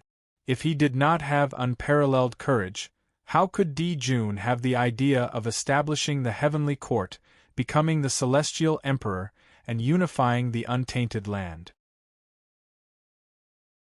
Just the achievement of establishing the heavenly court was enough to make Di Jun's glory overshadow Tai, Di Jiang, and even the three pure ones. Thinking about it, when Tao ancestor Hong Jun first heard of Di Jun's idea of establishing the heavenly court, he was also shocked. This was a true path to heaven. It was many times more brilliant than Tao ancestor Hong Jun's method of Tao integration. If he really became the celestial emperor that Di Jun envisioned, he would be able to control the heavenly Tao naturally before long. This method was indeed more brilliant than Tao ancestor Hong Jun's method of controlling the heavenly Tao through Tao integration. If Tao ancestor Hong Jun could think of this method before Tao integration, there would probably be no Tao ancestor Hong Jun in this world. Instead, he would become the celestial emperor Hong Jun. Looking at Feng Zichen, the emperor said leisurely, "Are you still unwilling to tell me your origin? Now that things have come to this, you can't hide it for long. Why don't you tell me directly to relieve my curiosity?" Can't hide it for long? Feng Zichen did not believe a single word of Di Jun's words. Feng Zichen was not surprised that Di Jun could guess that he was not a natural innate saint born from the Ziwei star. Just as he said, many powerful people in the untainted land had this guess, but they did not have evidence. Only Di Jun, the person who sealed the Ziwei star with his own hands, could be very sure of this matter. However, Feng Zichen did not believe that Di Jun could guess his true identity. If he could, Di Jun would not have asked him. Moreover, it was not that no one had ever suspected that the great emperor of Ziwei was the great emperor of North Star, and the great emperor of North Star was the same person. But was this possible? Would anyone believe it if he said it out loud? These two great emperors were too dazzling, so dazzling that no one dared to treat them as the same person. Little did they know that the more impossible something was, the closer it was to the truth. Looking at the confident Di Jun, Feng Zichen said with some amusement, "Since you are so confident, why don't you investigate slowly and see if you can dig out my true identity?" Di Jun said with a smile, "This is meaningless. Instead of digging deeper into your identity, why don't I think about how to deal with you in the future?" After saying that, Di Jun suddenly turned around and left, flying into the distance. "My friend, the next time we meet, it won't end so easily." Watching Di Jun leave, Feng Zichen did not stop him because there was no need to. At the moment, neither of them could do anything to each other, so there was no point in stopping him. He could not kill the other party, so why bother? Instead of wasting his energy to keep Di Jun here, he might as well find a way to improve his strength so that he could suppress Di Jun the next time they met. Thinking of this, Feng Zichen also turned around and left, walking into the depths of the mountain range. He had to work hard to cultivate. The countless ferocious beasts and demonic beasts in this mountain range were the resources for his improvement. In addition, Feng Zichen would also care about the dragon corpse at the foot of the mountain. This was probably the biggest opportunity he had seen since coming here. After walking for a while, Feng Zichen wanted to hunt a few ferocious beasts, but he did not expect to find the inheritance of a predecessor when he happened to pass by a cave abode. From this inheritance, Feng Zichen learned that the continent he was on was called the Ancient Barrens Continent. P.S. Since no one likes it, I will not write this plot. I will start writing the esoteric debate tomorrow.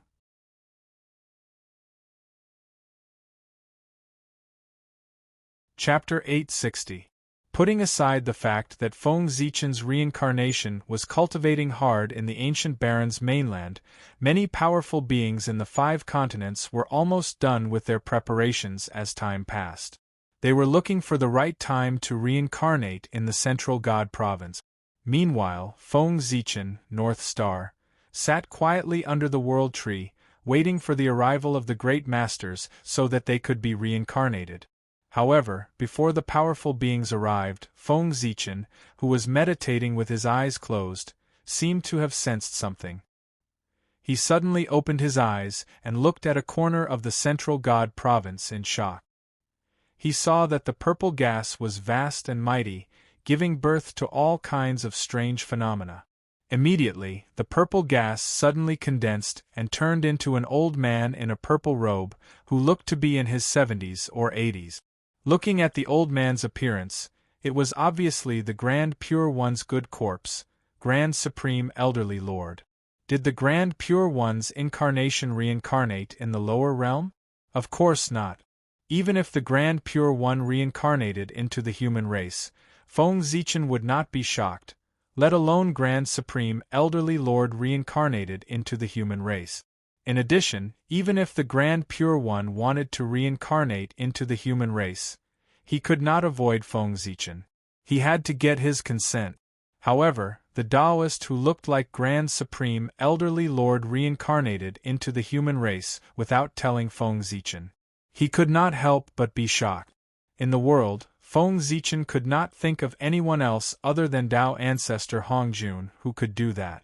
Only Tao Ancestor Hongjun could hide from Feng Zichen's perception and reincarnate into the human race with the help of the Heavenly Tao's power. Did that mean that the Grand Supreme Elderly Lord in front of Feng Zichen was Tao Ancestor Hongjun? With that thought, Feng Zichen suddenly saw that the newly born Grand Supreme Elderly Lord seemed to have discovered his existence and winked in his direction. Immediately, boundless purple gas filled the air and blocked Feng Zichen's vision. Next, no matter how Feng Zichen tried, he could not break through the layer of purple gas. Good Lord, it's true. This is Tao Ancestor Hongjun. It should be the reincarnation of his thought. If it was the Grand Pure One, not only would he not be able to hide from Feng Zichen's perception, he would also not be able to block his vision. Therefore, there was a problem. What exactly happened to make Tao Ancestor Hongjun split a wisp of thought and reincarnate into the human race? Moreover, he did not use his own name but used the name of the Grand Pure One to pretend to be his incarnation, the Grand Supreme Elder. Only Tao Ancestor Hongjun dared to do that. If it were anyone else and you tried to pretend to be the Grand Pure One, the first person to find trouble with you would be the Heavenly Tao. How could he be the spokesperson of the Heavenly Tao?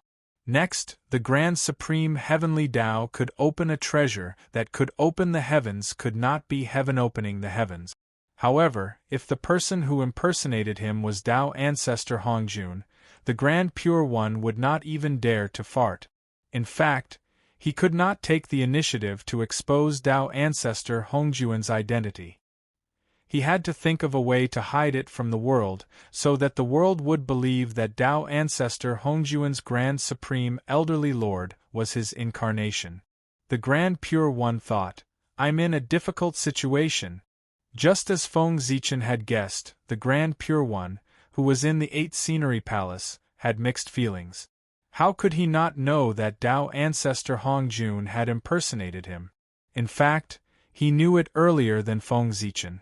That was because before Tao Ancestor Hongjun reincarnated, he had sealed his incarnation in the heavenly courts, Grand Supreme Elderly Lord, and brought him with him. That's right. Although the Grand Supreme Elderly Lord of the Central Continent was Tao Ancestor Hongjun, the real Grand Supreme Elderly Lord was brought along by him and moved with him. Moreover, Tao Ancestor Hongjun did not block Grand Supreme Elderly Lord's perception. Therefore, he could clearly sense everything that was happening in the outside world. In other words, everything that Tao Ancestor Hongjun experienced would become his experience. The Grand Pure One knew the purpose of Tao Ancestor Hongjun's actions. That was to make it convenient for Tao Ancestor Hongjun to return the identity to Grand Supreme Elderly Lord after the matter was completed. At that time, Tao Ancestor Hongjun would retreat after succeeding. The real Grand Supreme Elderly Lord could also replace the fake Grand Supreme Elderly Lord without leaving a trace. That way no one would know. Tao Ancestor Hongjun's actions were equivalent to telling the Grand Pure One that his identity could not be leaked. Otherwise, he would not have gone through so much trouble to impersonate Grand Supreme Elderly Lord. "Master, you really know how to cause trouble for me. Now, I only hope that you don't offend a group of people and don't make the entire world your enemy. Otherwise, I'll be in trouble." In the 8th Scenery Palace, the Grand Pure One's face was filled with bitterness. He was helpless. This time, he was destined to be the scapegoat for Tao Ancestor Hongjun. Tao Ancestor Hongjun had to use his name to do things. Clearly, what he wanted to do was not something glorious. If that was not the case, couldn't he just act in his own name? This matter was either disgusting or disgraceful. However, no matter what, the final outcome would definitely be offending someone. Yes, the one who offended was Grand Supreme Elderly Lord, not Tao Ancestor Hongjun. If someone else had done this, the Grand Pure One would have long taught him a lesson. However, if this person was Tao Ancestor Hongjun, he could only accept it and hope that Tao Ancestor Hongjun would offend fewer people. There was nothing he could do. Who asked him to be his master and he was his disciple?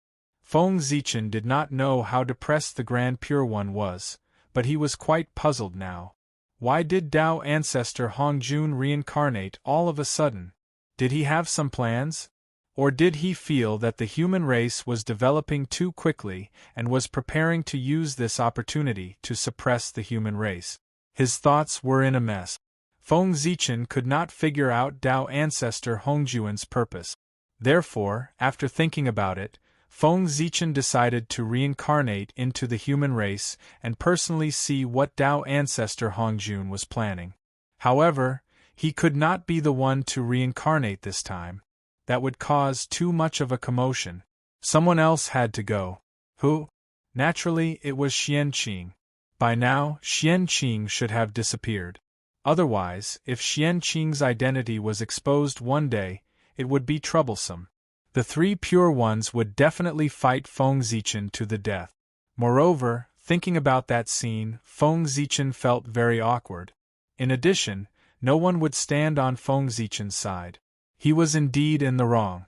It was fine if he used his incarnation to acknowledge the 3 Pure Ones as his master, but after learning, he actually dared to become enemies with the 3 Pure Ones? This was deceiving his master and destroying his ancestors.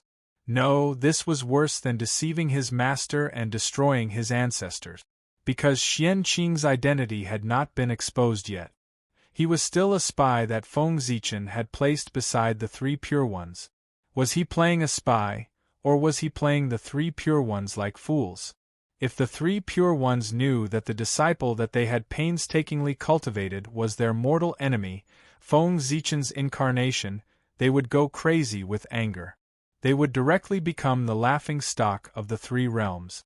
If Feng Zichen was one of the 3 Pure Ones, he would be so ashamed that he would want to commit suicide. The 3 Pure Ones might not want to commit suicide, but they would definitely want to kill Feng Zichen. The kind that would not rest until one of them was dead.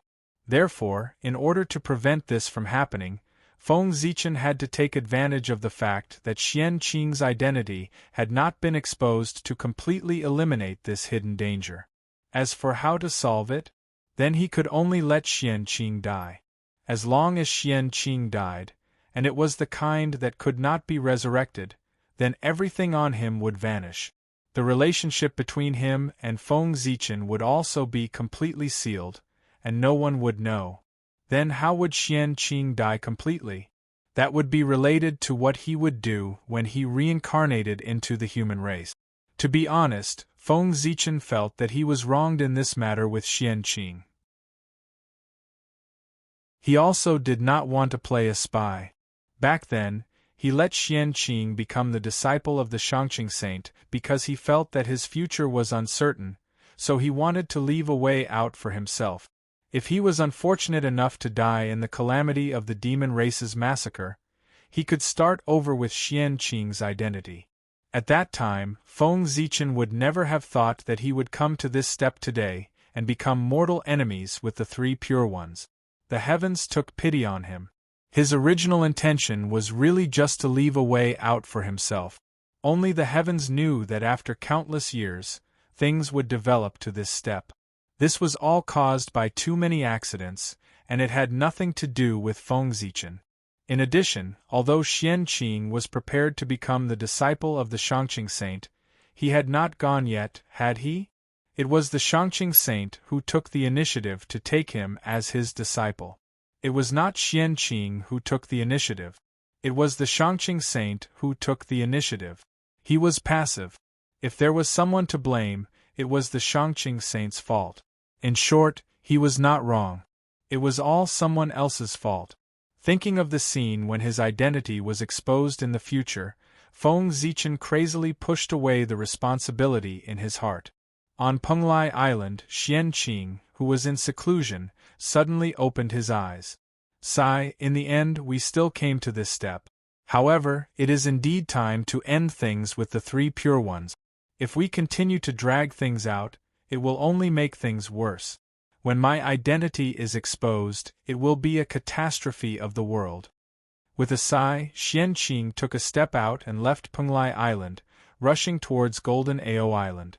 With Xian Qing's understanding of the three pure ones, once they knew the truth of the matter, they would definitely not have the intention to destroy the world and rebuild the universe in their anger. At that time, the world would be reopened, and everything in the past would be buried. The dark history of the three pure ones would naturally become empty. As for the great mediums, after seeing the three pure ones destroying the world, they would forget their memories of Xian Qing. No, I almost forgot. Xian Qing had not reached the realm of primordial chaos. So, if the world was destroyed, he would also die. The immortality of the great mediums depended on the world of primordial chaos. If the world of primordial chaos was destroyed, the great mediums would lose their support. If they died, they would really die and would not be resurrected. If the three pure ones were ruthless, they could definitely destroy Xian Qing completely at the cost of destroying the world. All traces of his existence would completely disappear, including everyone's memories of him. Only the existence of primordial chaos could vaguely remember that there was once a great medium called Xian Qing in the primordial chaos. Don't doubt that once Xian Qing's identity was exposed, the three pure ones would definitely be ruthless. The more they liked Xian Qing in the past, the more they hated him. There was nothing they could not do. Xian Qing's speed was very fast. Penglai Island was not far from Golden Ao Island. So, Xian Qing arrived at Golden Ao Island very quickly. When he arrived at the island, Xian Qing went to the Shangqing Palace with ease. That was the place where the sect leader of Tongtian cultivated. Along the way, he did not meet many disciples of the Jie sect. After the God investiture tribulation, the Jie sect still withered. Other than the core disciples, most of the ordinary disciples were basically dead. They were either on the God investiture list or the ghost sealing list. In the past, the Jie sect, which had tens of thousands of immortals, was no longer at its peak. However, even so, the Jie sect was still stronger than the Chan sect. As for the Western sect, they could not be compared. Even if the number one sect in the primordial chaos suffered heavy losses, it was still the number one sect in the primordial chaos. It was not that the Jie sect was too strong, but the performance of the other sects was too weak. Outside the Shangqing Palace, Xian Qing shouted respectfully, "Disciple is here to pay respects to Master." With a creak, the door of the Shangqing Palace slowly opened. At the same time, the sect leader of Tongtian's voice sounded, "Come in." After Xian Qing entered the palace, the sect leader of Tongtian opened his eyes and asked curiously, "Xian Qing, why are you free to come here today?" The sect leader of Tongtian paid a lot of attention to Xian Qing, the most outstanding disciple. He knew that Xian Qing had been stimulated by his good friend's attainment of the Tao.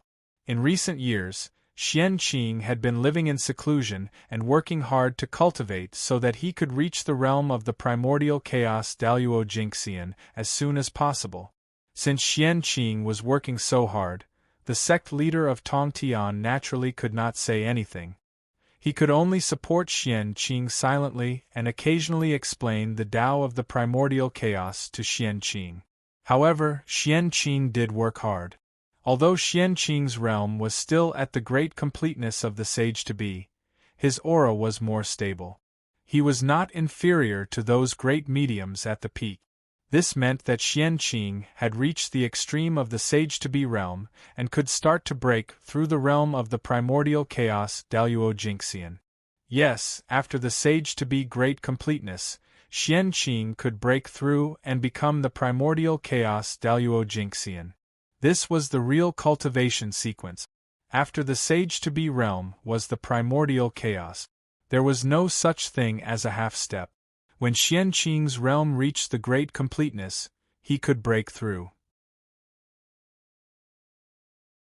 The so-called half-step primordial chaos was the result of the failure of breaking through the sage-to-be great completeness to the primordial chaos. They were stronger than the sage-to-be great completeness but weaker than the real primordial chaos. They were stuck in the middle. Therefore, they were called half-step primordial chaos. Half-step primordial chaos were all failures. As for those who succeeded, they directly attained the Tao and became the primordial chaos Daluo Jingxian. At this time, Xianqing had reached such a realm. The reason why he could cultivate so fast could only be said that the green lotus of creation was awesome. It was worthy of being the ultimate treasure of creation. The 24th grade green lotus of creation was the number 1 auxiliary ultimate treasure of the untainted land. Even the jade plate of creation could not compare with it. Xianqing sat cross-legged on the green lotus. His cultivation increased rapidly like a rocket. In just hundreds of thousands of years, he had reached the extreme of the sage-to-be realm. Xianqing bowed to the sect leader of Tongtian and said, "Master, I am going to reincarnate into the human tribe to practice my own path of great Tao. Therefore, I am here to report to you." Hearing this, the sect leader of Tongtian nodded and said, "That's right. Recently, many great superpowers are going to reincarnate into the human tribe to practice their own path of great Tao and find their own opportunities to attain the Tao. If you reincarnate at this time, you can discuss Tao with them. Maybe you can break through." P.S. Interspersing the two plots.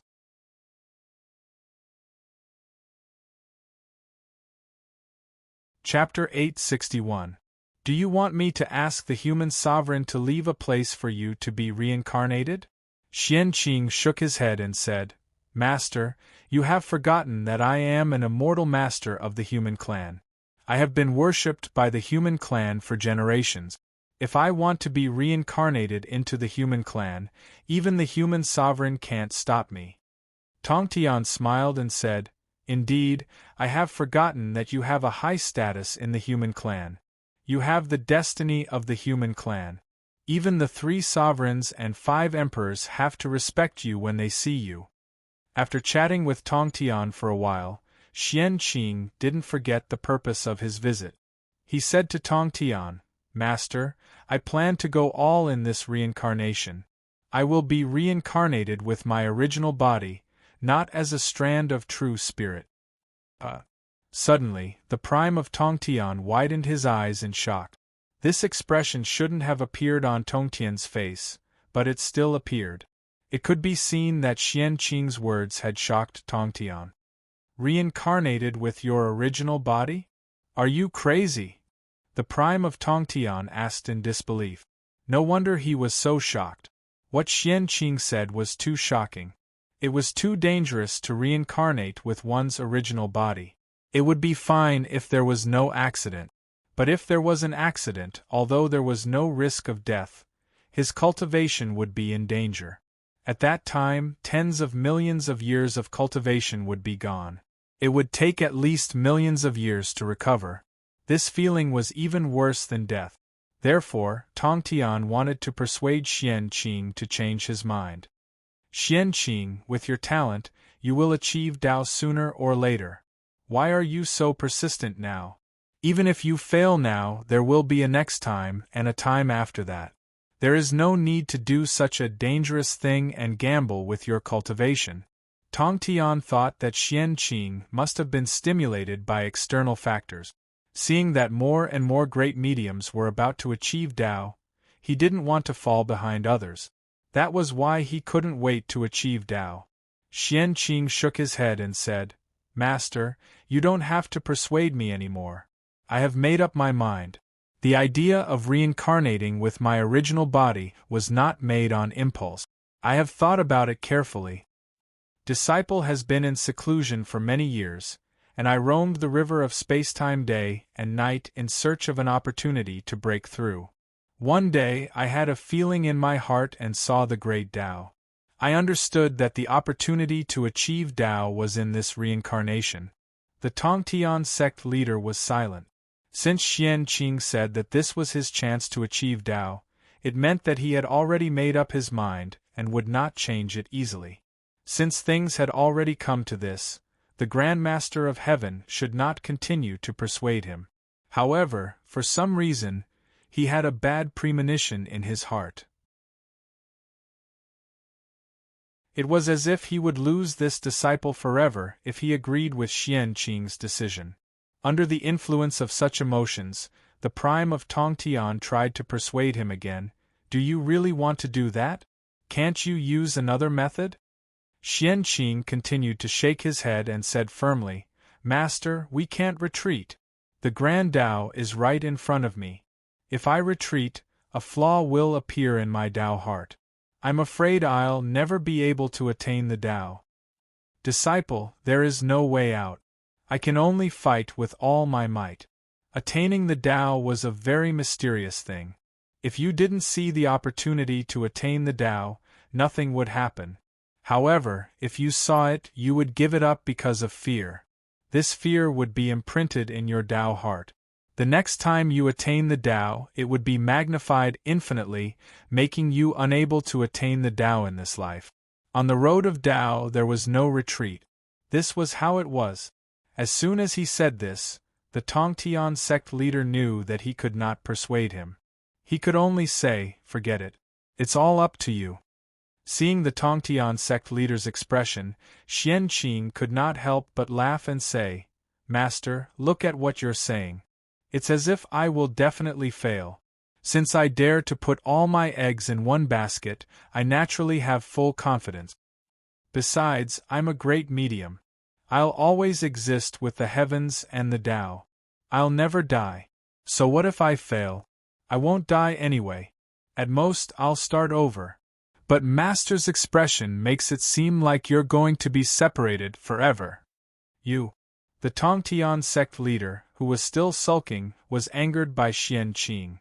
He picked up the horsetail whisk in his hand and was about to hit Xianqing. However, Xianqing smiled and dodged. "Master, you're busy. I have something to do. I'll take my leave first." As he said this, Xianqing left quickly as he was afraid that the Tongtian sect leader would continue to hit him. After Xianqing left, the smile on the Tongtian sect leader's face disappeared and was replaced by a serious expression. Although what Xianqing said was the truth, there was still a haze lingering in the Tongtian sect leader's heart. If there was really no problem with this matter, why would he have a bad feeling in his heart? The reincarnation of Xianqing was not that simple. After thinking for a while, the Tongtian sect leader could not think of a reason. In the end, he could not help but sigh, "Forget it. The poor Wei will spend more energy to keep an eye on Xianqing's reincarnation for a while. See what's going to happen to him. If there's really someone who wants to hurt the disciple of the poor Wei, don't blame the Qingping sword in the poor Wei's hand for being ruthless." In the end, the Tongtian sect leader's voice could not help but have a strong murderous intent. Being accompanied by the 4 immortal slaying swords day and night, how could the Tongtian sect leader not have a murderous intent? Xianqing, who had already walked far away, did not hear what the Tongtian sect leader said just now. If he had heard it, he would probably be moved and be more determined to walk on the road to death, so that he could cut off the relationship between himself and the 3 pure ones. Really, it could not be delayed any longer.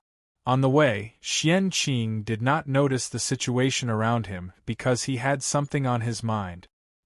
He just kept walking forward until a gentle voice sounded, which woke him up. "Greetings, eldest senior brother." Xianqing looked up and found that the person who called him was the Three Pure Ones. He was about to leave the island, and the Three Pure Ones were about to enter the island. They bumped into each other.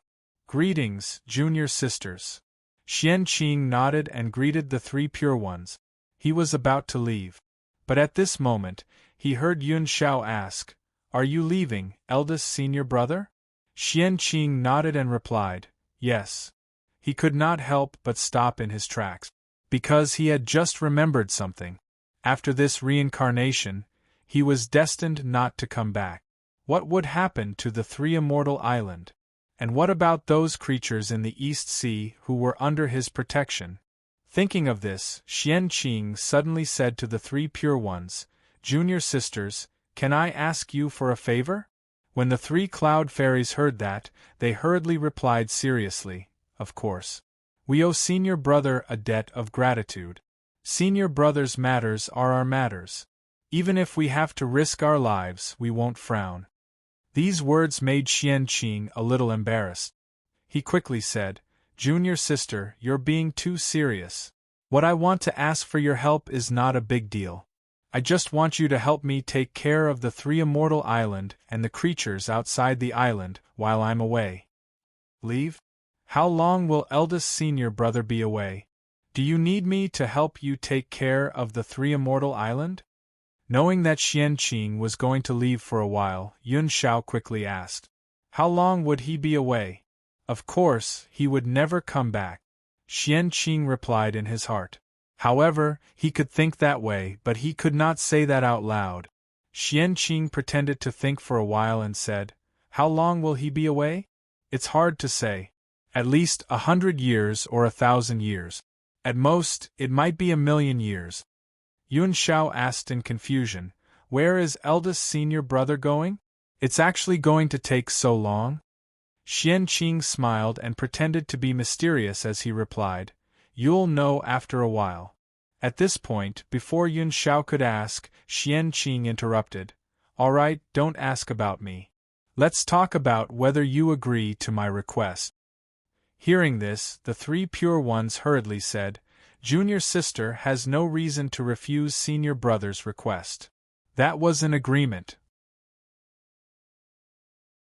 Although the Three Pure Ones had not reached the realm of the Daluo Taoist priests, they were probably not far off, especially when the three of them worked together to set up the Nine Bends Yellow River Array. Even the Khanate Taoist priests would have to suffer. With the three sisters protecting the Three Immortal Island, the safety of the East Sea living beings inside and outside the island was guaranteed. As for why he asked the Three Pure Ones to take care of the Three Immortal Island and not other junior brothers and sisters, such as Duobao, of course it was not because the Three Pure Ones were good-looking, but because they were born and raised in the East Sea like Xianqing. With this karma, they would treat the living beings near the Three Immortal Island more attentively. It was because they had the same interest. No matter how deep their relationship was, there would be a day when they were indifferent. Only benefits could last forever. If they asked other junior brothers for help, it would be fine if Xianqing did not show up for 1,000 or 10,000 years. However, if this time was extended to 1,000,000 or 10,000,000 years, and Xianqing did not show up for a long time, no matter how great their relationship was, it would be over. As such, they would abandon these living beings in the East Sea sooner or later if they had no interest in them. However, the Three Pure Ones were different. The East Sea was their natural base, and these living beings in the East Sea would become their subordinate. Therefore, they would be more attentive to the living beings in the East Sea and would not become estranged because of the passage of time. After all, the living beings near the Three Immortal Island had worshipped Xianqing for tens of millions of years. With this relationship, even if Xianqing left, he would leave a way out for them. In this way, their acquaintance was not in vain. In that case, I'll thank you in advance, junior sisters. Xianqing nodded and thanked the three purities before taking his leave. Just as Xianqing was preparing to arrange the reincarnation matters, some of the great mediums were already fully prepared. They separated a strand of divine sense and set off to the central divine prefecture to meet the human emperor and obtain the qualifications to reincarnate from him. This was not difficult. The purpose of doing this was just to tell the human emperor that they were ready to reincarnate and not to treat them as stowaways and kill them. At the same time, it was also to let the human emperor know who had reincarnated into the human race. It was to prevent them from being accidentally injured when cleaning up later. Those who had greeted the human emperor would naturally have no problem reincarnating. However, those who did not greet the human emperor but secretly reincarnated should not blame the human emperor for being ruthless. Destroying a strand of divine sense was still a light punishment. Who knows, they might even follow this strand of divine sense to investigate and find the location of their original body. Whether this was possible or not depended on Feng Zichen's mood. Fellow Taoists, you can reincarnate, but don't kill all your relatives and friends just to cut off the karma. If you really do that, then don't blame me for being ruthless. Don't say that I didn't warn you. Just before the great mediums reincarnated, Feng Zichen gave them a final warning. It was no wonder that Feng Zichen said so. If these great mediums were to reincarnate into the human race, they would definitely have an additional father, mother, and a bunch of relatives and friends. When the great mediums' thoughts returned to their original bodies, what would happen to their relatives? Could it be that they had to be taken away? Definitely not. Who would be willing to have an additional pair of parents for nothing, especially these connate saints who were born by heaven and earth? Then, in this case, letting these relatives die silently was the best choice. Your Majesty, don't worry. Poor Wei and the others are not people of the devil Dao. How could they do such a heartless thing? In this reincarnation, since poor Wei and the others have already separated this strand of divine sense, they have no intention of taking it back. In this way, all the karma will be in this strand of divine sense incarnation. When poor Wei and the others disperse their incarnations, all the karma will disappear and it will not affect their original bodies. A Taoist said loudly. Hearing this, Feng Zichen nodded and agreed with him. If the divine sense did not return to the original body, then all the experiences and karma in this life would have nothing to do with the original body. Naturally, there would be no more scruples. The so-called parents were the incarnation's parents. What did it have to do with the original body? Glancing at everyone, Feng Zichen said, "Since you all know what to do, I won't say anything else. Fellow Taoists, please do as you please." After saying that, Feng Zichen slashed down with his sword and opened up a huge reincarnation passage in the void. Entering it, one could be reincarnated as a human. As for when to enter, Feng Zichen did not care or ask. It was all up to the powerful cultivators. On the ground, many powerful cultivators were preparing to reincarnate into the human race. It was very lively, and the underground was not calm either. First, a huge spatial fluctuation suddenly appeared in the reincarnation hall, alarming the entire three realms and attracting the attention of many powerful cultivators. Unfortunately, before these powerful cultivators discovered anything, Goddess Hoodoo had already activated the 6 paths of reincarnation disc and used the power of reincarnation to envelop the netherworld, sealing it completely so that outsiders could not see anything.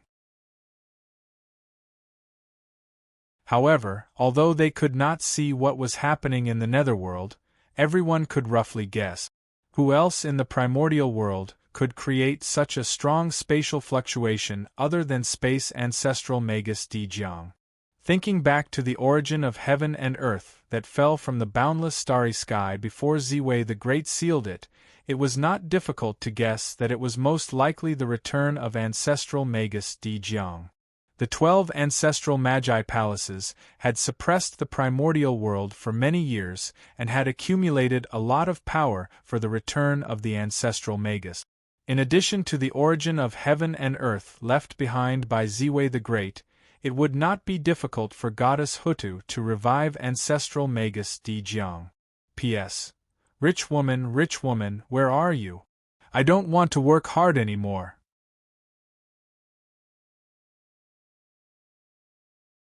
Chapter 862.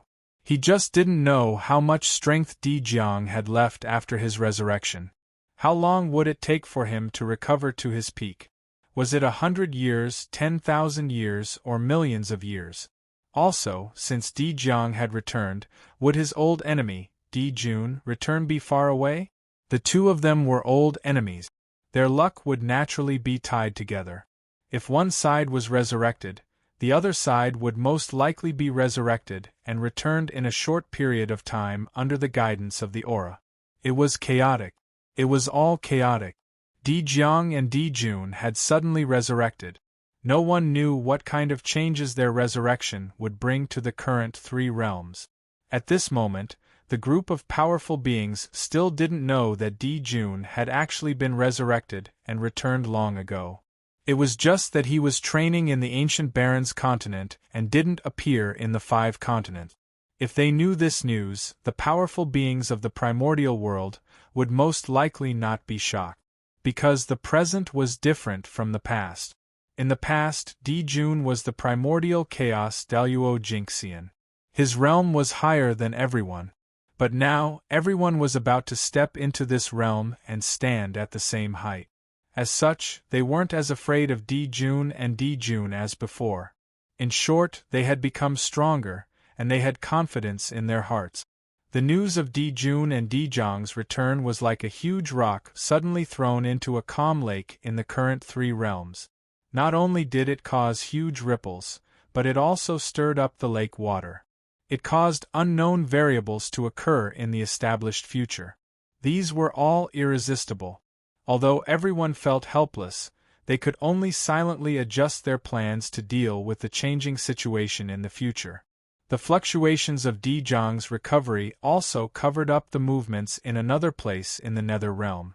Just as Goddess Hutu used the power of reincarnation to seal the entire Nether Realm, the Lord of the Blood Sea, Nether River Patriarch, suddenly walked out of the Blood Sea and came to Fengdu City to visit the Emperor of Fengdu. Nether River Patriarch came to Fengdu City because he had something to ask the Emperor of Fengdu. It seemed that those great masters who were inferior to him had all found their way to Dao and were preparing to ascend to primordial chaos Daluo Jinxian. However, he had been standing at the half-step primordial chaos Daluo Jinxian for many years.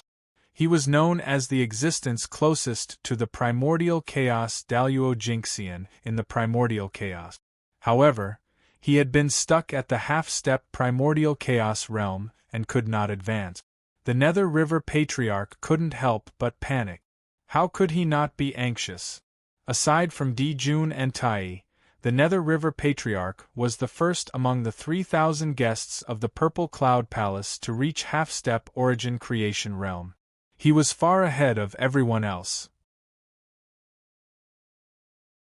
Not too long ago, the Nether River Patriarch had witnessed the heavenly Tao with his own eyes, which allowed him to take a small step forward in his cultivation.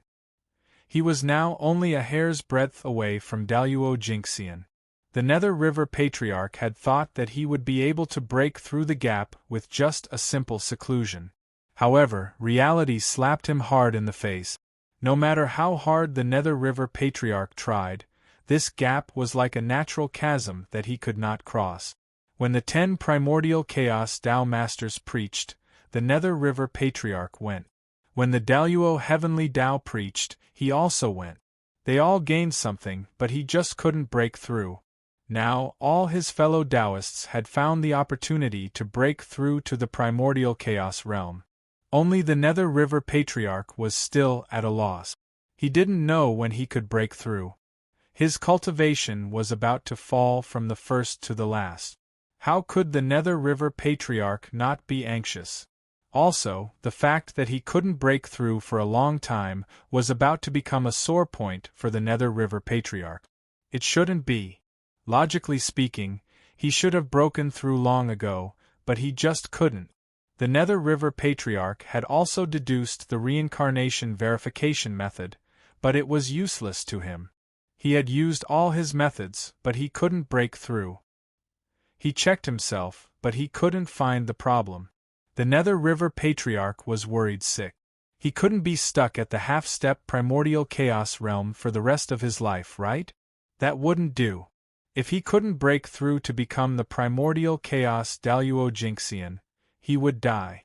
If Zenuanzi successfully became the primordial chaos Daluo-Jinxian, he would definitely not let him go. Even if he risked offending the Netherworld realm, he would go to the Blood Sea to kill him. Therefore, the Nether River Patriarch had to achieve the Tao. It was not for anything else but for survival. It should be so. At the bottom of the Blood Sea, the Nether River Patriarch thought about it and finally walked out of the Blood Sea and went to Fengdu City. He planned to ask the Emperor of Fengdu if he had a way to solve his problem. It had to be said that Fengdu's acting skills were still good. In addition, with the cooperation of Goddess Hutu, the Nether River Patriarch didn't see any flaws over the years. He still thought that the Ghost Emperor of Fengdu was an old antique from the primordial world. Therefore, in the Nether River Patriarch's opinion, the Ghost Emperor of Fengdu, an old antique, was experienced and knowledgeable. He might be able to find the reason why he didn't understand. Under the guidance of the unseen, the Nether River Patriarch came to Fengdu City. The Ghost Emperor of Fengdu was still at the half-step primordial chaos realm. In terms of strength, he might not be as strong as the Nether River Patriarch. However, his true body was an extraordinary expert at the ninth heaven of primordial chaos. Therefore, the Ghost Emperor of Fengdu, whose cultivation was only at the half-step primordial chaos realm, already had the characteristics of a primordial chaos realm expert. In terms of realm, he was much higher than the Nether River Patriarch.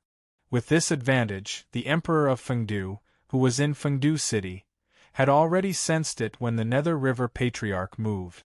He sent his disciple, Tong Yu, out in advance to welcome the Nether River Patriarch. Netherworld Hierarch, Master has been waiting for you in the Netherworld Hall for a long time. When the Nether River Patriarch approached Fengdu City, Tong Yu took the initiative to say. The Nether River Patriarch was shocked when he heard that. He came to Fengdu City on the spur of the moment without any warning. Even so, the Ghost Emperor of Fengdu was still able to calculate his itinerary. This cultivation was truly astonishing. It was definitely not something an ordinary primordial chaos Daluo-Jinxian could do. The Nether River Patriarch was confident that even a saint would find it difficult to calculate his itinerary. However, the Ghost Emperor of Fengdu could calculate it. This was very shocking. Although this did not mean that he was stronger than a saint, it was enough to prove that in some aspects, the Ghost Emperor of Fengdu was better than a saint. Thinking of this, the Nether River Patriarch could not help but be more certain that the Emperor of Fengdu was definitely the incarnation of a senior expert. At the same time, he was more confident about the result of this trip. Perhaps the Emperor of Fengdu could really solve the doubts in his heart. At this point, the Nether River Patriarch calmed down. He looked at Tong Yu and said unhurriedly, "You are Tong Yu? Fellow Taoist Fengdu's new disciple?" Tong Yu was not afraid of being stared at by the Nether River Patriarch. He replied respectfully, "Yes, I am." Seeing that Tong Yu's expression did not change under his gaze, the Nether River Patriarch's eyes could not help but reveal a hint of admiration. Not bad, not bad. As expected of fellow Taoist Fengdu's disciple. Just this courage has already surpassed many living beings in the three realms. Who was the Nether River Patriarch? He was an innate saint born from the killing intent of heaven and earth. He cultivated the innate Tao of slaughter. His eyes contained boundless killing intent. There were images of mountains of corpses and seas of blood floating in the air, and the corpses of gods and demons lying on the ground. Ordinary Taoist priests would tremble in fear if they were stared at by him. However, Tong Yu's expression did not change. It was clear that he was extraordinary. You are the first innate god and demon born from the Ghost Tao. If there are no accidents, it will not be difficult for you to become a great divinity in the future. It is also not impossible for you to strive for the supreme primordial chaos Tao realm. After praising Tong Yu, the Nether River Patriarch took out a blood-colored lotus seed and handed it to Tong Yu. The sea of blood is so filthy that it is difficult to breed treasures. Therefore, I don't have anything good in my hands. Only this red lotus seed can be taken out. I will give you one as a meeting gift. Although Tong Yu was born later and was a living being of the three realms, he was also a person who was well-read. Therefore, he was not unfamiliar with the few precious treasures of the Nether realm. In the Nether realm, apart from the Chaos Supreme Treasure, the 6 Paths of Reincarnation Disc, the most precious treasures were the 4 great spiritual treasures in the Nether River Patriarch's hands. They were the Supreme Grade Khanate Merit Numinous Treasure, the Northern Mystic Origin Water Control Flag, the 12th rank Red Lotus of Hellfire, and the 2 Khanate Killing Swords, UN2 and Abi. In the Emperor of Feng Du's handwriting, he held the 12th rank Red Lotus of Hellfire in high esteem. It was said that its power was comparable to Khanate Absolute Treasures, and was a rare treasure in the world. Therefore, Tong Yu, who had read the Emperor of Feng Du's handwriting, was very familiar with the 12th rank Red Lotus of Hellfire even though he had never seen it. The Red Lotus seed was the seed of the Red Lotus of Hellfire. It was divided into the first, second, and third generations, corresponding to the superior grade, medial grade, and inferior grade Khanate spiritual treasures. Tong Yu identified it with the method written by the Emperor of Feng Du, and found that the lotus seed given by the Nether River Patriarch was the first-generation lotus seed. In other words, if the red lotus seed was nurtured properly, it would at least be a superior-grade Khanate spiritual treasure. It was even possible for it to be a supreme-grade Khanate spiritual treasure. What was a great gift? This was it. The Nether River Patriarch was indeed the richest person in the Nether realm. It was hard to refuse such a great gift. Tong Yu also knew that a big shot like the Nether River Patriarch would not go back on his word. If he said that he would give the red lotus seed, then he would definitely give it away. Therefore, Tong Yu did not pretend to refuse. He accepted the red lotus seed and thanked the Nether River Patriarch. "Thank you for the gift, Martial Uncle." At this time, the Nether River Patriarch laughed. "Haha, the poor Wei likes you more and more. You are much better than those idiots from the Ashura tribe. It's also because you have already taken fellow Taoist Feng Du as your master. Otherwise, I would have snatched you over to be my disciple." At this point, the Nether River Patriarch could not help but complain. It's also the poor Wei's luck has been bad recently. There are Khanate godfiends being born everywhere in the three realms. Only my blood sea has not shown any signs of activity. It's really infuriating. With that, the Nether River Patriarch shook his head and followed Tong Yu into Fengdu City to meet the Emperor of Feng Du at the Nether Hall. Nether Hall. If the Hall of Reincarnation was the sacred ground of the Nether Realm, the Nether Hall was the center of power in the Nether Realm. It was named after the Nether Hall, which showed its status. After leading the Nether River Patriarch to the Nether Hall, Tong Yu consciously retreated. The Nether River Patriarch, on the other hand, stepped into the Nether Hall alone. Looking at the Nether River Patriarch who stepped into the hall, the Emperor of Feng Du smiled and said, "Fellow Taoist Nether River, why do you have time to come to the poor Wei's place?"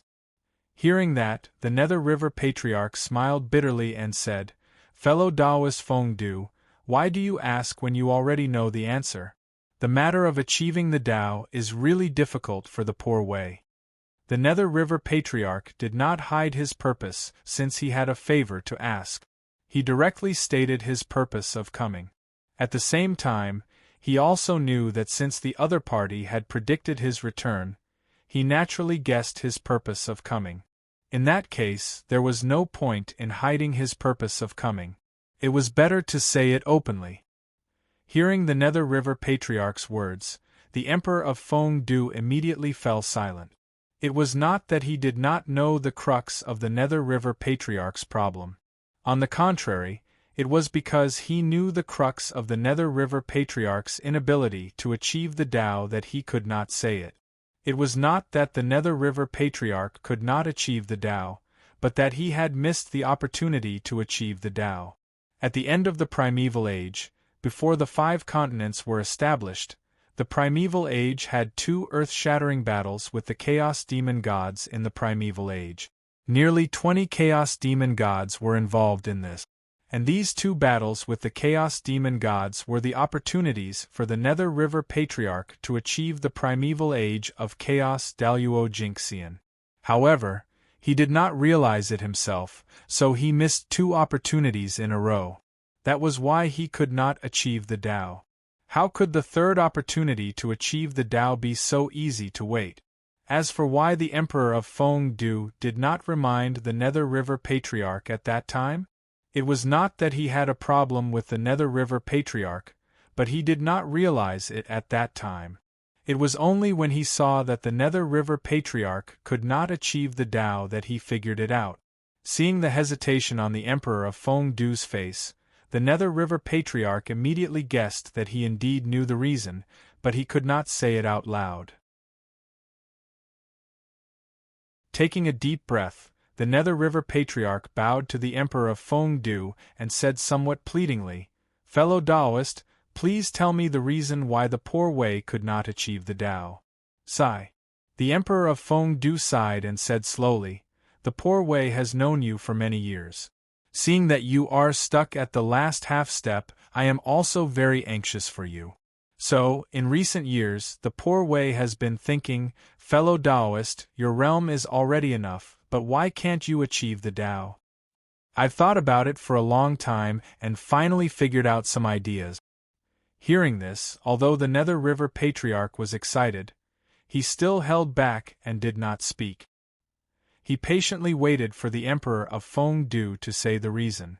However, at this moment, the Emperor of Feng-Du suddenly asked him, "Fellow Taoist, do you still remember the 2 battles with the Chaos Demon Gods?" The Nether River Patriarch was stunned. Although he did not know what this question had to do with his Tao, he still replied, "Of course I remember. In the battle in the chaos beyond the heavens, the poor Wei was able to glimpse the heavenly Tao, and his cultivation improved greatly. The battle in the wilderness officially confirmed the current situation of the 3 realms. These were earth-shattering events that could not be forgotten even if he wanted to." Of course, the Nether River Patriarch remembered. Sigh. After a long sigh, the Emperor of Feng-Du said helplessly, "Fellow Taoist Nether River, these 2 battles were your opportunity to achieve the Tao, but you missed them one by one." As soon as Feng-Du said that, not only did Patriarch Nether River not feel relieved, but he became even more confused. Why did his opportunity to achieve the Tao should be in these 2 battles with the Chaos Demon Gods? He did not feel anything at all? The Nether River Patriarch could not help but ask, "Fellow Taoist, what do you mean? Could it be that the poor Wei's delay in achieving the Tao is related to these 2 battles?"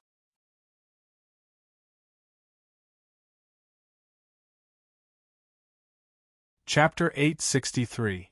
Instead of answering Nether River Patriarch's question, Feng-Du asked, "What Tao do you cultivate?" Nether River Patriarch blurted out, "The Tao of Massacre and the Khanate Blood Tao." Nodding, Emperor Feng-Du replied, "How about these 2 great Taos?" This time, Nether River Patriarch thought for a while before replying, "The Tao of Massacre is unparalleled. In terms of lethality, it should be in the top 3 in the primordial world. That's why the Tao of Massacre harms the harmony of heaven and earth, and is difficult to achieve. The Khanate Blood Tao uses blood to trace back to the beginning of all living beings. Comprehending the true drop of life can also transform all living beings with blood. It's also the most superior great Tao in the primordial world and is difficult to cultivate. Fengdu Ghost Emperor agreed. Yes, both the Tao of Massacre and the Khanate Blood Tao are top-notch great Taos in the primordial world with unparalleled power. Once they achieve Tao, they will definitely bring you an unimaginable transformation.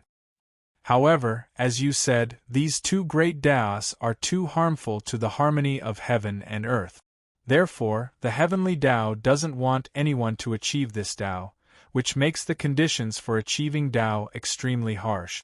Speaking of this, Fengdu Ghost Emperor suddenly stood up and looked at Nether River Patriarch, saying in a deep voice, according to the results of the Poor Way's many years of deduction, those who cultivate the Tao of Massacre have to kill a primordial chaos Dalio Jinxian to achieve Tao.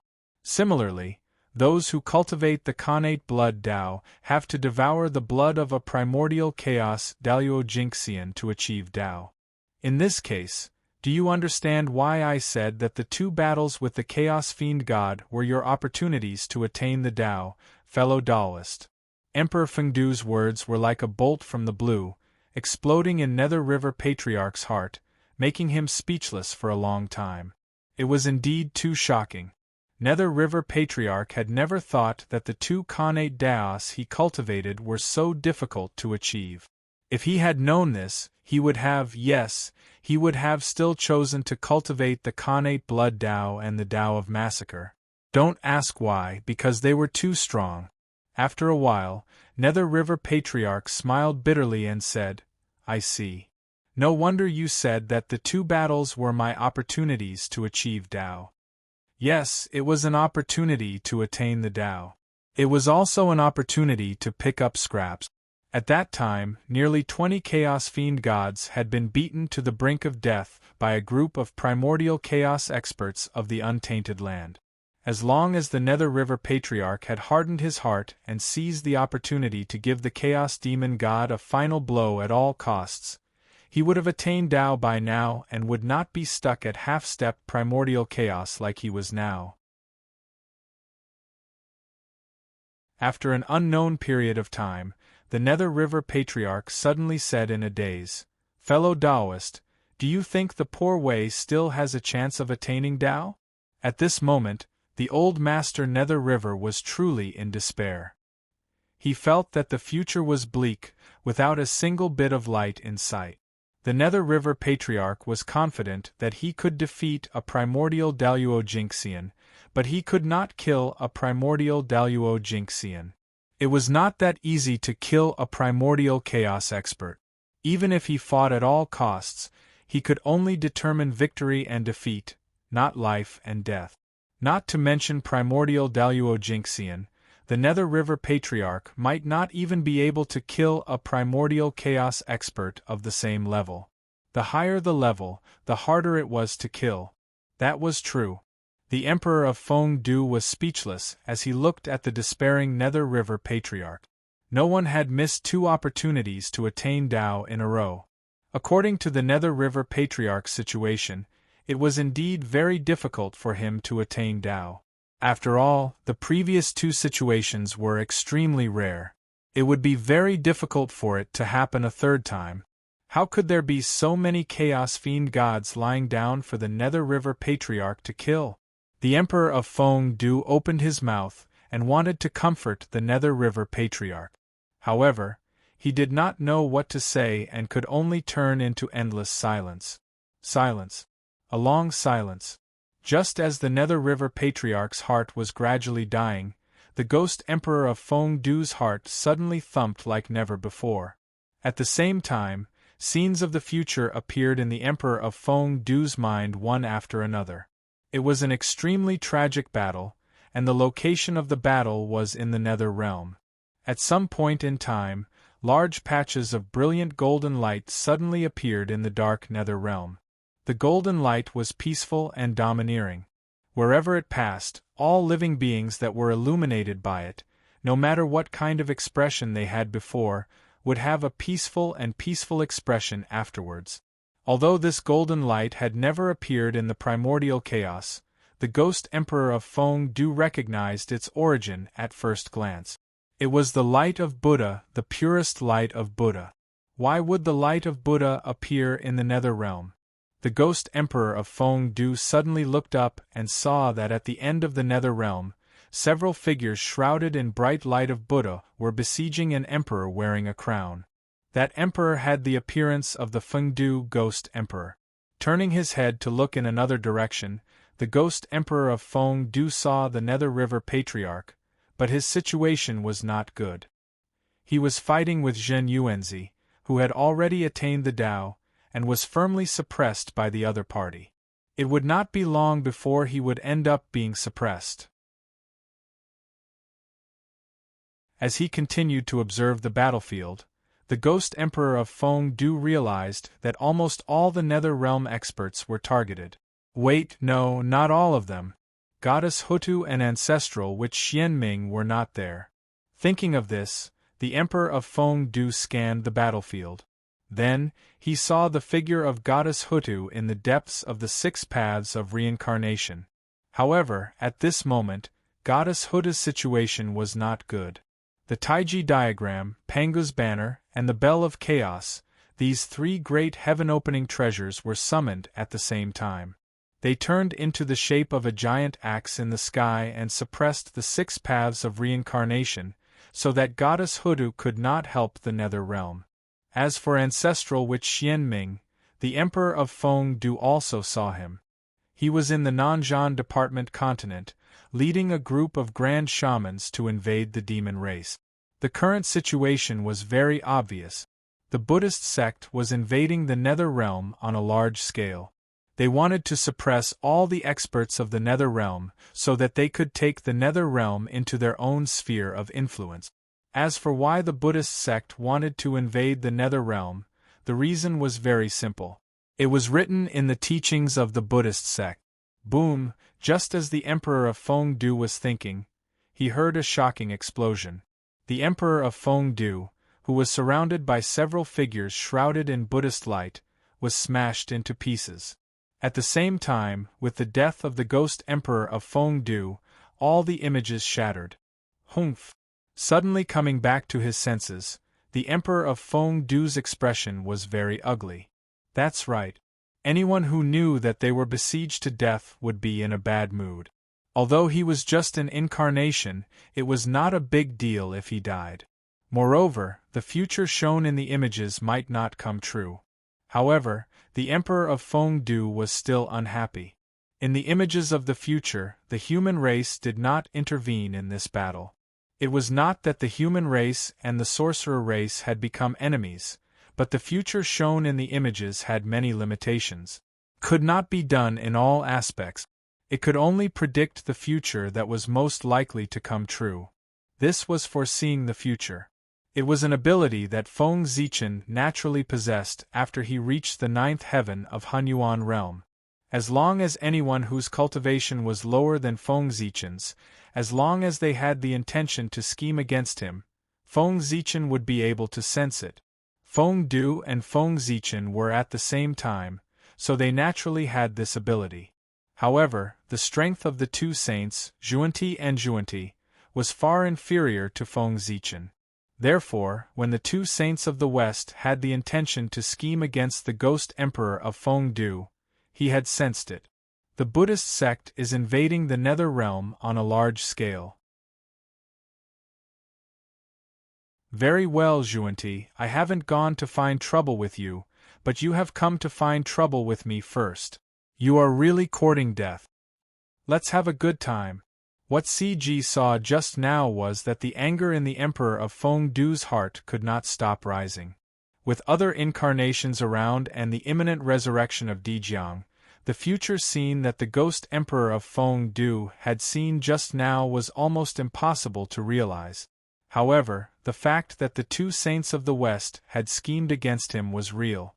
It could not be faked at all. This made the Emperor of Feng Du very angry. In order not to expose his identity, he had already suppressed his anger and did not go to find trouble with the 2 saints of the West. But even so, the other party dared to take the initiative to come to him. How dare they? The Emperor of Feng Du was furious, so he wanted to take revenge. As the saying goes, it is impolite not to reciprocate. Since the two saints of the West dared to scheme against him, then they could not blame him for scheming back. The abnormality of the Emperor of Feng Du naturally could not be hidden from the perception of the Nether River Patriarch. In the eyes of the Nether River Patriarch, the Emperor of Feng Du was first absent-minded for a moment, then he suddenly came back to his senses. As if he had been greatly stimulated, his expression became uncertain. Curious about the change in the Emperor of Feng Du, the Nether River Patriarch asked in a hoarse voice, "Fellow Taoist, did something happen? Why did you lose your composure like this?" The Emperor of Feng Du waved his hand and was about to say that it was nothing, but suddenly, his expression froze.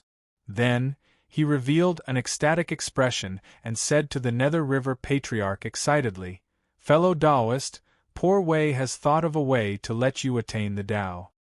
Hearing this, the Nether River Patriarch was stunned, as if he did not dare to be confident. But soon, he reacted and hurriedly asked the Emperor of Feng Du, "What method have you thought of?" Ahem. After calming himself down, the Emperor of Feng Du regained his calm and composed appearance. Then, he said to the Nether River Patriarch, "The method is actually not difficult. With your strength, it is not difficult for you to do it. However, whether you want to do it or not depends on whether you are brave enough." Hearing what the Emperor of Feng Du said, the Nether River Patriarch suddenly had a bad feeling in his heart. But in the end, his desire to attain the Tao suppressed the bad feeling in his heart. He said to the Emperor of Feng Du, "Fellow Taoist, just tell me what method you have. Poor Wei has no way out now. If you can't attain the Tao, you will definitely face a situation of certain death in the future. So, fellow Taoist, you don't have to worry about anything. As long as you can attain the Tao, even if you have to attack a saint, the Poor Wei will not hesitate." "All right." The Emperor of Feng Du nodded and said, "Fellow Taoist, you are right. If you want to attain the Tao, you have to attack a saint. Kill a saint to become a primordial chaos." The Emperor of Feng Du said boldly, but the Nether River Patriarch was not frightened. He only said in a deep voice, "Please tell me the details of how to do it."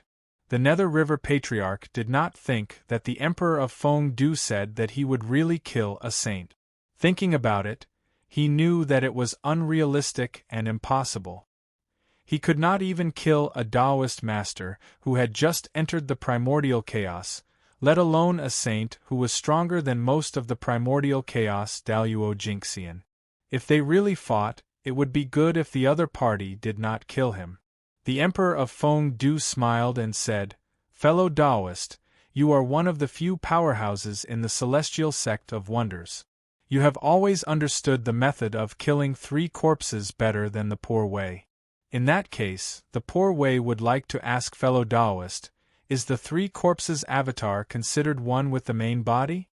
The Nether River Patriarch nodded subconsciously and said, "Of course. The 3 corpses are also a part of the body. In the future, they will have to be taken back after attaining the Tao. If they are not one, how can they be integrated?" At this point, the Nether River Patriarch seemed to have understood something. He suddenly raised his head and said, "Fellow Taoist, you mean to let the Poor Wei kill a saint avatar?" The Emperor of Feng Du replied, "Yes. Indeed, with the Nether River Patriarch's current strength, trying to kill a saint was no different from committing suicide. However, it was much easier to kill the 3 corpses avatar of a saint. As everyone knew, although the 3 corpses avatar was strong, it could not reach the level of the primordial chaos Daluo Jinxian. With the Nether River Patriarch's strength, he could even fight against a primordial chaos powerhouse. If he was well prepared, it would not be difficult to kill a saint avatar if he was caught off guard. The 3 corpses avatar was one with the saint. If the Nether River Patriarch could kill it, he could be considered as close to killing a saint. And a saint would only be stronger than the primordial chaos Daluo Jinxian, not weaker than the primordial Daluo Jinxian. Therefore, after killing the saint avatar, the Nether River Patriarch's Tao of Slaughter would be complete. He would then attain the Tao and break through to become the primordial chaos Daluo Jinxian. Similarly, if he could refine the flesh and blood of the Saint Avatar, the Nether River Patriarch's Khanate blood Tao would also be complete. By then, the Nether River Patriarch's strength would soar as the primordial chaos Daluo Jinxian. Compared to these gains, offending a saint was nothing at all. After thinking about it, the Nether River Patriarch said, "This method is feasible, but who should I target?" At this moment, the Emperor of Fengdu laughed. Who could he target? It had to be the two saints of the West. This was retribution for daring to scheme against him. "I'll kill one of your avatars first, and make you the laughingstock of the primordial world. After that, I'll slowly settle the score with you." Walking to the Nether River Patriarch, the Emperor of Fengdu whispered, "Pick the weak. Since you want to target a saint, you must target the weakest one." Then, the Emperor of Fengdu analyzed for him. The three pure ones are said to be separated, but the brothers are against the wall. If you target the three pure ones, it's hard to guarantee that the three of them will not join forces to deal with you. Therefore, the three pure ones are not desirable. The Nether River Patriarch nodded and said, "What you said makes sense." The Emperor of Fengdu continued to analyze. "Nuwa won't do either. She seems to be alone, but she has the entire human race as her backing. If they really fight, the three pure ones may not be her match." You're tuning in to the Phoenix Knights YouTube channel. Don't forget to subscribe and join us on this journey to catch the most captivating stories.